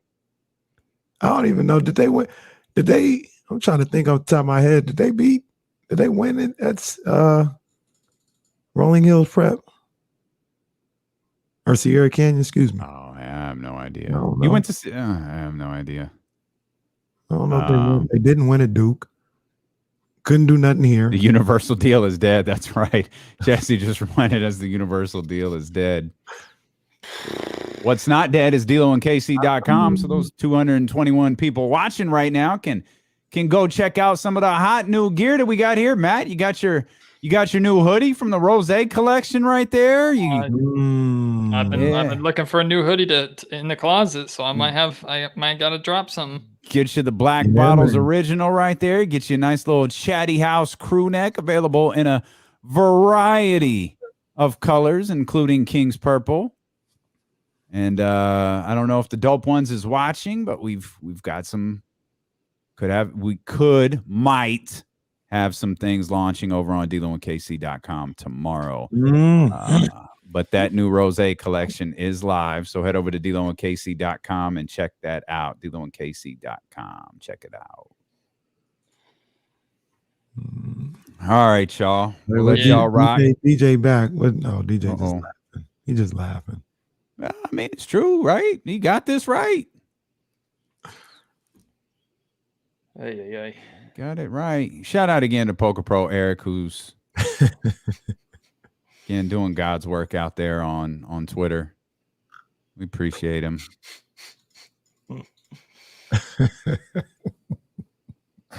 That was some funny stuff. Yeah, that was solid work by our man. Missed it. PPE doing that good work out there. Appears to have put our sticker on some random golf cart. Yeah, it is a baby face turn from Poker Pro Eric right there. Yeah, just made sure D-Lo and KC were represented out there in the world. It's good stuff, man. Shout out to Dave Garcia and the Dope Ones. All right, y'all. Matt, great stuff, my friend. Well, that changed pretty quickly on coming on, man. But I love stuff like this. These are some of my favorite moments in sports talk and just in general when you're like, hey, I have a plan, and then sports happen. Oh yeah, it's the best. I'm so excited for Kings basketball actually being back though tomorrow. All this Marvin Bagley drama aside, like there are so many freaking reasons to watch this Kings team play tomorrow, and I'm very, very excited. To truth be told, part of me hopes that now hear me out here. Part of me hopes the Kings get punched in the mouth tomorrow night for a quarter, because I want to see how they respond. Because I'm not going to fully buy into this new defensive identity or what the team is trying to portray themselves as and how well they played in the preseason. I'm not going to believe it until they face adversity and overcome it. It doesn't necessarily have to be in the same game type thing, but like until this team gets in the midst of a muddy 2-3 game losing streak that they have to try and fight their way out of before it gets out of hand. Like that's where I am very interested to see how this team responds. I'm not hoping they go 0-1 and 0-2 in their first couple of games, but I would like to see a point in this game where, let's say, Damian Lillard gets going or CJ McCollum gets going, and the Kings have to rely on their defense, and maybe the Kings shots aren't falling, and they have to rely on their defense to right the ship a little bit until they can get themselves back going a little bit. Like I'm looking for some kind of snapshot of that, and hopefully a Kings win in Portland. I cannot wait. No, thank you. I want them to go up 20 and stay up 20. That's what I want. Yeah, I don't want any adversity tomorrow. Give me adversity later. I don't want that tomorrow, man. I disagree with you. Come on, we got a Kings Nuggets overtime win in Game 1 in Denver last season.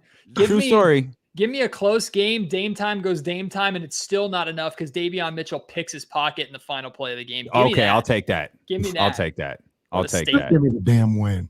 I'll take that. He's like, screw y'all. Hey, appreciate you guys so much for tuning in, man. YouTube and Twitch came out super, super strong today. If you're on YouTube, hit the thumbs up, please. If you're not a subscriber, become one, man. We got great content. Most of it centered on the Kings that post daily, including the live radio show 4 hours a day. But we'll post our conversation with Matt George separately. Some of the other King stuff we'll post separately as well. So take a look at that. Head over to DLoandKC.com, and it's going to be a big day tomorrow, man. I promise you, this isn't overhype. Tomorrow is going to be a big, big day here for D-Lo and KC on ESPN 1320. So we appreciate you guys. Enjoy basketball tonight. Enjoy the NBA tonight. And we'll see you tomorrow at noon. Holla.